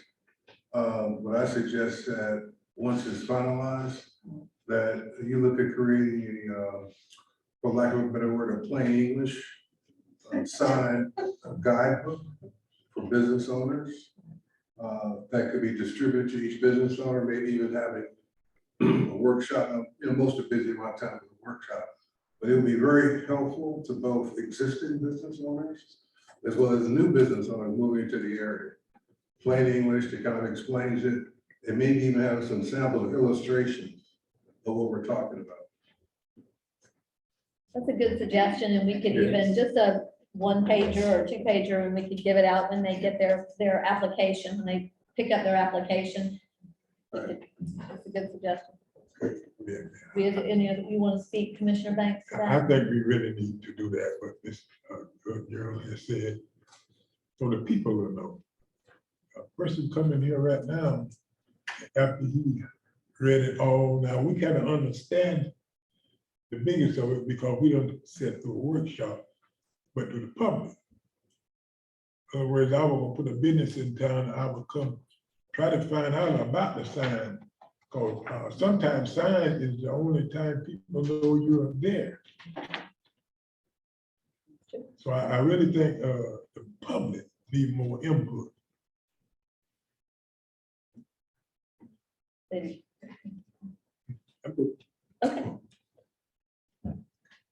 Such 304 Chestnut Street. What does that mean for the don't poop on Putnam signs? That's a question. How does that fall into? And that is because that has been going on for some time. Well, I've always kind of had the same question, and I'm afraid to kind of bring it up because I think it would rub people the wrong way, but we have a lot of different campaigns that happen. A lot of times we think the only campaign that we have are political, but Poop on Putnam's a campaign. I'm sure there's other ones. I think when they put that trail in front of my house and put a sidewalk in, now I have to maintain. Well, I remember when I first moved here, all these signs were out there, and that's a campaign. So at some point, it's not addressed as to how to handle that, or if the campaign is over, take the signs up. And maybe that should be thrown in or something to discuss those types of Thank you for issues and signs. bringing that to our attention. Yes, thank you. Commissioner DeVito, you had something you wanted to say? Right, well, to Diane's like question, isn't that something that Bobby should speak to? It's my understanding that there's a special category for free speech, and don't the homeowner signs as to a particular issue fall under that category? Yeah, I don't think we're gonna be able to restrict somebody from expressing their views in their own yard. I don't think so at all. But, and as well, I was going to mention that. Let me ask you this. We really, can we finish up public? Yes. And then we'll, thank you very much. Okay, do we have any other public input? I don't go through all that, code, but historically, there's a certain amount of time. Melissa, would you, I'm so sorry with the mask on, would you speak into the mic? You're gonna have to push it out by now, I'm sorry. Usually that falls into the campaign designation of signs, and it's usually in a code of like 2 weeks before campaign or a month before campaign, whatever that designation is. So if a campaign is for a project, like, I guess until it's gone, it might fall under the same type of code where you get a certain amount of time ahead of the campaign, and when it's done, you get a certain amount of time to remove them. Thank you. Okay, do we have any other speakers? Yes, sir. Lawrence, you have a lot to say to him. He is getting his exercise. I haven't seen him in a long time. I'm making up for lost time. There you go. I said, the last slogan, when you get there, it's good. But, so, okay, all these signs going around. Sign. So can I, as a resident, put a, oh, you glue this maximus before you get to the corner somewhere? Slow what? What'd you say? Gluteus maximus. Oh, okay. Right, I heard. right. Okay. I'm saying, you know, because I mean, on both sides, really, it's ridiculous. As a resident, as a homeowner, I think you just said something where it's gonna be, we'd have to address that in a different kind of way or different language. You put, you know, you just said something, somebody just said something like that. To where it's like, as a homeowner, can I legally put a sign out on my property? Since the state, the city, the state, or the county is not gonna do it. Can I put a sign up there respectfully saying like, hey, guys, slow down or something? On my property, don't touch it. Is that, am I legally, will I be like, they giving a ticket back, say, no, you can't take a sign down? Since everybody's throwing signs all over the place. I can't give you specific legal advice, but I would say you could put it up there until somebody told you to take it down for sure. I mean, I just, in this position, I can't give you legal advice, but. No, I understand the legal part, but then, okay, so if I put up a respectful sign, you know. It has to be respectful. No, in all sincerity, you know, just something over there until either the city catches up, the state or the county catches up to this problem that I've been addressing like, wow, for a little while, and no, and for a little bit longer than a little while. So. I've okay. seen those, because we love our children. We please love slow our down. children, Right, yeah. deaf Yeah. child, yeah, you know, Yeah, they so, have- yeah. don't let your dog poop in my yard, yeah. Okay, right, yeah, something like, okay, right, slow down, okay, child play area, something like that? Yeah, so the reality is that they're not legal signs. But typically, if you have, code enforcement, which is reactionary to Yeah. complaints and nobody's complaining, it just stays there. But to the other one about for each lot, political signs not more than 32 square feet in the area per sign, per political candidate, which are put in place no earlier than 30 days prior to the election or referendum to which they pertain. These political signs must be removed within 48 hours after the election or referendum to which the sign relates is over. The person or persons responsible for the placement of the political sign must be responsible for its removal. So technically, the don't poop on Pleasant signs are past due. Would they be considered Yes. political? I Their think, campaign was a. It's a campaign. yeah. Yeah, so- okay. I mean, I never really addressed it when I said, well, it needs to be addressed. at This some is point. getting very confused. It's my understanding the city manager 4 years ago said that the limitation on political signs had been struck down by a federal court decision. I haven't Well, heard- I haven't heard I think back, that, but let's I'm finish gonna up. follow a point of order here, Let's- and we need to get back on let's track finish- and finish our. Finish up with public comment. Thank you, Lawrence, for bringing that to our attention. My question again. Okay, All right, thank last you. call. Or 2 points, one question. I'm sorry, did you, okay, go ahead. From 142 North Fifth Camp Road, Satsuma. I notice a lot of internet signs around that are distracting. They avoid paying the same fees that most businesses would pay. They stick them up everywhere. I don't know if that's addressed. The other thing is all these feather signs and other signs and the nature, plastic signs, backlit signs are not conducive, in my mind, to the historic character of the town. And the more you get, the tackier it looks. I understand business, but that's my sense. Mayor, can I say this very quickly? Yes, sir. We're gonna move. Now, a lot of sign is very illegal, but because how quick somebody turn it over to the enforcement area. In Palaca, there were several aid signs on back streets.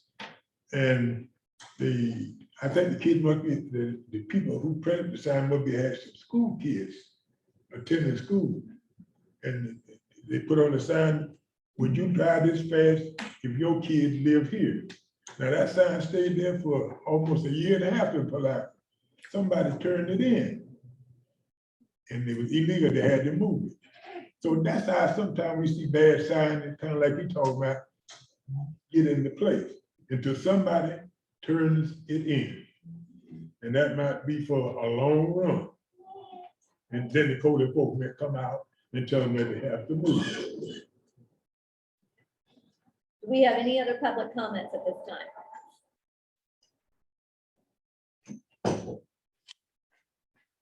Mayor Roberts, 1100 Grove Avenue. 2 questions. I just wanted to know, does the sign policies apply to churches? And if so, that's the first question. Second question, if so, that little 1-page or 2-page handbook, could that also go to churches, new and existing? Yes and yes. Yes, yes and yes. Yes and yes, thank you. Do we have any other public comment at this time?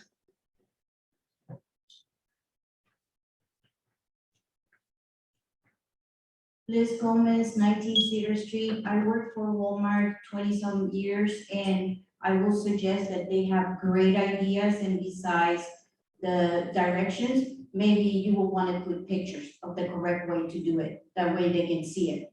Okay, thank you. Very good suggestion. Okay, do we have any other public comment before I close public comment? Alyssa, did you already speak? You already spoke. Sorry. I was just gonna say, can be uniform when you're talking about a bunch of signs, Yeah. with what your sign code is and your colors. Okay, What look tacky. thank you.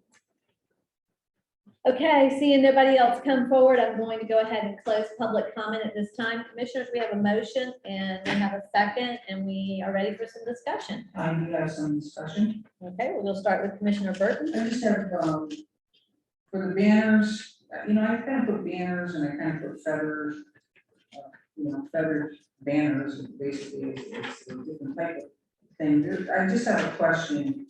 On the banners, you have, they can only be put up on an open celebration, right? And it says, once a year, I'm sorry, on page 5, on banners, number 5. It says for a time period of up to 120 days. Do we have a way to track that? I mean, if I open up my, if I want to open up my thing and, I told you I'm opening and just stick a thing, but does somebody go out there and say, oh geez, she stuck that out there yesterday, and now a time clock goes on. I get a little concerned when you start putting numbers and things on things, because unless you can track them, then you can't do anything really about them. And a lot of times they stay up forever. And then on page 6, we talk about feathered signs. It does say that the feather sign must be of professional quality and durability. If we're talking about, if you want them to maybe last a little longer, but you have no time that they can stay up. I guess they can be used for grand opening and sidewalks, but, okay, I'm sorry, you do. A feather sign is a time-limited sign which must be removed each day. Excuse me, we do have that covered. But that's something, again, when you drive by or you're on your way home from work and the place is closed, I guess that's when you notice that if it's still up or something. But as soon as you put that, 120 days or something like that, I think that's kind of has a problem, because I don't really think Crescent City will track it. And then I have only one other question. We have a lot of signs and windows, business windows. Some of them say going out of business. Now, we have one in particular that's been going out of business now for about 4 years. So I I'm think, just I think curious. he took those down, didn't Those are he? problems. He's back in business. He's back in Okay, so business. we finally did take that down. Yes, I don't think anybody bought, he's back in business. But anyway, I think that, I don't see anything in here about signs and windows. I don't know if it makes a difference one way or another, but, that's just something that's always kind of questionable. There is actually a section on window signs. 20% of window area can be used for signs. Yeah, I saw that. Okay. There's window signs in there. Yeah, window advertisements not exceed 20% of total window space and shall be counted towards total surface area of sign for the business. You're gonna have to be careful with all the signs we put, all the postings that we do in our door. Commissioner Banks, Commissioner Burt Reed, you're good, Commissioner Banks? I'm gonna let it go to the last reading. Well, we gotta make our changes before we go to the last Yeah, reading. right, I'll do that. Okay. Commissioner DeVito? Sure. Regarding political signs, I tried to find it on my phone and it disappeared, but I'm pretty sure there's a court ruling that invalidated the time limit on political signs and homeowners' yards. I'm almost positive about that. Okay, before we take it to second reading, we need to make sure that you, and you can probably talk to, Charles probably Yeah, I will will. have some information on that too. Charles Overshow might have some. I think there are court decisions on. We took this one. So I'm We sorry. didn't have an answer to it. I think that political things, kinds of personal expression that Bobby said in a homeowner's yard, and as well political signs in a homeowner's yard have special court protections at this point that we should adjust whatever it is we're doing. I do have some questions about this ordinance. I noticed it says that A-frame signs, sidewalk or sandwich signs, only one for business. And am I talking into this right? Okay, that's better, right? Okay. Mr. Roberts said, what about churches? Churches and civic groups, I believe some of them have more than one A-frame sign that they put out for events. So if you have, say, if you're having a bazaar and you have A-frame signs, you're not supposed to put those out. That'll be considered a special event sign. Okay, that's a special event sign. And then my overall question is, do all signs need a permit or just certain ones? What says?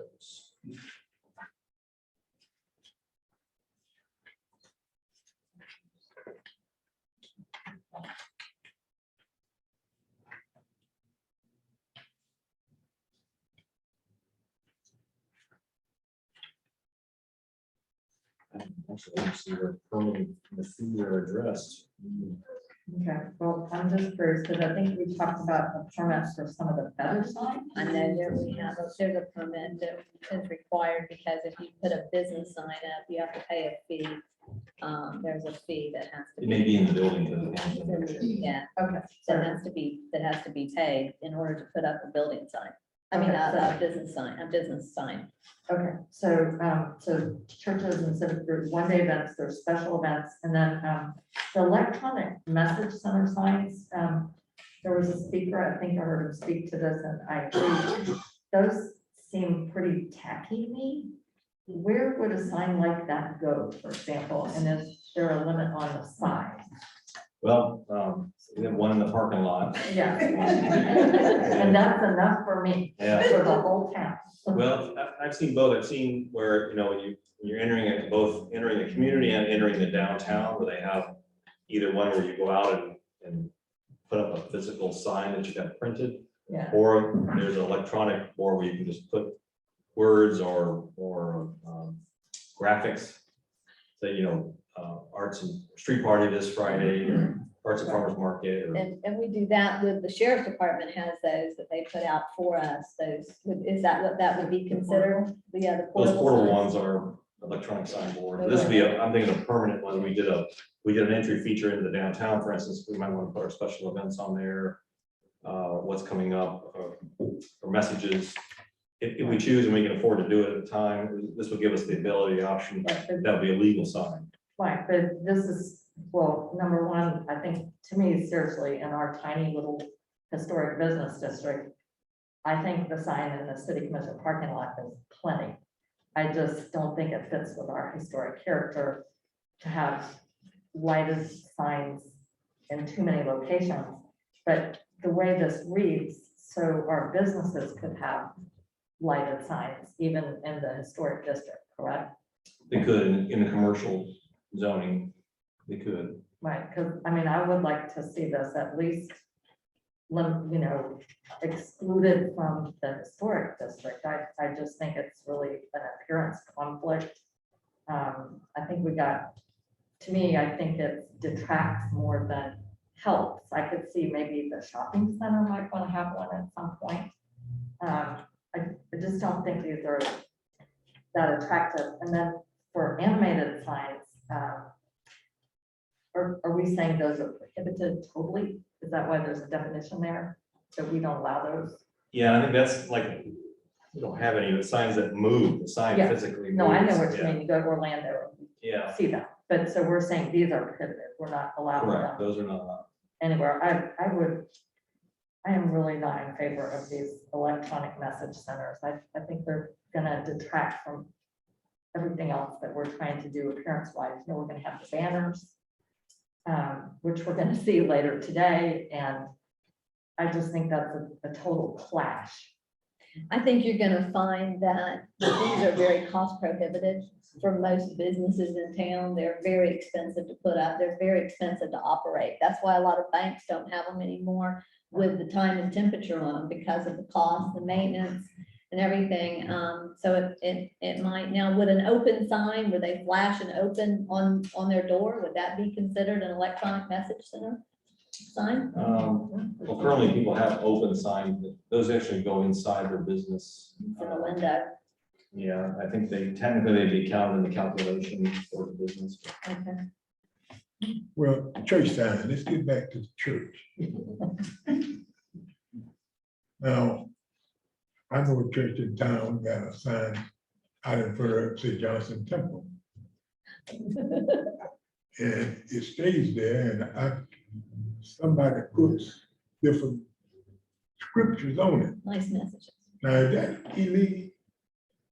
No, that's a legal sign. Thank you. I just wanted to. It's our own sign is currently not conforming. We're allowed time and temperature only for electronic signs currently. So this would allow our current sign to be. Okay. They're a conforming sign. All right. Okay, Commissioner DeVito, do you have anything more? No. Oh, that's it? Okay. I do want to say that I do feel in the feather signs that even though it says a feather sign must be of professional quality and durability, it also should be maintained in good condition. I think we've got to have that in there so that we have something that when it becomes tattered, which they do become tattered. When it becomes feathered. When it becomes feathered, that we have the ability to ask them to remove it. We can add that on to that sentence. And you And said maintain you good want to condition. add, right, and you said you wanted to add, and I do know that, and when we went through this over the summer and speaking to Spanky was an example. They put a feathered sign out. I think they have 2 feathered signs. We had them pull those feather signs in, and they said they were so surprised at how their business decreased. Just because people have said, as they're driving by, they sit so far back, you wouldn't know they were there in that plaza, but as the people drive by, they see that and they've stopped just because of those. And they said they saw an increase when they allowed them to put them back out. So they are very, they can be very beneficial to a business. I think we could strike A. It says Okay. feather signs may be used by for grand opening events and sidewalk sales. Just strike it and just feather signs may be used by licensed mobile vendors with design application fee. Feather sign must be of professional quality and durability and maintained in good condition. Feather sign is a time limited sign which must be removed each day. And then I recommend more than one though. It says only 1 feather sign per business. Currently, we have people with 3 and 4. Okay. How many would you recommend, Commissioner? Do we? What is hot dog? 3? Yeah, about 3 or 4. Well, it enhanced the business, and that's what we here to try to pass something that is gonna enhance the business in Crescent City. Yeah. You know, At least 3. At least yeah, at 3. least 3. So we'll put 3 in there. The only other thing I would say is with these A-frame signs, number 1, 12 feet for I guess that's an area, that's the area, Yes. It's okay, like 4 by 3. yeah. 3 by But again, I'm saying that if we're gonna allow these, that they need to be kept in good condition. Because you see some of them are hand painted signs, A-frame signs, so maybe professionally. Professional, it says A-frame signs shall have permanent lettering, must be of a professional quality and maintained in good condition. Okay, May I have that? yes. That would be my recommendation. I don't know if the commission. Well, I think anything that people put down there would be. It ought to be in good condition because it does reflect how we feel about our city and the pride we're taking in our city, and we Should just we want. say A-frame signs shall have professional lettering, and must be of a professional quality? Because one thing I'm thinking about is many times cafe will have a Of a board that's professional chalk. quality. of a Well, prof- the yeah. middle is a chalkboard, so they Yeah. put today's special charcuterie board. I just think it $15. needs to be of professional quality and maintained in good condition. Does that mean they can have their talk space? Yeah. Well, I still want to get rid of the electronic message signs. for the- So if we were to go back to what Commissioner DeVito, and then we can move on from here, Commissioner DeVito's concerned about an electronic, these EMCs in our historic district. We're considered in our historic district, aren't we? Or we would be breaking our rules. Well, we don't have any. We would, if we adopt this and we exclude them from our historic district, then we would be breaking our own rules. Oh, I see what you mean, yes, yes. We could put, on those electronic signs, maybe in the historic district, prohibiting them except for in a government. Yes. In a government, at a government building, government or bank building, or financial institution for government. I would make that like the light poles for just for government use. I think the elementary school has one. Yeah, they'll trail correct, yeah. Yeah, but it's a But government, why is we, Yeah, why are we working on this? and they're not in the historic district. We're not, we just have to get this language in here the way we want it for it to come back to second reading. So if we want to make any amendments to it, this is your chance to do it before it comes back for second reading. yeah, because those signs cost a fortune, then we gonna. I mean, that's just, she can make that, I mean, she can add that, that's up to the commission if they want to.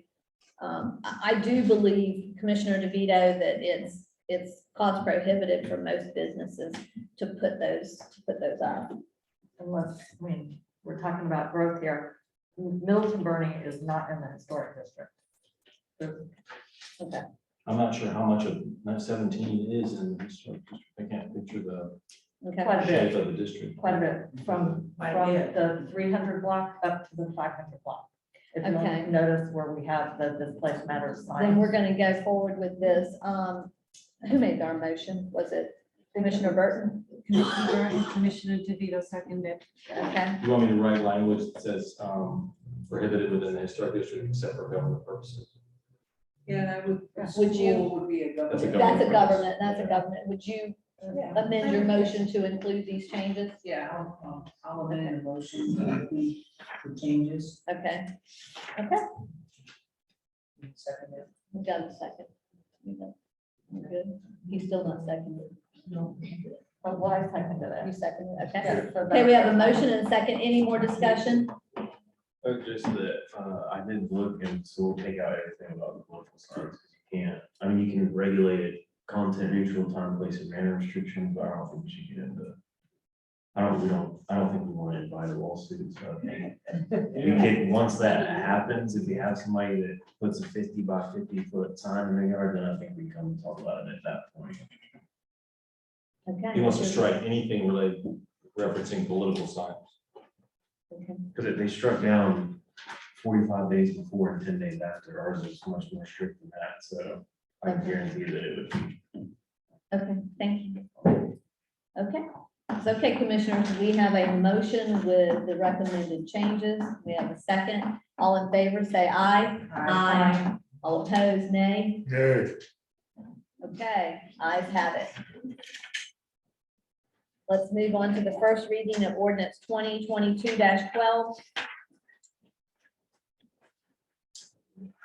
An ordinance of the city of Crescent City approving an amendment to the natural gas fund of the budget for fiscal year beginning October 1st, 2021 and ending September 30th, 2022. Yeah, this is an amendment to the natural gas fund to include a DOT reimbursement grant for the cost of relocating our gas line for this US 17 expansion. I move to approve Second. ordinance 2022-12. I second it. Okay, we have a motion and we have a second. I'm going to open it up for additional factual testimony for or against. And seeing none, I'm going to open it up for public input. Do we have any public input on this? Okay, seeing no one come to the podium. Commissioners, we have a motion and a second. Do we have any discussion? No. Okay, all in favor, say aye. Aye. All opposed, nay. Okay, first reading passed. First reading of ordinance 2022-13, an ordinance of the city of Crescent. Oh, go ahead, Bobby. An ordinance of the city of Crescent City, Florida, providing for a second city commission meeting each month as necessary, providing for the procedures to call for a second commission meeting, providing for conflict, providing for codification and directions to the code codifier, and providing an effective date. Mayor, this item is the commission directed staff to bring back an ordinance which would allow the commission to have a second commission meeting each month. Or in light of Commissioner West's absence, I want to take this item.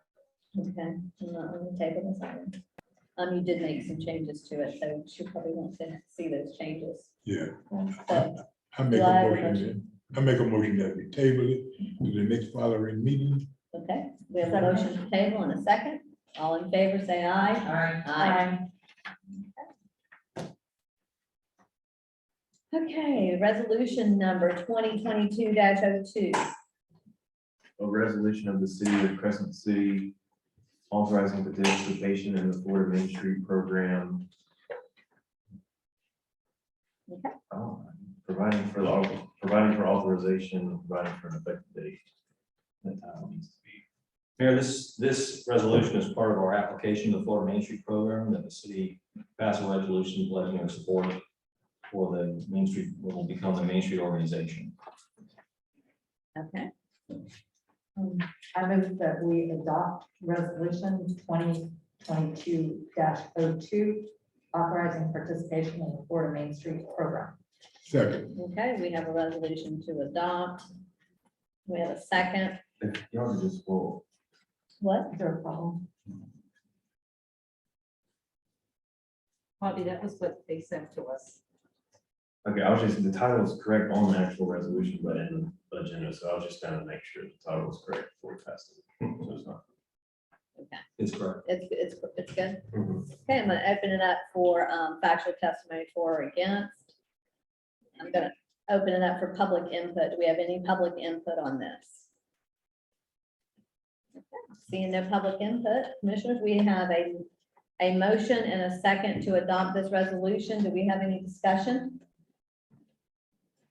I asked for some cost information about this. I am fully in support. Okay, You and I worked on this a couple of years ago. But it does, the resolution says that the city agrees if we are selected by the state to participate in their program, that we agree to financially support it for the first 3 years. And essentially, Charles gave me the information because I just wanted to know before we voted. We have to fund a Main Street manager, and that can be the same as our CRA manager. And then we have to pay for travel and education costs for 2 state conferences for the Redevelopment Association and the Main Street program. And Charles said that the total cost would be about $57,329 a year, and that he feels the CRA budget is sufficient to cover these costs. and this will cover all three CRAs can, They all chip in. they all can chip in. Right, so I think it's a wonderful thing. Okay. Okay, so we have any other discussion? We have a motion and a second. All in favor of adoption, say aye. Aye. All opposed, nay. Okay. Now we're charging Christina with it. We're excited about this, excited about the possibilities. Okay, resolution 2022-03. Resolution of the City Commission of the City of Crescent City, Florida, adopting the proposed branding system, which includes the city seal, fonts, color palette, marking icon, and related brand extension elements. Okay. Mayor, just to follow up to the workshop earlier today, made some revisions that we discussed, passed out printed copies to you, and color palette, and some revisions to the icons and the city seal. You want to plug in? Yep, there's a couple of people from our workshop earlier today. Yeah, just pull that.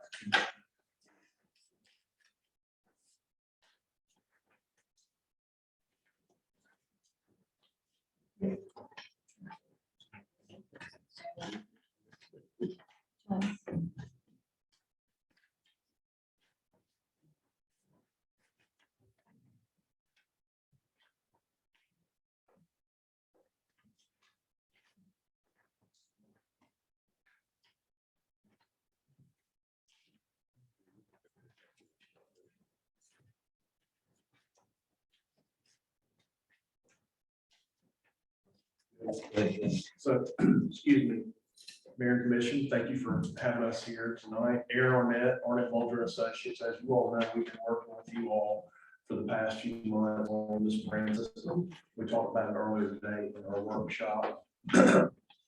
Had great input today in that workshop, as we have had throughout this process, and we've actually made some edits based on what we talked about earlier today. As Charles has shared with you, we printed those out because we feel like they probably show up a little bit better than the prints than they do on this screen.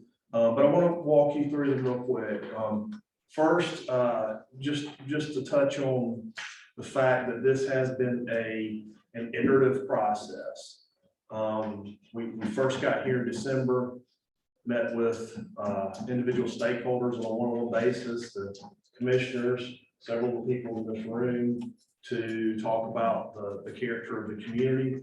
We came back in February. We really opened up that public input, had about 12 different roundtable focus groups, as well as an open public meeting. We actually did present a draft at that meeting. And then we're back here now. All told with those visits we've had here, as well as the online survey that we've had well over 300 public touch points as part of this process. And, you know, I think for a town your size, that says a lot about what this community feels about itself and how they want to be part of a positive, positioning themselves in a positive way moving forward. Of course, that continued today, like I said, meeting with you all. We shared with you, and I've got a much abbreviated version of the presentation we did earlier today, just based on the changes that we made. Overall, you would remember that there were several elements to the brand toolkit. There's the color palette, there's the typeface, there's the market position, which is that brand statement. And then all together, that's pulled together in that overall graphic composition. After today, in our conversations about the graphic being a bit dark and we wanted a little bit more flexibility and versatility to it, we added some colors to the system. And again, I know for the folks in the room that's looking up on the screen, it's not perfect. It's much brighter with in true form. But it's still the same main colors that we have used as part of this brand system throughout. We just expanded it with more brighter shades of those colors. Typeface, we talked about typeface and the fact that our inspiration was from those historic citrus labels. We did not change this based on our conversations earlier today. That was not part of, I think, our challenge here. But again, you can see those typefaces there, both in all caps and sentence case.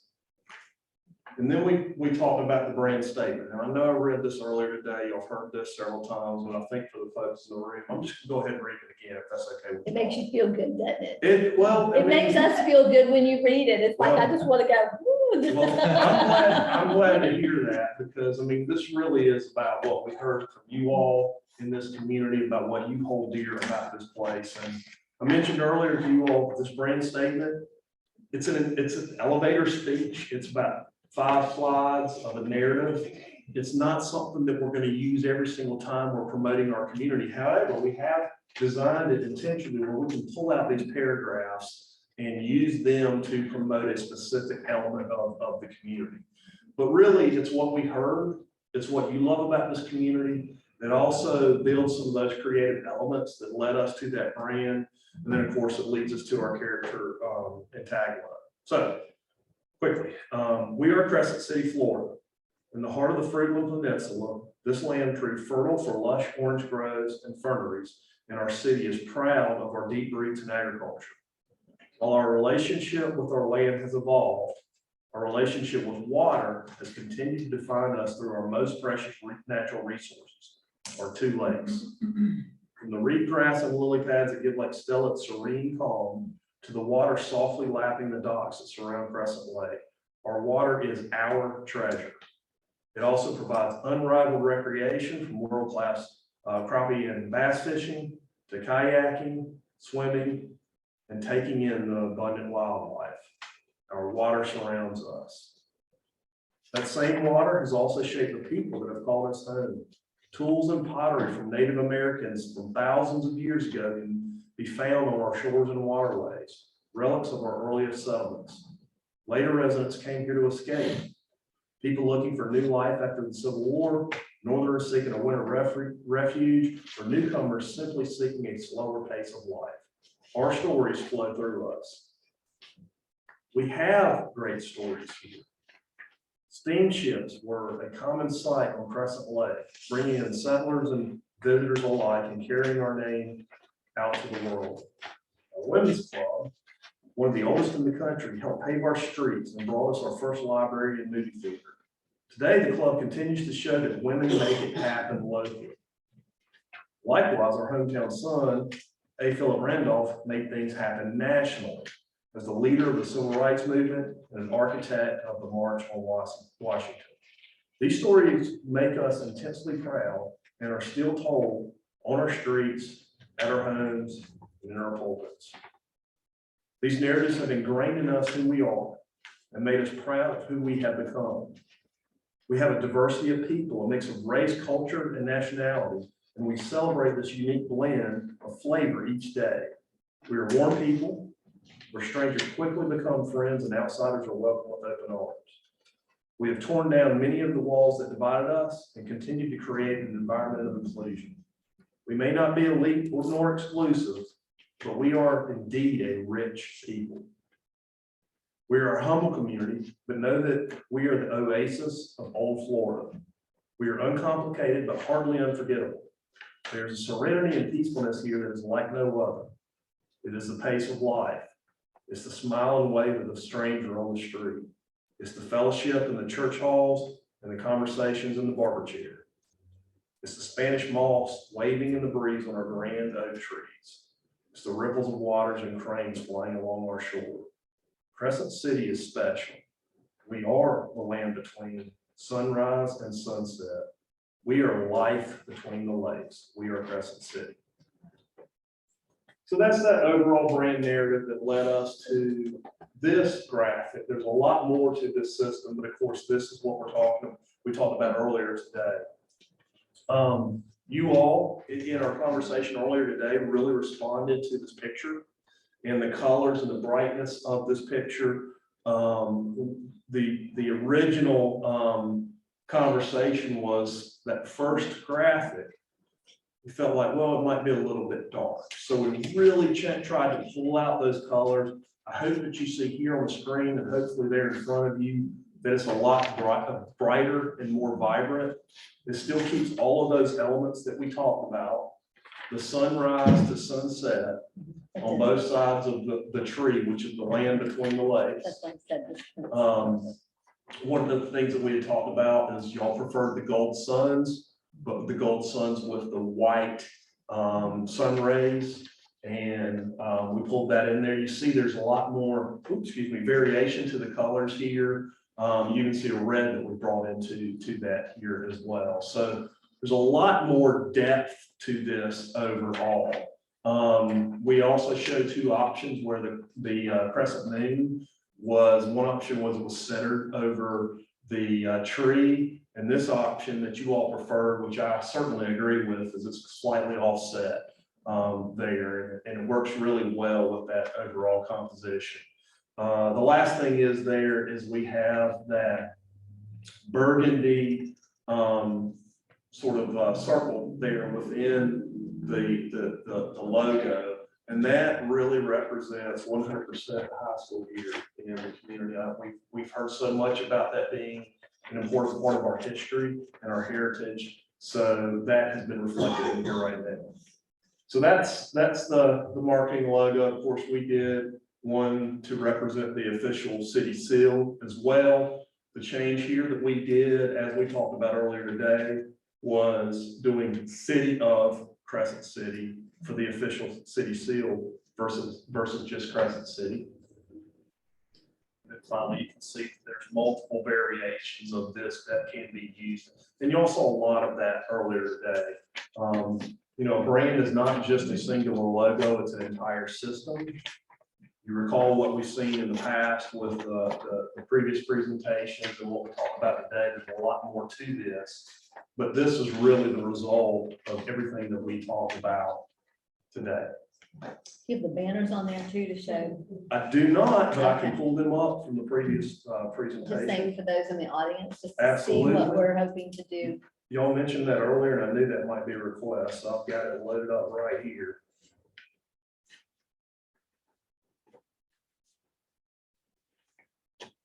So we talked about there being multiple variations of this brand, single color logos. All of this is part of the system that we've just shared with what we showed, whether it be the light between the lakes, brand, tagline and the logo, whether it be individual logos for the events that you have. And in fact, I think I heard today that it's not artisan and farmers market, it's art and farmers market, right? Well, it's currently being advertised as the Arts and Farmers Market. That will be changed when we finish this, but I did make that note. But yes, there's other things from signage, gateway signs, to our parks destination signs. There's multiple variations of these things that we're showing. But as the mayor mentioned too, there's the banners. One of the things that we like, oh gosh, sorry. One of the things we like to do is show bright and colorful banners. The coolest thing about your community, and we've worked in over 600 communities across the country, all right? I have never worked in a community where I can stand at a corner and I can see sunrise at 6 a.m. and I can see sunset at 6 p.m. standing in the same place. And also see beginning of town. The end. Absolutely, and that's cool. And so these banners are what Mayor was talking about. And there's some strategy to this. Of course, you can see a gateway sign into the community. Talk a little bit about signage, and that you can see your digital sign there that has the brand on it. But one of the things that we thought would be really cool is on the left side of our street, which is that way, that's our sunrise side, have that yellow banner that goes down our sunrise side. On the right side of our street, this side where we're standing, when we get in the afternoons, we have that more deeper, rich reds and oranges. Let's have those banners. How cool is that when you drive through this community and you can see that sunrise to sunset? That's part of your brand, that's part of your identity, that's part of your tagline. We can actually bring that into these environmental graphics here in the community as well. Go back to the other screen. Thank you for sharing that.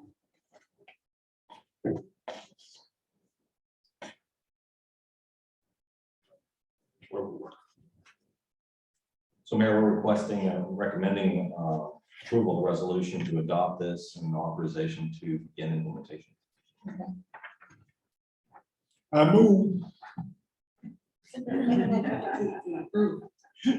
move to approve. Do I have a second? I'll second that. Okay, we have a motion and a second. Commissioners, do we have any discussion? I have a couple questions. Okay. A couple comments. One key question is, when we adopt this, if we decide that we want to make a change of any kind to a color or whatever, I mean, this is a deliverable, there's a price for it. What would happen in the future if we decided we wanted an adjustment to Well, something? there's two things to that. One, and Charles can speak to this because we've worked in his previous communities before. We want to be a resource for you all, and anything that we can help with, we're happy to do that. If it's something that's simple and quick and a change, just call us up, we'll take care of it. This belongs to you, by the way. Sure. The last piece of our deliverables is we sign the rights to this over to you all. The only right that we keep, if we like this, we love it, we want to be able to show it in other presentations when we're trying to get other work in other places. So no royalties for us, no additional costs. Certainly, if there's things that you really need to do a deeper dive into, like let's say a wayfinding signage program, we can talk about that in the future. But if it's quick, simple stuff, we want to be a resource. The other thing is, and I shared this with you all earlier today, there's that brand style guide.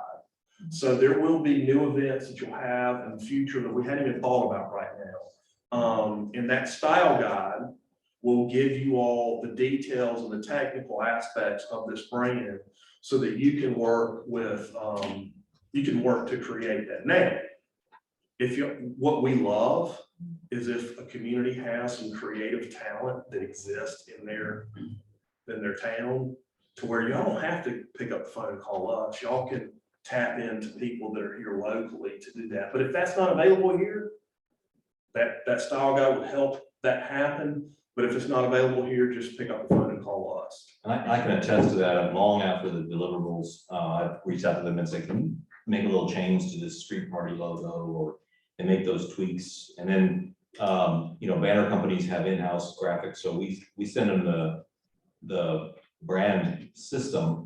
We tell them, I want a little different banner than what you see here, and they make it happen, as well as local graphic artists. It really trains us in how to play with it. So when we conceptualize a whole new event, we can have a local artist or create a logo that's within the palette, so it goes along. And Mayor, if I could just, we did so much, we had 1 hour for the workshop today. Most of it was a presentation. I thought we did some great work. You had changes. The two things that I did not get a chance to mention because we ran out of time. The reason I asked about changes is the white moon has always bothered me. I'm not sure why it's not like a little pale yellow. Not that I want to change it right now. And part of the brand statement that I commented on when it was time for comments a couple of months ago, I'm still not comfortable with, and we ran out of time at the workshop today. On the third page, the part where it says we may not be elite nor exclusive, but we are a rich people. It just seems to me like that's an element of kind of negativity that is not really necessary. And then the next page where it says we are a humble community. And to me, that's not really representative of physically where we are. I mean, it almost says, come in and buy us up cheap because we're run down. I mean, actually, our. I didn't get that. I didn't get that. Humble. Well, I will say that would I'm be not good. finished. I'm not finished. I'm sorry. So, I mean, essentially, we have very elegant architecture. Absolutely. That's part of our historic district. And I just feel like those two particular statements don't really add, and they just kind of downgrade us a little bit. I don't really see what they add. So I just wanted to share that. And I'll just respond very quickly to that, and I think it'll make you feel better. No. Pieces of this brand system, like the brand narrative, it is intended to be malleable. So there may be a new paragraph that y'all want to change or to add. There may be certain elements of this that you want to change. All of that is absolutely 100% fine. I wouldn't think that and I would hope you'd understand this too. That's why, one of the reasons why I'm not showing the depth of the entire system is that things can change over time. So I don't see those as being problems if they needed to be edited, even if you all approve this tonight. That's no problem at all. Easy peasy. Okay. So you have anything else, Commissioner?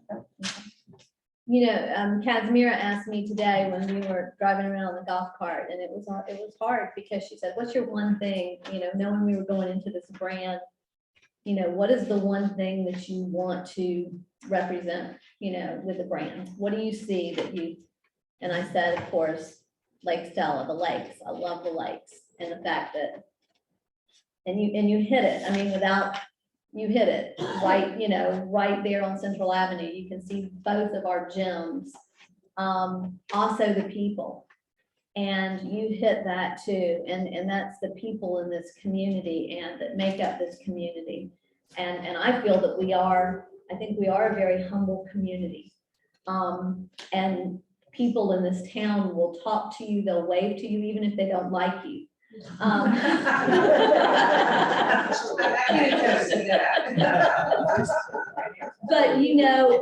they set that aside and they treat you with respect, and everybody does. You see that no matter where you are in this town. And I think it's something that just I was gone for a week and I came back, and the first day back I went out running and I just saw people and I saw our town, and I have to say I ran through this town smiling because there's a positive energy. There's so much going on right now. And I think that our community are starting to feel really good about ourselves and what we're becoming and evolving into.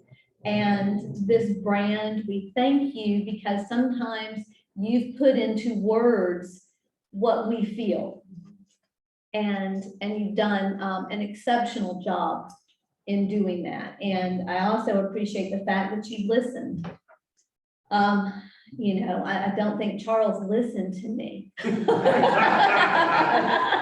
Every time he'd show me and I'd say something, you know, but, and Charles knows I'm teasing him.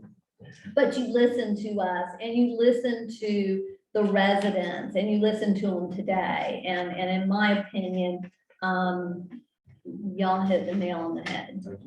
So, and, you know, I'm not going to open this up for public comment. I would like, if everybody is in agreement, just to clap. Just says all that we need to say. We've got a motion. We have a second. Do we have any further discussion?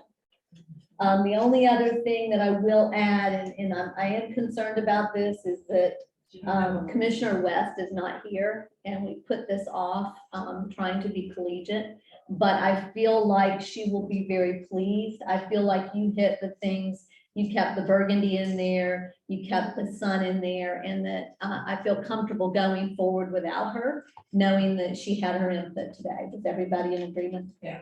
Okay. All in favor, say aye. Aye. All opposed, nay. Okay. Thank you. Thank you. Thank you so much. You be safe traveling home. I will. And tell Ben that our thoughts are with he and his family, and I absolutely will. I know you'll appreciate we that. appreciate the time and effort You you leave it put up. into that today.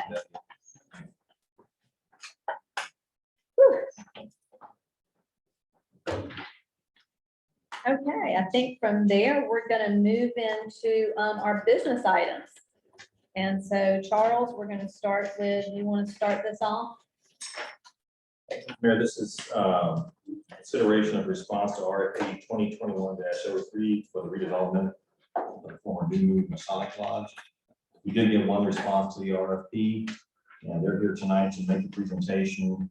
It was distributed, we received it this morning, and we sent it out to you via email, and then we printed it out and included it in the packet tonight.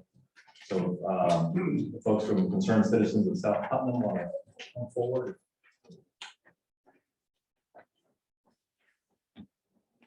We have a driver. You have a PowerPoint. Good.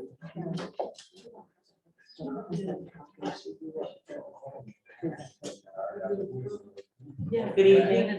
Good evening. It says regular CRA meeting. My name is Veronica Glover. My address is 512 Grand Rondo East. Okay, hold on a second, Veronica, hold on.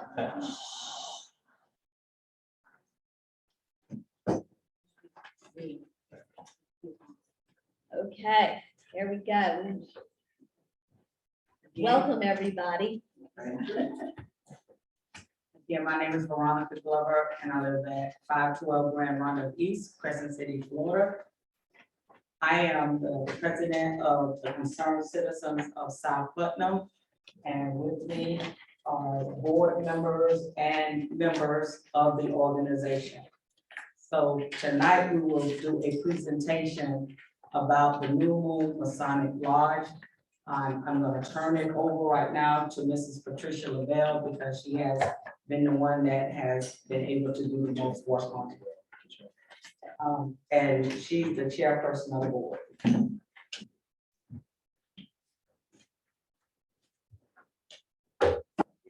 Everyone, my name is Patricia Lavelle. I'm at 117 in the Grove, Crescent City, Florida.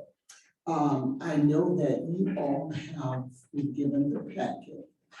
And I can read, but I don't want to necessarily have to read this.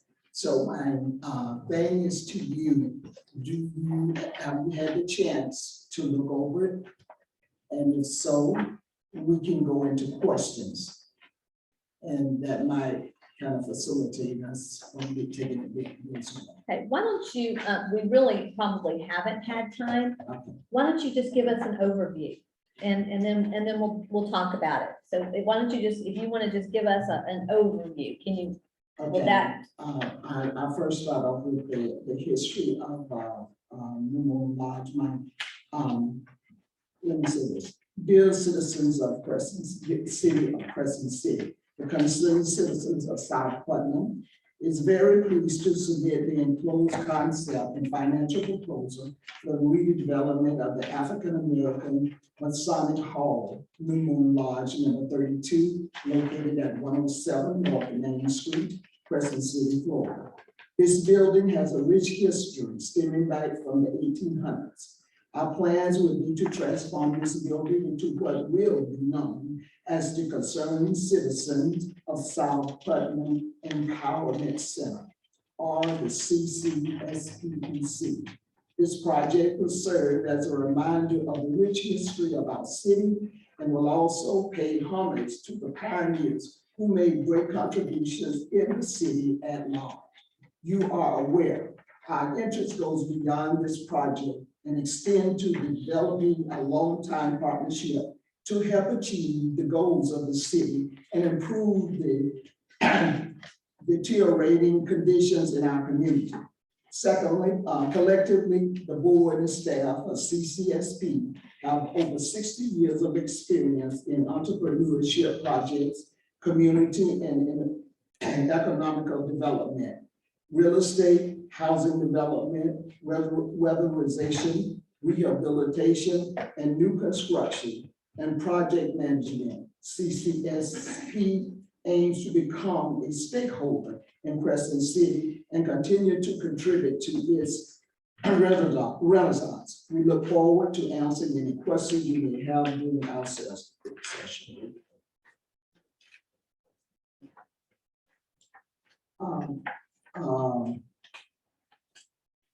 In this proposal, we have letters from reference letters, one from Commissioner Wilkins,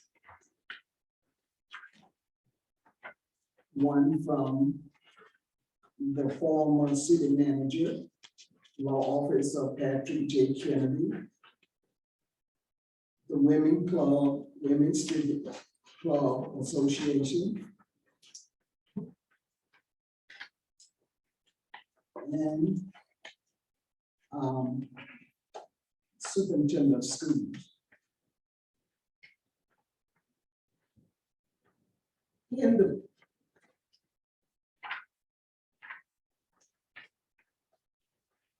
I'm waiting because she did her hands up. You have a question? You can You still reading? No, I'm not. No, No, I have. when she's done. No, I wasn't asking a question. No. In our proposal project is fully aligned with the city of Crescent City objects of preservation and restoration of historical properties, as well as strengthening the businesses district in the city.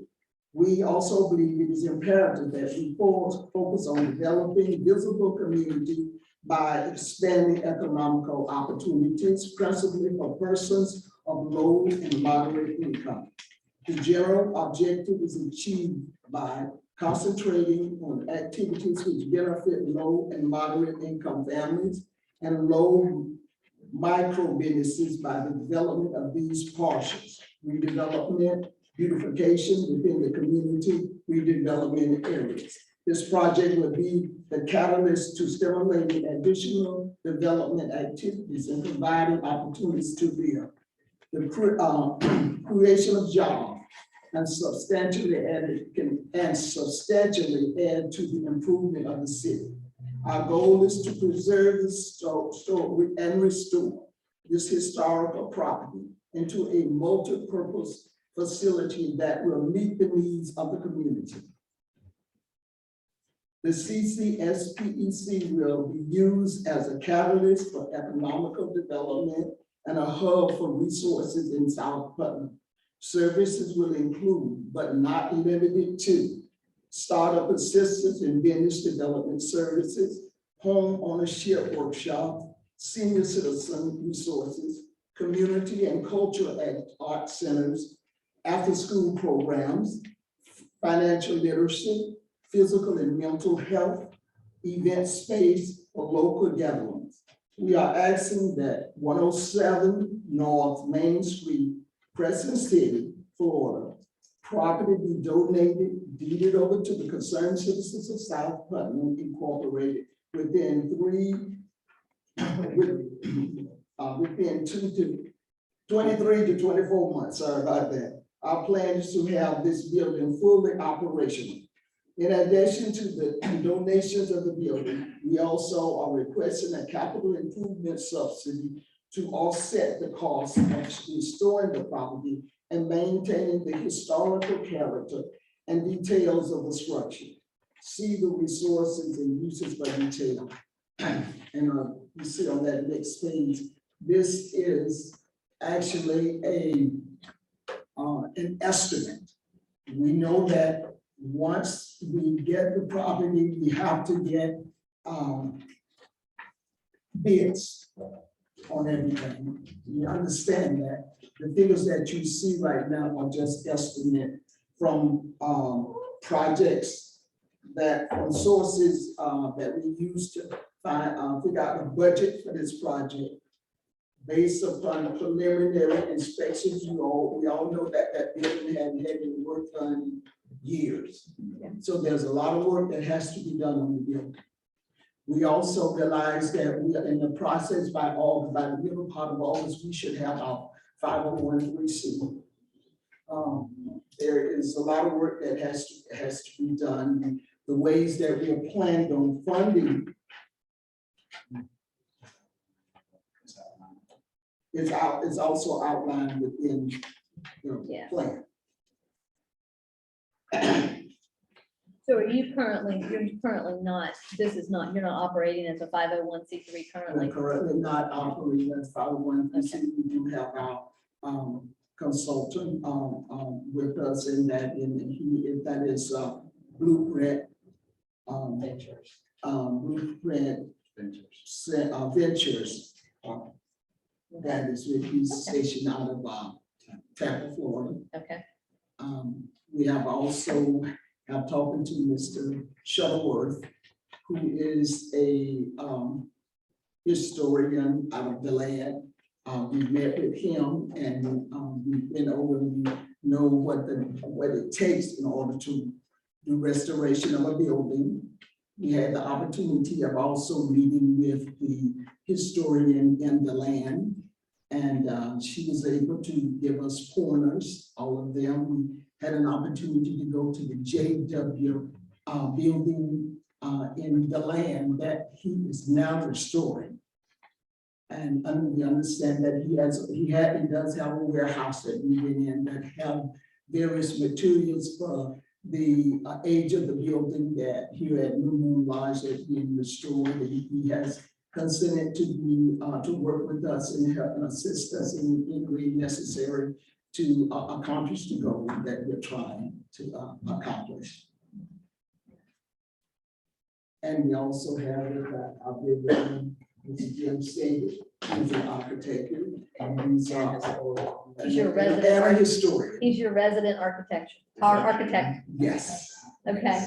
I'm gonna open it up. Commissioners, do you have any questions or any comments? Okay, so I'm gonna start with Commissioner DeVito and then can I go? Okay, go ahead, Commissioner. Hi, I think this is very exciting, and I want the concerned citizens to know that starting last summer, it has been a priority with me to keep this building off the chopping block. Mr. Stady brought it to the attention of the Historical Society about how important this building was and what bad condition it was in. And it's actually, this is one of my concerns that I think we need to talk about. It was condemned by the county, and it was actually on the radar of the commission or the city to have it bulldozed, and I was very opposed to that. So my number one concern is as I understand it, the building has serious structural defects, and I've read Mr. Stagy's letters on this very carefully. And he has a recommendation for closing the roof, and apparently, Jim, am I right about this? You said a structural engineer needs to look at it? I would definitely recommend a structural engineer. Yes. Right, and so my concern is, there's a hole in the roof. I've been in the building. I took pictures. It's taken in a tremendous amount of water. And to me, the two priorities are what Mr. Stady has identified, which is to get the structural assessment. I think, Jim, you said you didn't think anybody should try to mess with the roof until you had that structural opinion. Is that correct? Well, I think we could enlist the services of a roofing contractor to reposition the metal roofing panels. Right. And the minimal amount of purlins that need to be replaced.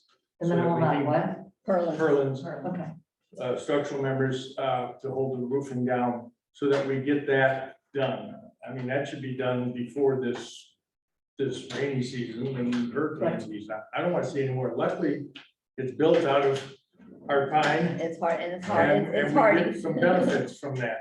Sure, but also, I mean, the one thing I have in mind is I read the report from the county and I discussed the county officer who said basically people really shouldn't be going in there until these defects are corrected. So my thought is, and I looked at the budget today and I was so pleased to see that, I know it can't be exact, but you have really covered a lot of the things that need to be covered. And you're proposing to take ownership within a couple of years, correct? Right, so my thought is, and I raised this with Charles, he said, well, he doesn't have a budget to do structural repairs.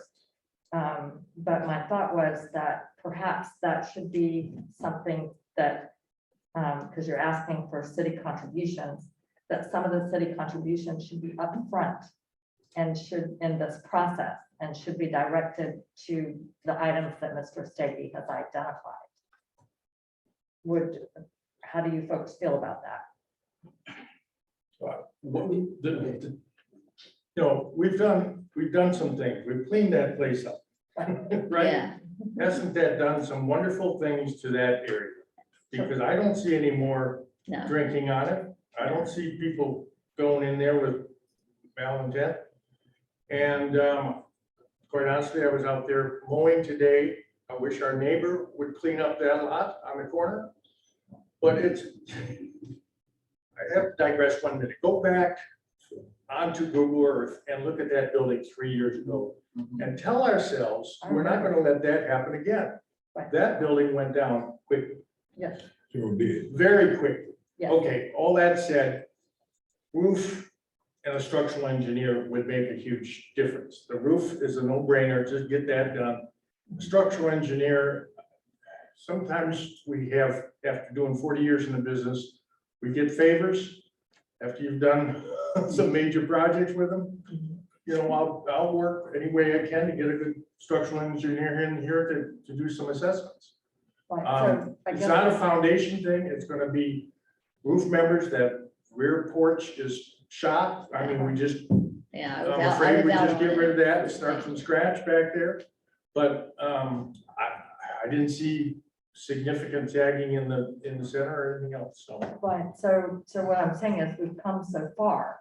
And it just, every time I drive by there, I just live 4 blocks away. It makes me very nervous to see the hole in the roof. So I guess what I'm proposing is, this sounds like a partnership because I see the budget with the part that is proposed for the city to put in.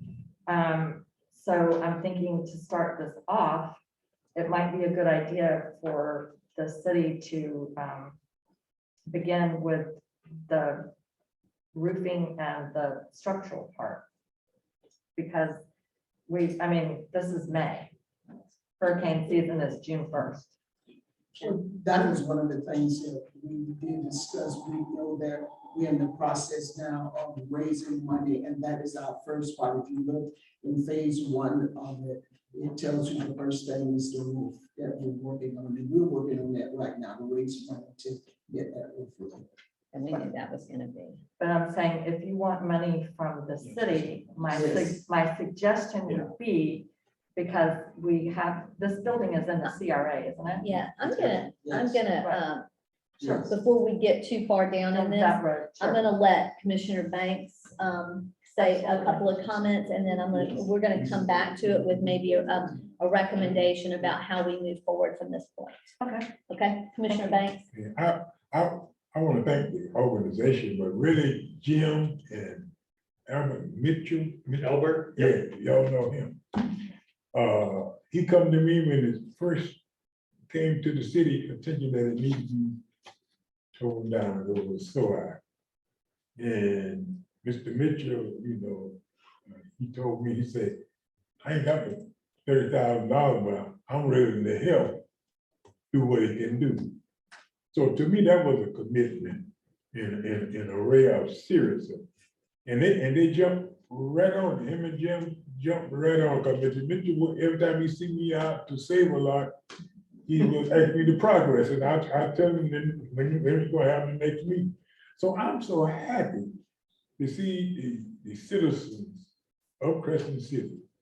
And believe me, I had said, because one time I thought I was going to get out the voting because I was a member around there in that organization. And I still might not could be in some of the voting part of it because I was a member of it for years. And the old timers carried it on. So whatever the city can do, I can't say what the city can do because I don't know exactly what left in our budget. But I hope the rest of the commission will feel like I do and step up and whatever we can do and to do it, to keep that building for the next generation. It's gonna be a plus. So I listened at the Miss Lover. I still call her that. Some of the things that she named are gonna be housed. And I think that is great. I really think that it is great. And for the next generation can come and see. And I hope they can find some of the old pictures in there with Hazel Banks on it. Yeah, no, we really did. We tried to do the best we could do. Amen. So, I don't want to take too much of your time. I want the other commission to go This is ahead. your time. But I too. hope that it can get off the ground and go to flow. Commissioner Burton, do you have anything to say? I do. I'm glad to see all of the interest in this building. But I just have to be kind of honest, we've been kind of waiting for a proposal. And I think I'm a little disappointed with kind of what I have here. I would have thought, okay, and I may be wrong, but I would like to have seen, it doesn't cost anything to get estimates. It doesn't cost anything to bring somebody over and say, how much does it cost to fix this roof? How much does it cost to fix those rafters? How much does it cost to, just some real figures. I do it every day, I just got my work fixed, I've got a roof put on my house, and I'm just saying, I would like to have seen some real definite figures on where we needed to go. And I'm not saying the city's not gonna help or anything like that, but it's really would have been nice to see a little more meat and potatoes. First, I would like to say that I contacted 5 roofers to come and look at that building. And I mentioned it to Ms. Root that I was, we were making sure that it was okay, that if they see somebody on the property, that none of them responded. None of them. I not one. I contacted 5 roofers to come and give us an estimate on that building. Not last month, it was way back towards the end of February. I did that. Yes. And nobody responded to us. And they never gave you a reason as to why they. No. So you get estimates every day. Are you in a business that you do roofing or something? Are you in the business that you do roofing or something? You said you get estimates every day. I don't, You said you get. I am in the business of redoing my home Okay, you just one home. Okay, guys, I'm not okay. gonna argue, but Yeah, all I'm let's gonna not. say is there are people out there that she just said that she couldn't find anybody, which surprises me. But there are roofers, there are people that build things, there are people that redo things. And I've always gotten estimates, so I'm just surprised that I don't see them, that's all I'm saying. I'm not criticizing, I'm just a little disappointed that. That's what I was hoping to have an estimate of the roofers to show, that we were getting estimates to see how much it would cost us. But nobody responded. Nobody responded. They didn't. I think that, no, this is my chance. First off, I'm very proud of y'all. Yeah, I am too. You have energized, you have worked hard on this, you've reached out. And I personally, again, like we talked earlier with the community, it just lifts my spirit seeing all of you working together to try to do this for not just our Black community, but for our entire community. Yes. And I appreciate y'all doing this. I think the recommendation should be that at this point in time, we haven't had time to digest this, that we take it to a workshop and we sit down across the table with all of us and the commission and you, and we workshop this.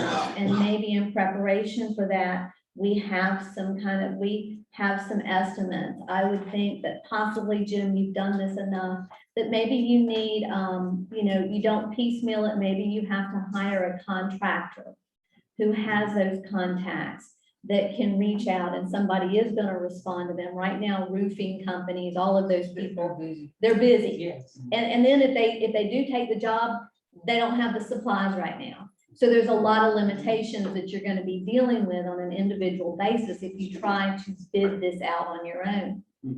And let me add this, I Yes, don't mean to ma'am. cut you off. Also, two, said that they would come out, but they never came out. But they I never- contacted five, two said that they would. happened to me too. Yes, and they never came out. Yes, sir. I just want to make a comment as well.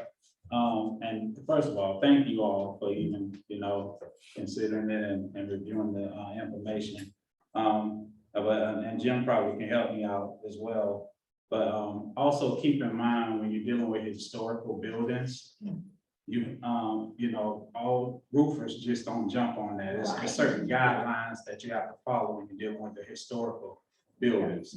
So sometimes it may take a little longer, but I'm pretty sure that this organization has been together since 2015, and we work, we persevere, and we're gonna make sure it happens. But just understand the difference also. Sometimes getting a residential roof done and historical or commercial property sometimes is a little different.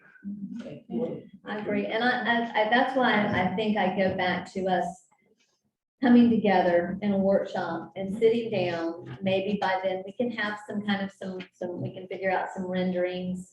Charles has got a company that can help with that too. Because if we're gonna partnership with you, and this is really a partnership, I think you all have, I hope, gotten the feeling that we're here to preserve it. Right. At least you have enough votes to get it preserved. But as we go forward, it's something that I think we just all need to sit down and hash it out and figure out what's gonna work best for you, what's gonna work best for the city, what everyone's vision is. And we've got a lot of resources that we all together can pull together. So Charles, that's gonna be my recommendation, commissioners, that we set a workshop to sit down, and hopefully by then, maybe we have talked to a contractor that is willing to. Jim, maybe you can reach out and find some contractors that have worked on these historical structures that understand them. I never hesitated walking through the building when we were cleaning it out, except for, I think you were thinking you needed to hold on to the back of my shirt when I stepped out on the back porch, because that back porch is dangerous. We do know structurally that has to be removed. And that was on the second floor as well. It's that hard time in there is really, it's taking care of it. But anyway, Commissioner Banks. Is there any grants, may I ask, that we could strive to get the organization, since you're 501c? Yes, there are grants. Oh, We must first finish, get the 501. That's important, that you get that 501c3. So that is already in the works. Good, good. If you look at the paperwork, I think it said about August, we should have. You should have it. Give That's us great. deadline. That's gonna be That's most great. important as you go Very forward, and that will assist you tremendously. And hopefully with the grants, knowing that if the city partners with you, that too should be helpful. But I just think we can't make a decision tonight. I feel that, okay, and as we asked, we have a calendar in front of us. Commissioner DeVita, did you have something you needed to add? Yeah, because I wrote down several things that I think we need to talk about. But I go back to the urgency of closing the roof. Right. And to me, the main thing is, I mean, this is a long-term project, and I agree with everything that you said about being a partner. But I also think that time is of the essence, and that I would like to see us, Charles said he hasn't done the roof or stabilized the building because he did not have a budget for that. And I think it would be a good thing. I don't know, I would like to know what Mr. Stady thinks, if we approve those funds so that we could close that roof. I think the biggest thing is, as Charles had talked about, our lift truck will not take us up high enough. Is that correct? Yes, I purchased a cap piece and tried to go up there. No, I'm not talking about us. Bucket's just not tall No, enough. I know. Wait a second. And to fix that roof ourselves, we just can't get up there. So I think if we had to get a bucket truck that was high enough to get up there, it'd be a simple thing to fix the roof. To tarp it for right now. Or even just fix the metal. Yeah, It's fix just- the metal. Just opened up, can be put back on and stitched back together. Oftentimes, governments have continuing service contracts with contractors. We don't. We don't. Yeah, with an Does the engineering. county? We don't. Does the fire department have a ladder truck that goes down here? No. Anyway, that's the stuff we can talk about. Right, that's the stuff we can talk about at a workshop. We need a workshop. Yeah, we need a workshop to talk about it. And we know that the roof, believe me, I mean, we've talked about it multiple times, that roof is an issue. So let's get the workshop Yeah. going here. So we're gonna get it figured out. So let's look at our calendars if we can. Are you in agreement with sitting down with us? Yeah. Okay. Yes. And opening up these discussions and figuring out how we can Yes. make this the best it can possibly be. So we've got our calendar. Isn't this helpful? We've got a calendar. Thank you, Karen. We've got a calendar in front of us. I unfortunately, I don't know. I mean, Jim, you're gonna have to probably do some footwork with this too. You've got a lot going on right now. So I'm looking at, what about if we possibly did something the second week of June? Unfortunately, I'm gone. Okay, Zoom's, I may just have to come in by Zoom or something. okay, and we can zoom you in. We have that capability. Or Zoom me up. May 26th, you and I are supposed to be, we've got the meeting with the Historical Society again. No, at 1. We can do it. This would be in the evening. Don't start off work. That's true. We could do it May 26th if everybody's here on May 26th. You're not here? I'm not sure. I have to look at my calendar. I believe that I am. Okay. Well, let's get it down to the Planning key. Zoning Commission. No, that's. Who, would it be the entire It would be the entire commission. commission? And maybe there's 2 or 3 rather than our whole group? Yeah, Yeah. whoever your decision makers are, that's who we want. Like Jim was saying, if it's Zoom capability or via Zoom, that'll help too. Okay. We could do a webinar to Zoom people. could And we'll come in have and it, put on. it'll be on Zoom anyway, because it'll be a public workshop, so Okay. it'll have to be on Zoom. I mean, 26th, or something. 26 is bad for me, Atlanta to Memphis graduation. Okay, and then Veronica has graduation coming up that next week, so you've got a lot going on. June 2nd. Why don't you all do your And commission June 2nd is availability graduation. and give us some options? Okay. And we'll work as best we Can we go, can we look back at June, the week of the 7th through the, we've got a commission workshop that evening On the 7th, on the 7th, yeah, regular meeting on the 9th.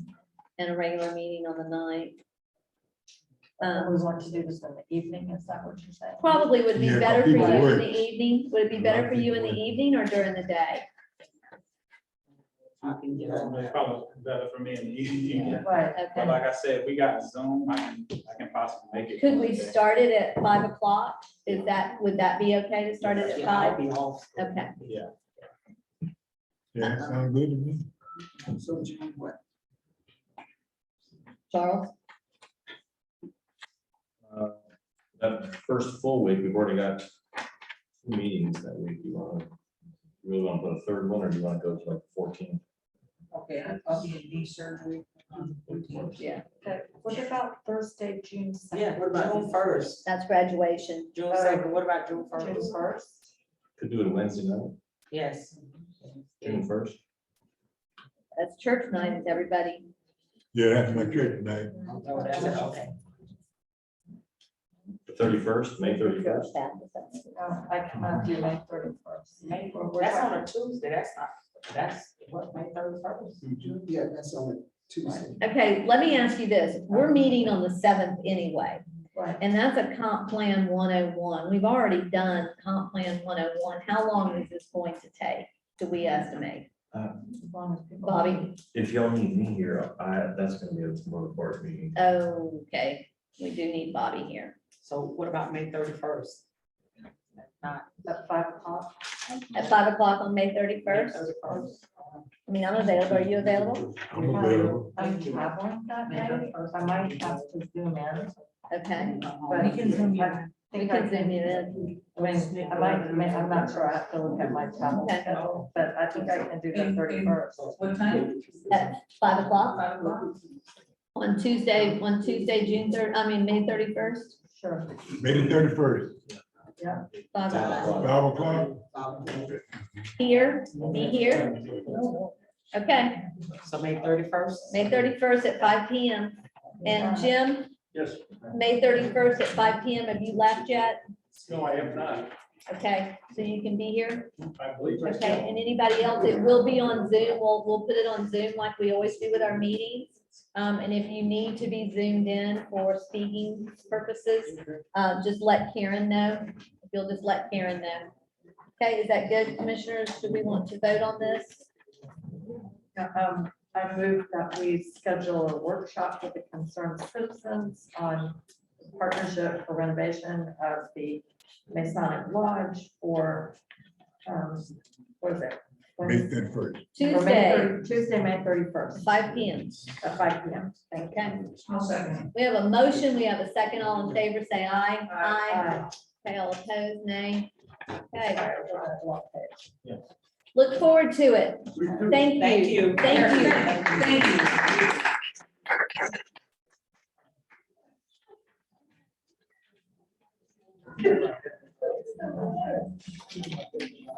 Okay, let's move on to our appointing, our members.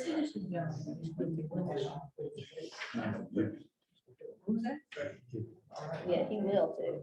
That's okay. I've worked with him over there. Yeah.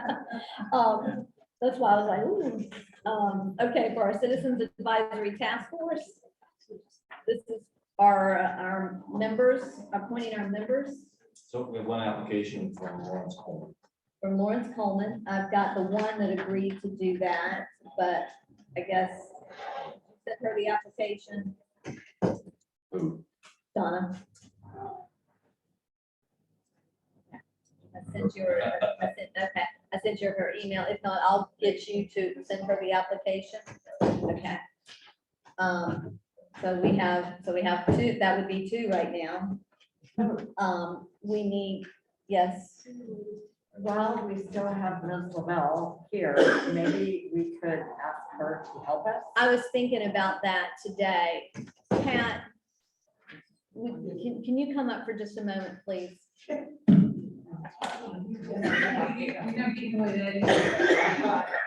I like to see that pink dress. Huh? Yeah. Yeah. I'm sure it's my age. Okay, Pat, we have, do you want to tell her a little bit about this, what we're looking for? We need some assistance.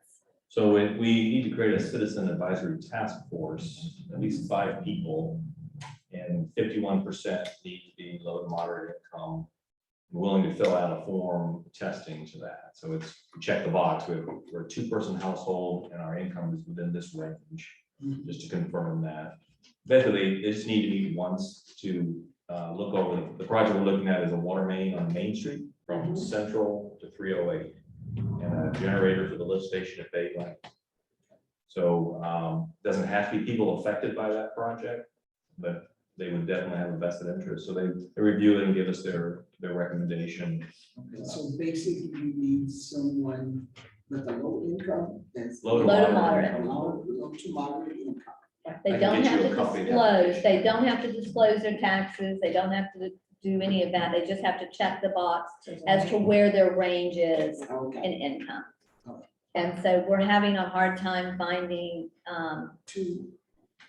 we need 5, but we have 2 right now. So we need 3. So we need 3. A couple more, I need to add. This is the income ranges. It's 0 to these max. And really only 51%, so we really only need So they 3 just in need to that confirm range, that and we yes, can have. whichever one they're And in. maybe, That makes it awkward, but maybe to walk them through one of the non. yeah, they'll meet once, probably June. It makes it more complicated. Yes, please. Okay, I think Anton. And you need this ASAP. Well, we'll have to probably have a special meeting to appoint them.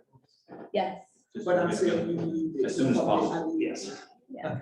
I can do that. We've been advertising for it, but to no avail, yeah. Thank you, Pat. You stick around, we'll give you another assignment.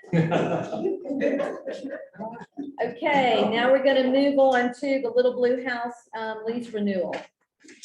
Thank you, Mayor. This is consideration of renewal of the lease agreement between the city of Crescent City and the Crescent City Women's Club for the Little House building and the surrounding real estate.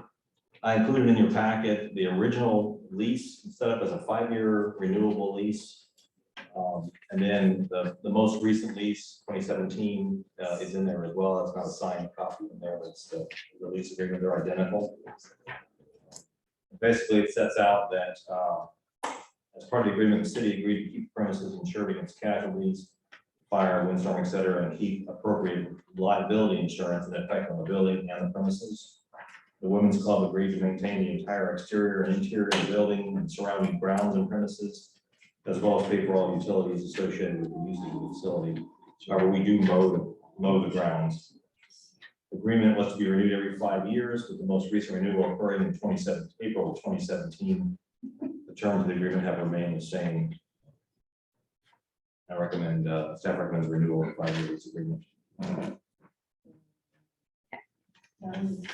I would like to move that we renew the lease agreement with this Women's Club for the Little Blue House building and the surrounding real estate.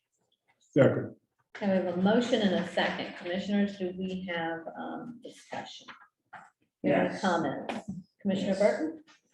I went through the lease agreement and, but quite frankly, I just, when I read through it, hey, you can come on up and take the snack if you'd like. No. Susan, would you like to? Oh, Susan. Susan, would you like to come forward, Susan? No, I read through the lease agreement and, it's kind of concerning. It concerns me because this year you had a few problems with the little blue house. I think, you just got some money from us to fix the outside, Yes, need painting and a few things. yes, we had to put a new toilet in. Need a new toilet. I guess, was there any more water damage or anything like that? We were able to do it in-house. Okay, so that's good. But the lease agreement really states that that was yours to do. And I guess, I'm not saying anything, but I really think that we need to step back, take a step back, and really just have, time to really understand if this is the kind of lease agreement that you really want, because it's, we've helped out a few times, okay, and I'm just saying, maybe by saying you own it all, okay, and then you have to come here with your hand out, so to speak. Maybe we just should take a look at this and rewrite this where it makes a little more sense for both the city and the women's club. Does that kind of make sense? Well, at the moment, we're satisfied with what it is. We take care of the building itself, we pay inside, outside. The only thing the city really does is helps us with our insurance and mows the lawn.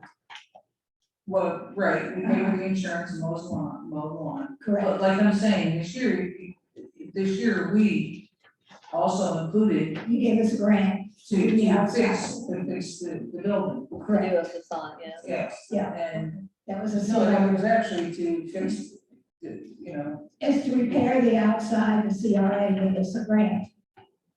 6,000 something, yes. okay. Other than, it hasn't been done in, I imagine, 15 years. Yeah. Something like that, so. Okay, so you're okay, you think we can move forward? And Yes, you I can think now handle whatever comes at you with the little blue building, you can handle it, and you'll be all set, and we have finally been able to open it up again after COVID. So the inside's all fixed and ready to go. In fact, it was open the 30th of the month. But with the toilet, that was the only thing we had to repair inside, and it was donated, the money was donated to repair the toilet. okay. So we're happy. Okay, so that's the only question I have, is I just wanna make sure that moving forward, Right. you're good with your part of the deal. We're happy with the part of the deal. Okay. Thank you. Commissioner DeVito? Sure. First, I just want to disclose that I'm currently a member of the Lions Club, and my grandmother was a 50-year member. And I remember when the Little Blue House was preserved, it was a huge community effort. It is a very important structure. It's a contributing structure to our historic district. It's got one of the displaced matters signs out front. And I think one of the wonderful things that the Women's Club does is they look after the house from day to day. They have spent thousands of dollars of Women's Club money, and then they provide the docents and they open the house to the public. I think it was on the recent tour on April 30th. So they put in a lot of work, or we do, towards maintaining it on a daily basis and making it available to the public, which I think is a wonderful service. So I just want to commend all the work that's been done in the past for that. Thank you. Hey, I'm just trying to look out for them, you know? I just have a Wanna give up a few things. I have a question for clarification purposes. With the Little Blue House and with us, who is actually the insured? The city. So the city, I mean, that was a question we've had. So the city actually carries not liability insurance, but the structural damage, that type of insurance. The city carries it, even though we don't have ownership of the building, you have ownership of the building. You have title to the building, correct? As far as you know? Right. Right, Okay. yeah. We're the leaseholder, I know we lease it, but typically, I just want to make sure with that, with the insurance, that it's protected, because typically, if you're a leasee, you cannot insure necessarily the structure of a building, only the liability, the contents, and all of, and that. And so I just wanted to make sure that it was fully protected. And how we got that, that's very interesting to me, that we're able to have that insurance. Yeah, there just seems, some kind of peculiar, but, you put a bunch of women in the room and you just never know what you're gonna get. I just want to make sure that it is fully protected, that it is fully insured and protected. That's Well- just my concern. When did that take place? Because the laws do change. 2001 is when this particular. 2001, and I know that it's, That's been 27 years, so it That's don't when matter. you- Mayor, that's a great question. So I would ask, who's got a copy of the policy? well, and that was, I don't know who has a copy of the policy, but I think, I'm sure that we would have a copy of the policy. Yeah, Sheree? 2001 is when the city came to the Women's Club asking them to take the building. City didn't want it, Okay, but they couldn't get rid of it. so y'all Because it was agree? whole, so they asked the Women's Club to take the building, Okay, and that's how that agreement. so, came about. okay, so that changes it. So Yeah, as the that changes it. insurance, Yeah. I want to make sure that on the insurance that that it's clear that we do not have ownership of that building. Bobby? And that is my understanding, that Okay. the post office wanted the property, Uh-huh. the city had to do something with the building. They did not want it, they tried to take it to Barberville and couldn't afford to take it down there. Okay, So they came to the Women's Club and asked them to take it, and that was the agreement between the Women's Club and the city. whoever was negotiating for the women's club at that time really was not a good negotiator. I never do, yeah. It was $1. Jenny, don't tell Jenny I said And I don't think that. we ever got paid neither. So we're looking for some money from 2001. Right, but it just goes to show things never change, because this is even in our branding statement. Yeah. The most difficult jobs are given to the women's club. We're starting with the sidewalks and now the little blue path. So I guess that's what we'll do. I mean, regardless, we just need to make sure that the policy, to make sure that it is truly protected. Yeah, and I think we do have to kind of look at it, there's something suspect. I guess. Oh, I agree with that, yeah. So did the Women's Club own the land that it's Yeah, on? yeah, land. We So own it's it. just the building. Yes. Right. I mean, it gave it to them. Yeah. Yeah, the city They didn't gave it want to it. them. Yeah, the city didn't want it, but they couldn't get rid of it, they couldn't destroy it, because it was a building. Okay, okay. So with that, we have a motion and we have a second to approve this lease. Are we ready? Do we have any further discussions? Okay, all in favor say aye. Aye. All opposed, nay? Nay, I think they really should look, I think we should figure out where we're at with it, and I think they should look possibly of rewriting it the right way, or there's just something that is not quite. But you guys said they go ahead and do it. Well, I think regardless, we've got to make sure that it's, Yeah. that it's insured. Yeah, we just gotta make sure it's doing what it's supposed to be doing. Okay, with that, you got that vote correct? Okay, 3-1, okay. Tree and garden, There was a no. yeah, Commissioner Burton voted against it. Okay, tree and garden board appointment. Thank you, Mayor. This is, we have a vacancy on our tree and gardens board. And we had one application for that. She was here earlier. She was. Elizabeth Gomez Lopez submitted her application, request to serve would be for 3-year term. And actually, she's going to be finishing out Jim Spicer, which expired last December, so it's 2.5-year term. Okay. She's the only applicant that we received, Yes. is that correct? Okay, commissioners. Make a motion, because she's come to commission meeting daily. Yeah. So I make a motion to appoint her. I'll second it. I have a motion and a second. Do we have any further discussion? Okay, Well, I was just gonna say she's a retired manager from Walmart. Walmart. Right, and she's worked in a lot of volunteer organizations in the past, she has told me. So, Okay. All in favor, say aye. Aye. All opposed, nay. Okay, approved. Okay, we're gonna go on to our, you want to, Thank you, Mayor. This is consideration of request to notify Waste Pro of our intention to renew the service contract. Contract currently reads, the contract which is set to expire in September of 2022.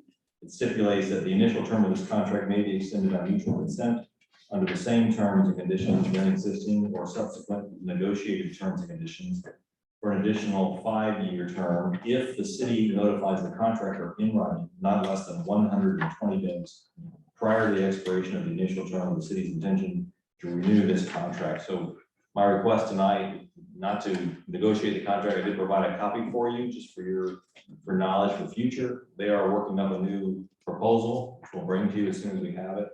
This is just to get permission to notify them if you intend to renew that contract. okay. Commissioners, Mayor, I have some questions. Okay, well, first of all, let's just go ahead and, I'd like to make a motion? make a motion. Make a to motion. accept this. And then we actually have a And question. then we'll talk question. about it. Yes, sir. Okay, go ahead. Go ahead. Does somebody want to make a I'll motion? second. I'll second. Okay, we have a I motion and a want to talk second. about it. And so let's have some discussion. I'm gonna start down on this end this time, because I started down there with you. Go ahead. I have no discussion. Commissioner I have Day? discussion, well, maybe I need, well, I didn't read all this, because maybe I need to go through it and read it in the outline. Because to me, I don't think they have doing the job.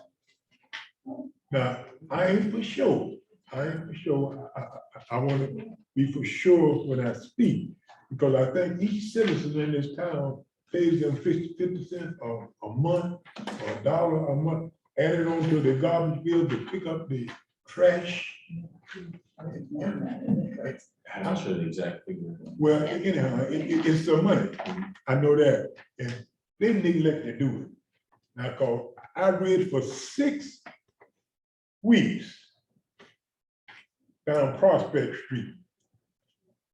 Right on the other side of the man had rope leaves and put them in piles so neat and put them in plastic bags, just like they're supposed to do. And they stayed there till the grass came up through the plastic bags. 5 weeks passed. I said, well, I read that by the mayor house. The mayor said something to them. Come back by there the following week. It's still there.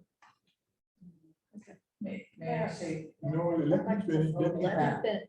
I don't know who moved it. But it's like that all over town. They ain't picking up the trash. So why are we going to Just a take? second, let him finish. Please let me finish. Yes. Why are we continuously paying them much? Maybe we need to call somebody in on that. Or either get on Friday evening late, get one of our tractors and go by and pick up some stuff like that. Because it's not only just on Prospect Street, but all over. And number 2, I don't know where this idea come by. We got the town divided. Yeah, this town is divided.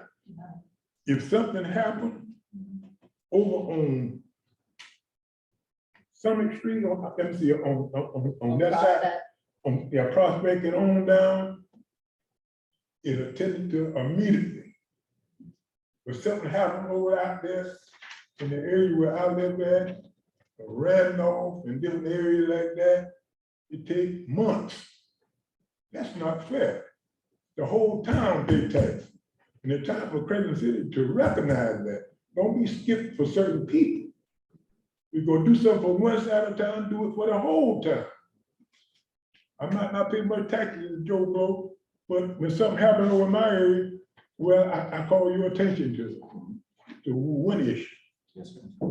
About my yard, not my yard, the road would come off my yard. They came right out there immediately, and put down some of that loose concrete, what they did on Center Street. Yeah, the middle. And those blocks down in the road that big, I got them on my camera. How in the world somebody gonna get out of it? If that would have happened on the other side of town, they wouldn't have did that. It's time to get the thing straight. I don't know who we got to go to. And when I talked to the people, they said it took it for a joke. I wasn't joking at all. It was the time to cut that out. Yes, sir. I just wanted to get that off my chest because it's been hurting. Do you feel better? Yeah, I feel a lot better. Hey, well, you hurt me, I'm hurt now. Okay, Commissioner DeVito? Yes, and I feel your pain, Commissioner Banks, because what you're identifying is, in part, is the city's fault, as I understand it. This is the first time I've had a copy of this contract to read. And I know we have had issues in the past. People have complained that the garbage trucks have run over and destroyed their trash cans. We had times last year when different routes weren't picked up or the yard trash wasn't picked up. There was irregularity. There are provisions in this contract I've always wondered who's supposed to receive complaints. There are provisions in this contract that specify very clearly the Waste Pro's obligation to pay customers for damaged property, and also the city has the ability to impose fines. So to my knowledge, we have never done that. I think they're supposed to keep a record of the complaints they get.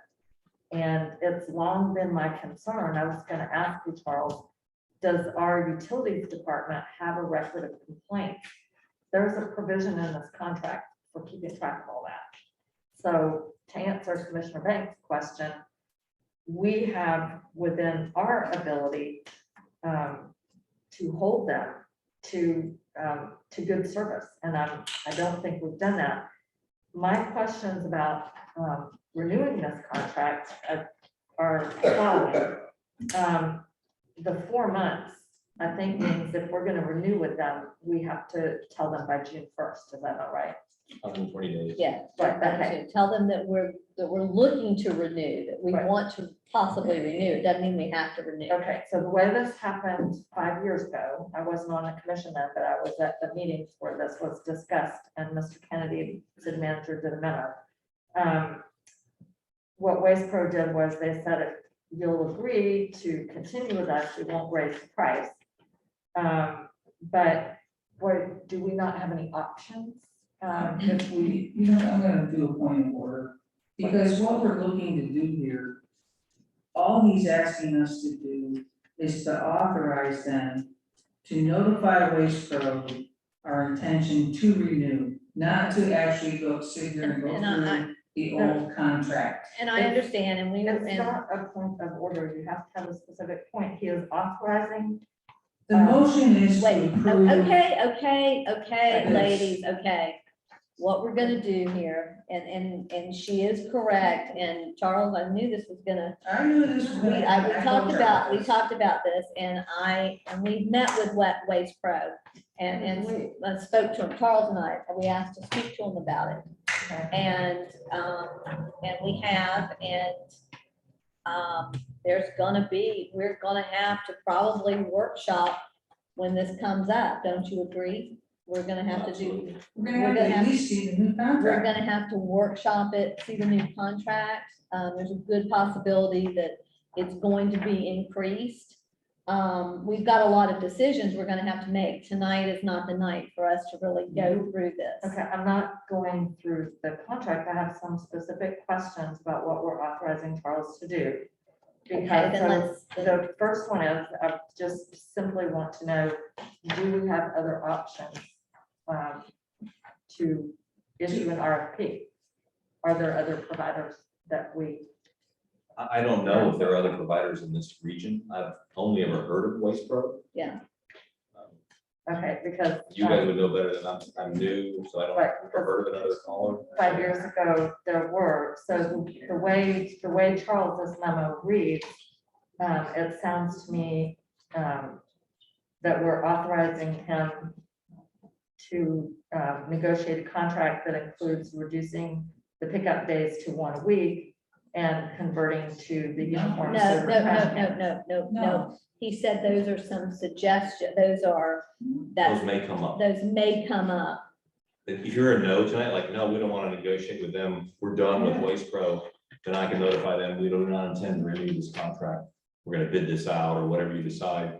Or if you say, yeah, let's go ahead and negotiate, we have some issues, but we're willing to renew if we can work out our differences and negotiate a new contract. Okay, so you're saying that doesn't. Yeah, that's. That that's doesn't what we're trying to do foreclose an here.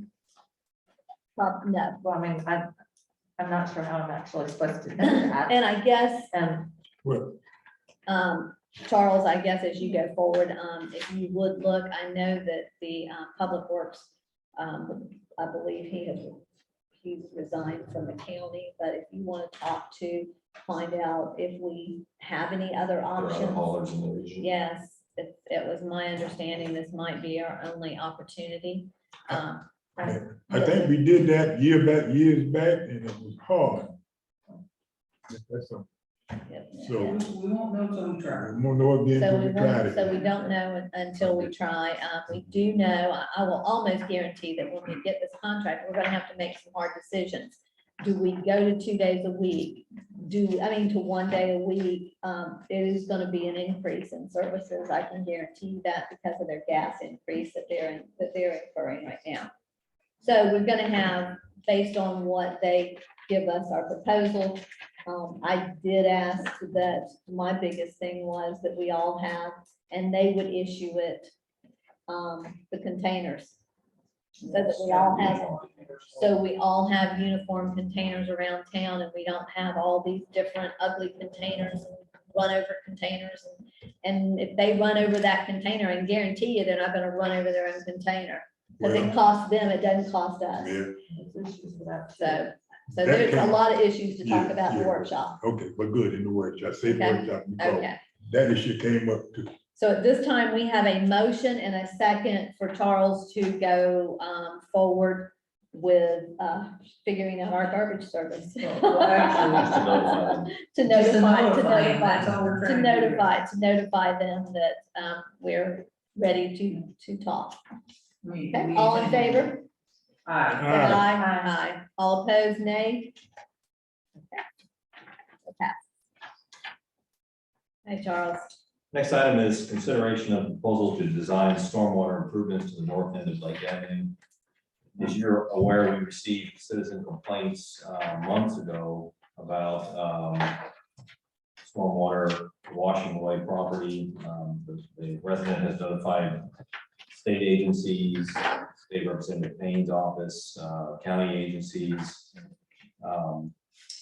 as well as social media campaign with the complaints. I did receive a call from Representative Payne's office asking what we've done about it, and really made me realize we've considered some options that we worked out internally, including digging a ditch out or putting in curbing. My concern was that we would move the problem to another neighbor unintentionally, or create another problem we hadn't anticipated. So that was important to professionally design a solution. You really can't apply for grants without a design in hand and a budget and a project scope. So this would be the first step to design a solution that would address the problem, that would be professionally done by our engineer of record, or our continuing service contract with, the cost for the engineering design and topographic survey would be a total of $6,000. Then we'd have that in hand to pursue grant opportunities, and there are stormwater grants out there, but you've got to have a design ready to go. So this would allow us to move forward, and it'd be actions that we're taking to actually come to a solution. Okay, Commissioners, do we have a motion So to approve? Okay, a motion and a second. Do we have any discussion? Just have one question. Sure, and where in the budget will this come from, Charles? This would be that additional street money, the budget amendment, we put in quite a bit of money into streets, all the leftovers to start handling these issues, this and the next item. Okay. Okay, any more discussion? All in favor, say aye. Aye. All opposed, nay. Okay, it's approved. Charles, you want to move on? This next item is also a proposal from Mid-Hour Associates to do a feasibility study for development that will occur along Oakwood Street. There are platted lots there that have begun to sell. And right now they'll have to go on a septic tank if they build. So we need to get the sewer line. There is a public right of way through the middle of that block going from 308 north up behind the Wendy's. 60 feet wide. It's actually, I think, may have been intended as a road through there. And we have a sewer line at the north end of that. We don't know if there's enough slope to use gravity to serve this first lot that's being developed, or if we need to come off of 308 and go. So this feasibility study would look at all that, would survey the property and tell us what the proper solution was, so we can provide sewer to all that development that's gonna come in there. And this would, I mean, as we go forward with this, Charles, well, we need a motion, sorry, let's go. I move that we grant, that, mid-tower, you say? Yes, sir. Mid-tower that. Okay, we have a motion, do we have a second? I'll second. Okay, we have a motion and a second, any discussion? Yeah, I just have one question about that. I think, Charles, that's a pretty heavily wooded area back there, isn't it? Yes. Along the 60 feet. Can you ask Mataura and Associates to assess what putting the sewer line back there, how it could be done by disturbing, the least possible of the vegetation? It could, I think that's actually intended to be a roadway.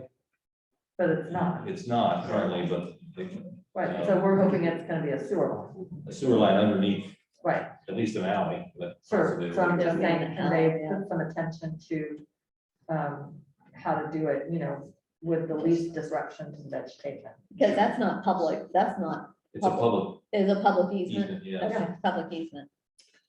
Okay, this will also, I guess, because, I mean, could also help us get in line because there are grants out there and there is money. We'll probably come back to you with the design next Okay. once the study tells Okay, us. so this will be the first of that. Okay, we have a motion, we have a second. All in favor, say aye. Aye. All opposed, nay. Okay, Next item is we have some 4 pieces of equipment. A couple of them we got as surplus from other agencies that we want to get rid of, and the process is we have to get your permission to sell those items. Yeah. Do you know what they are?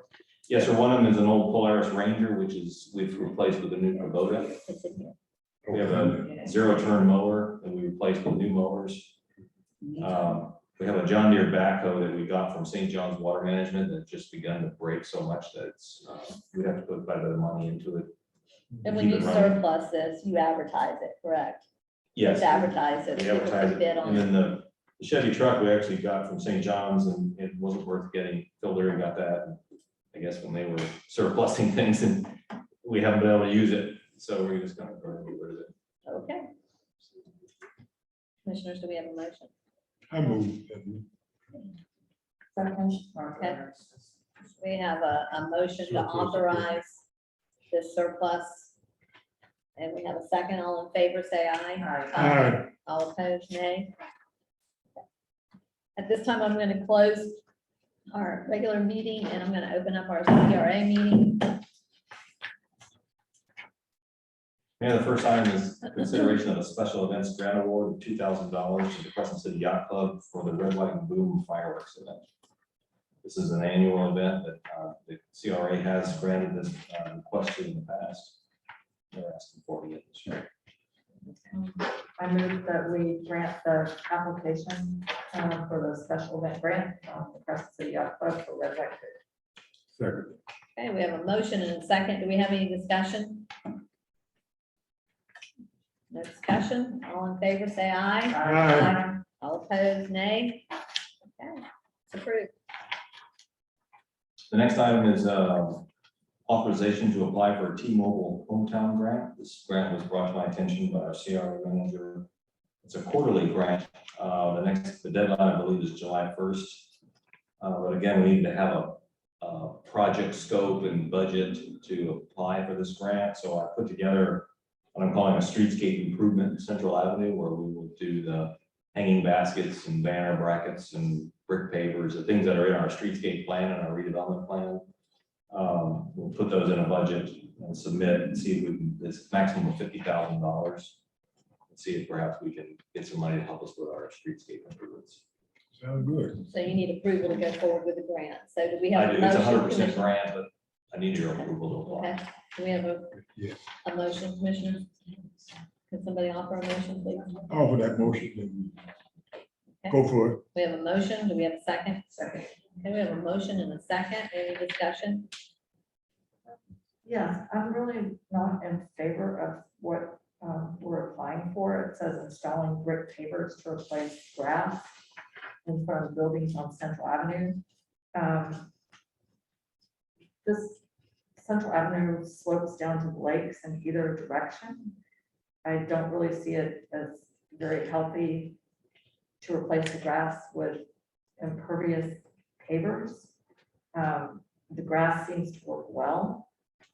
I'm not exactly understanding how this really fits into to the look of our downtown or CRA. I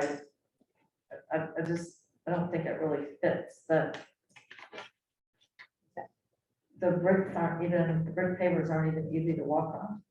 I don't care for them. So if we, with this grant, are we completely, do we have to go forward with the brick pavers? I mean, well, Well, I would is it imagine we would need to implement what you what I submit? requested. The brick pavers, they're illustrated in our redevelopment plan. It's very unusual in our downtown, and we have that much grass. It's a maintenance issue. And It's a huge it's not a maintenance issue. downtown streetscape. It's really a residential type streetscape through our main, our shopping street, our high street. So the idea is to replace them. We had in those illustrations I showed you where we can put benches out there and love tree grates and Some trees. exactly. So it becomes a gathering place, rather than us having to mow the grass. Then we have trying to keep the sprinklers working, and it's converting it to a commercial street, a pedestrian street, rather than now it's like a residential street. Well, it is a commercial street. It's been like that for years. And there's from Summit Street to the lakes to Lake Crescent, it's a 50-foot elevation. And I think that we all benefit from the grass surfaces there. That's why I'm saying it's a unique geographical structure. It goes like this. That's why there's a vault, at the end of the Lake Crescent side. I think at the end of Central Avenue, I know there's a vault under wherever, but I don't think we're particularly well served by the. While Charles is doing this, it's a great opportunity. In 2 weeks, we are going to finish pressure washing all those light poles out there. We started on some of them. We're gonna start doing that, and we do need painters. Anybody, you don't have to be a great painter. If you can just apply paint, we are gonna need some painters because we're painting all of our light poles up and down Central Avenue. Just throwing that out there.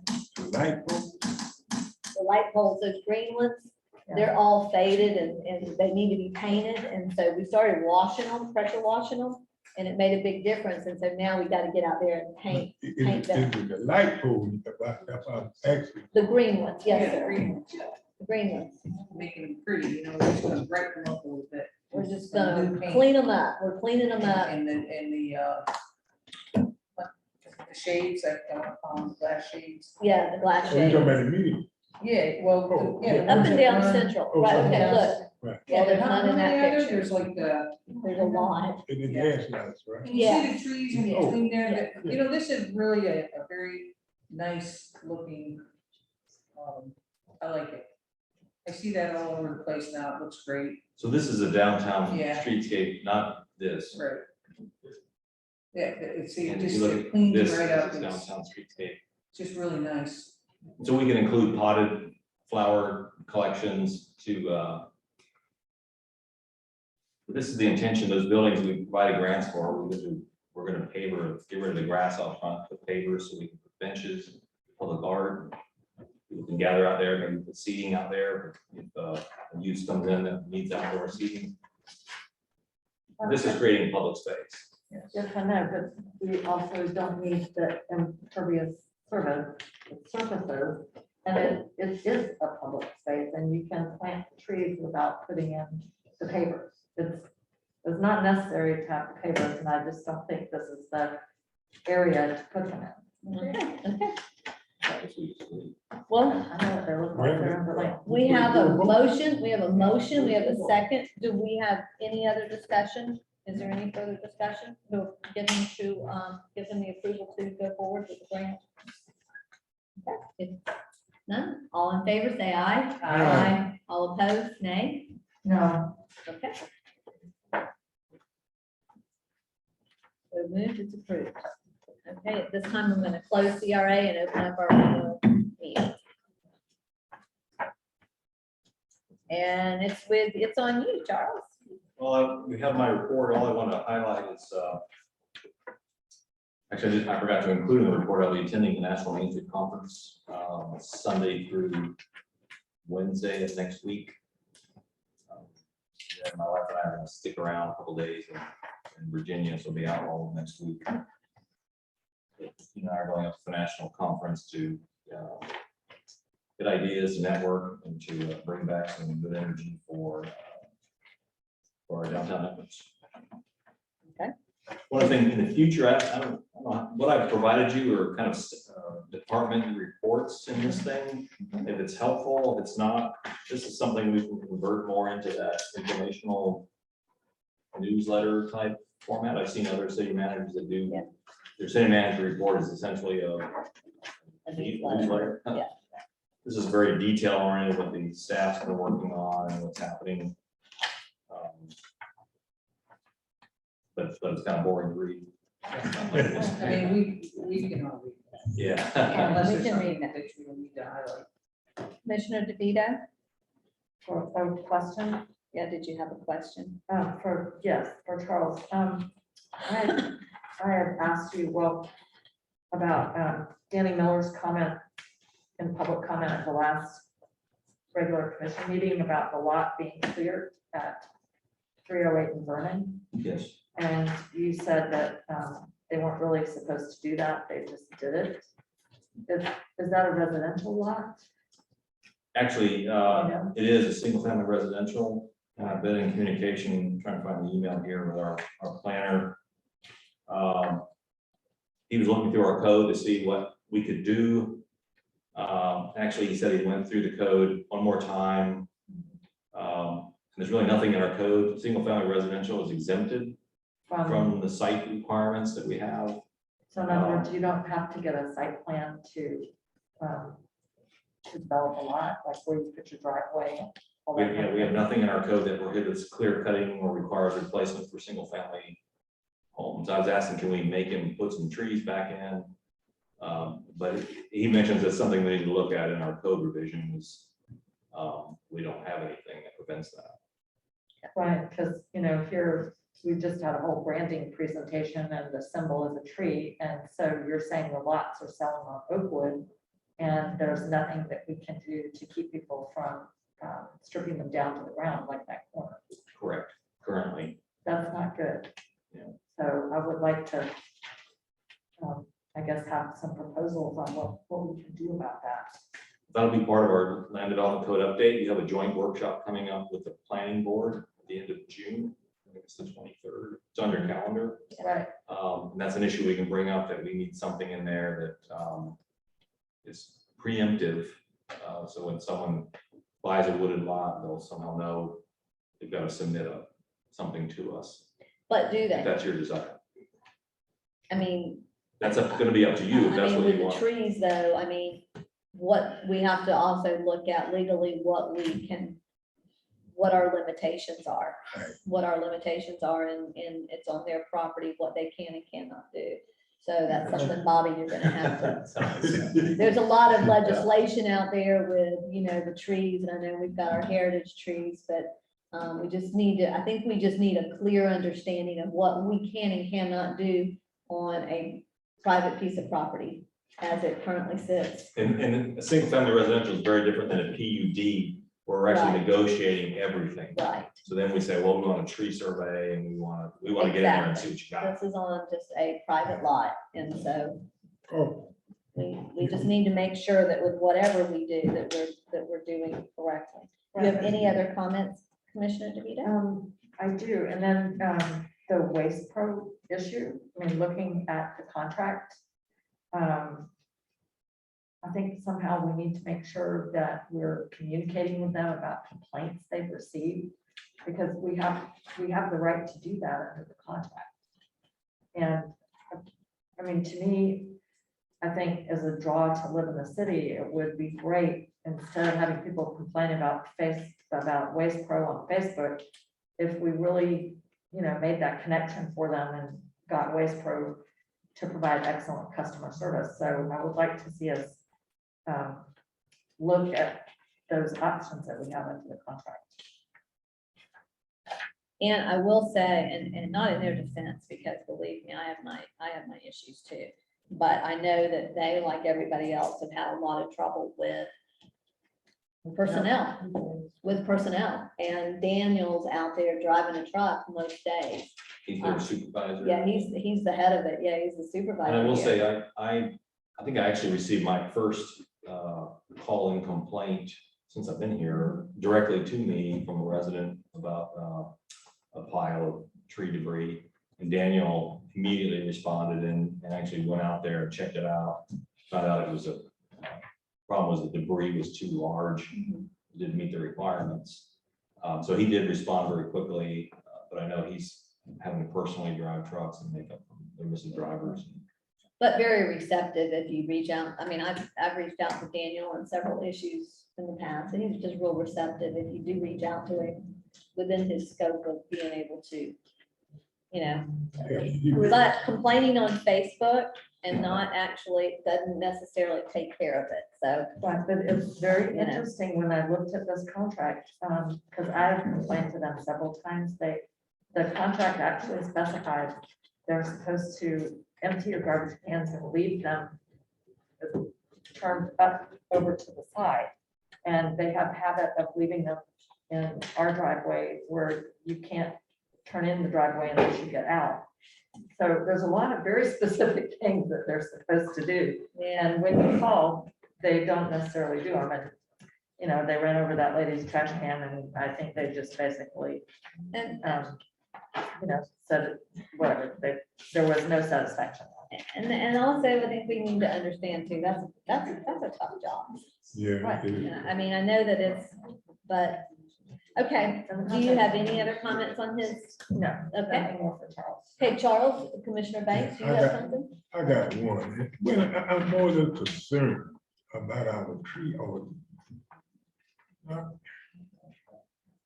Oakwood Street, I think almost all our citizens know where Oakwood is.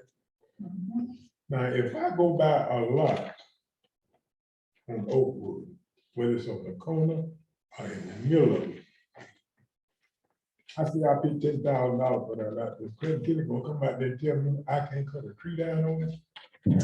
Currently, we cannot. Huh? We cannot tell you that currently. Well, why don't you want to bother that? But I think a person got a right.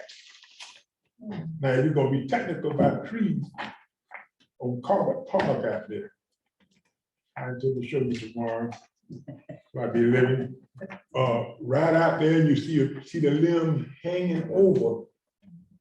Somebody kid might be out there one day, and the wind is blowing like the wind didn't being brisk around here. I want to show you that. It's gonna fall on somebody's kid and hurt. Colbert Park on 308. I want this, let me know when you got some. free That time. tree does drop, because I know in the one of the really last big storms, when I was going around at night, I pulled one out in the middle of the road that was huge. It does drop a lot right there, so. So now, if we wanna bother the trees, go out there and bother that one. Okay. It need to be taken down. Well, we had part of it. We should have got the other part then, but we had so much conversation going on about it. Yeah. So now we need to go back out there and look at it now. If it ever decides to fall, It's gonna hurt somebody. Or something. Somebody kid. Commissioner Burton, you have anything? Yeah, talking about trees. No, we're still on the city managers because we haven't gone to commissioners because we still got to go to Bobby too. So go ahead, talk about trees, I'm Commissioner talking about Burton. some trees. Scott King informed me the other day that we're gonna run out of paper. That he said gonna be having trouble getting paper. And, well, it's all sitting out on the ships and everything. Nothing's coming in, nothing's going out. There's all kinds of problems. He says there's gonna be a paper shortage. So when are you gonna get us some nice little laptops and forget about all this right here? No, I gotta have my paper. You heard it. She can go print paper. I gotta have my paper. I write all over everything. So do I, but I'm just saying, you know. Yeah. Okay, so you're gonna have to be careful as all if we run out of paper. It is, I mean, I know it's an issue, so. Yes, it is. Okay, we're gonna close out Bobby. You have a couple of things? I just have I know Commissioner DeVito asked at the last meeting about taking over that road. I don't remember exactly where it was. So what we'd have to Holly do Lane. with that is we'd have to get it surveyed.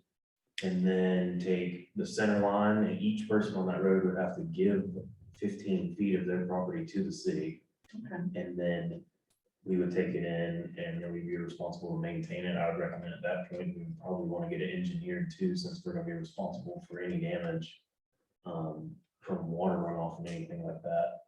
I just legally don't think it's the best idea. I think before we do something like that, we need to look at how many roads we have and what kind of can of worms we're opening up. Needs to be paid. We have a lot of roads. We have a lot of roads. Trying to Ronnie handle Lane's that. another one that's right behind Holly, and Ronnie Lane's a mess too. So we need to kind of, before we open up that can of worms. So wait, I have a question about that. So what are we liable for if we take ownership of it and it's a dirt road? We're liable for, Maintaining it. It'd be like it was a public road, it's like it was what? like a public road. Okay, well, I mean, we're used to maintaining dirt roads. I think this is a premature conversation too, because since I've been here, nobody's come in and asked us to take it in. So I think we're in a weird position going and asking people to take. No, they've spoken about it. Okay. Okay, Marcus Hardy, our former commissioner, who lived there, his widow lived there, he has talked about it, yeah, for sure. All right, so I said since I've been here. Yeah. Since you've been here, I'm saying there's a history on this road, yeah. Well, and residents come to us and talk to us about a lot of things. I mean, they've talked to me about Ronnie Lane too, and I know in the Commissioner Banks, for Commissioner Banks, sometimes you have to get the canoe out to get to his house. Yeah, I know, it's You know, and so we have some issues, we do have some issues. And so we just gotta be careful as we open up this can of worms. And that's my recommendation. But thank you, Bobby, for getting back with us on that. And I don't think about it. And then you have, I Well, I guess asked you there to was talk to Charles. Did you talk to, were you able to talk? George's advice on letterhead is. Yeah, I told you, Joe, I guess when I was out, when he covered for me, somebody asked about, so the Official only thing that business. should go out, like a commissioner writing a letter on letterhead, they're free to write to their constituents, but the only thing that needs to come on the letter is an official action from the board as a majority vote. That was his opinion.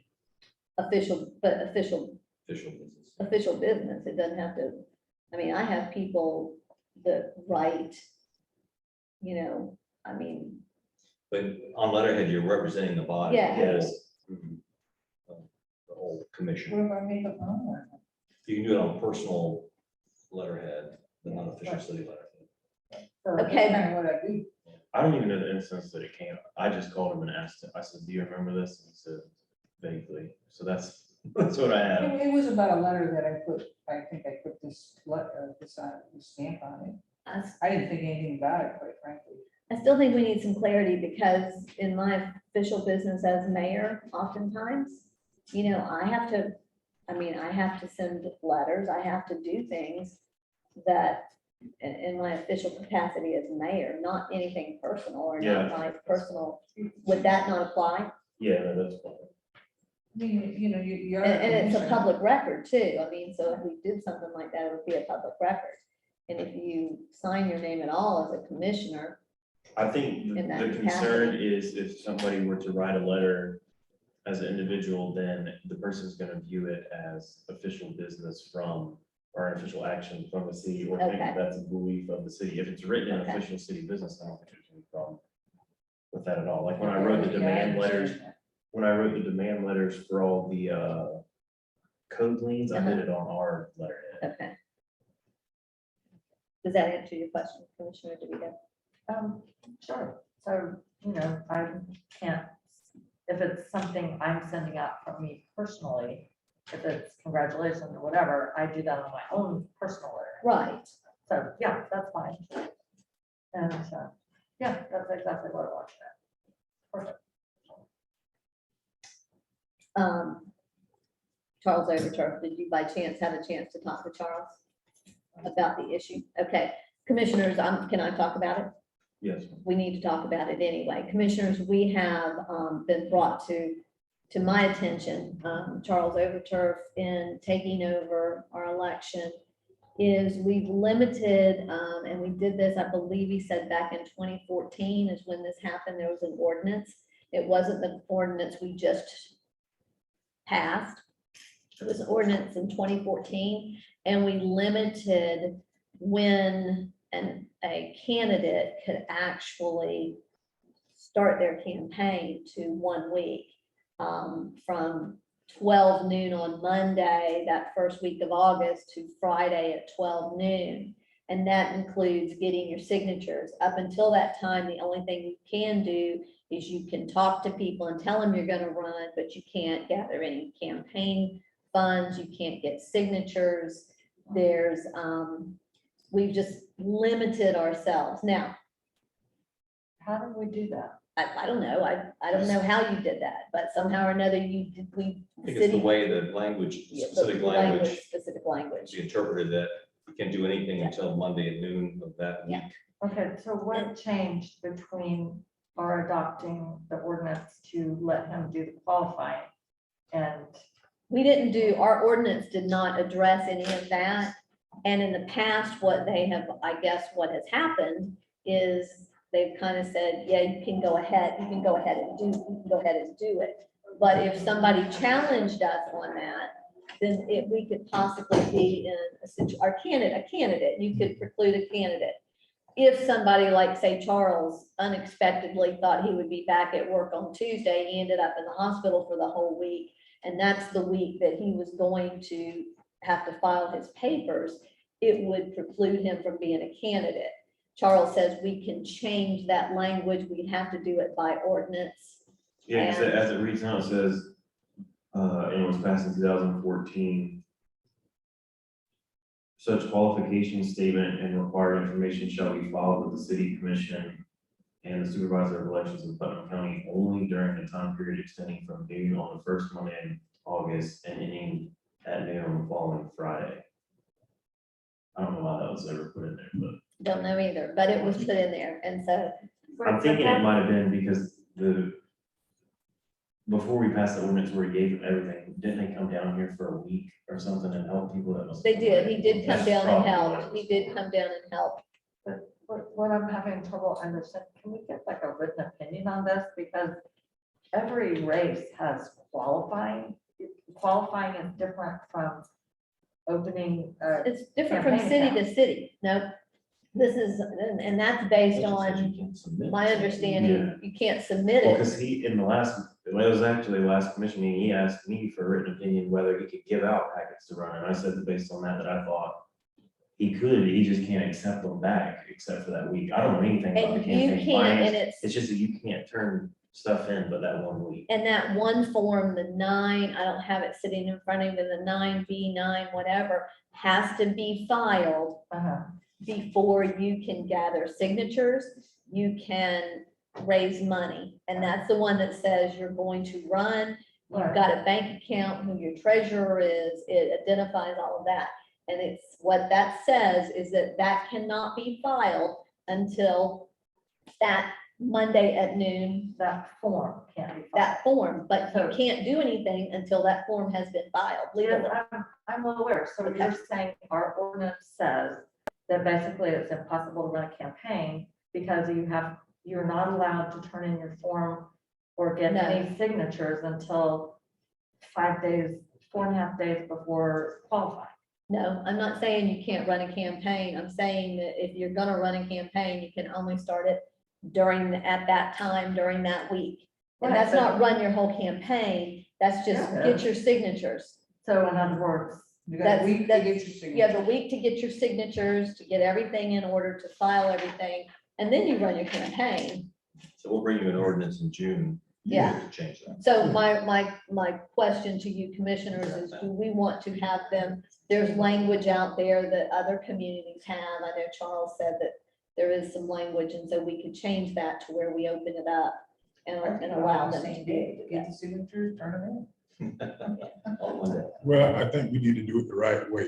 Yeah. Now, whatever way that may be, maybe we need to invite him down here since he's the expert in that and go with us thoroughly in front of our attorney, so we'll know we're right. Okay, the only concern I have is because if we do this by ordinance, we're gonna meet in June and we're gonna meet in July. And so, you know, if we're gonna do this, we need to probably start that process in June. Charles can come down and explain it. Yeah. You can Maybe, meet with them privately. yeah, he can meet with him privately and get that figured out and bring us a solution. Can you bring us a resolution, Bobby? Ordinance. Yes. ordinance. Well, I didn't mean, I meant a resolution to this problem. I'm sorry, I should have said, but an ordinance, if you bring that to us. Okay. Everybody in agreement with that? Yeah. Fully. Okay. Mhm. Okay. Okay, commissioners, do we have any other comments? Let's go home. Okay. Just very, very quick comment. Mr. Coleman was here talking about speeding and you said meet with Charles. And I just want to remind ourselves that Mr. Coleman has been here every year since I've been on the commission, and he's been here for the past 15 years speaking about speeding. And I put it in a memo to commissioners about traffic calming several months ago. So Mr. Coleman has done his job, and I think it's time for us to do ours. I would like to know, I noticed, because I was almost run over by a truck on Grand Rondo, somebody coming off 308. I would like to know if it's possible to reduce the speed limit on 308 Vernon as it comes past the Women's Civic Association. It's 35 miles an hour until you get to the flashing light. That's gonna be a challenge. That's So right. we done tried that on US State Road 15. Right, well, this is the county road, and I'm not saying that we need to discuss it in detail, but I'm just, Mr. Coleman was here again, that's the section of road that he lives on. And it really does flummox me as to why you need to drive 35 miles an hour when you're 2 blocks from the flashing light. It's both directions. It's those people going the Right. other direction Well, they don't need to drive 35 miles an hour anyway. And then the other suggestion I have is that when some cities have people sign in or sign a little card if they want, when they speak. And I was thinking that might really be helpful to Karen and to the rest of us, because they don't always say their name clearly, they don't always say their address clearly. So I thought maybe that would help us.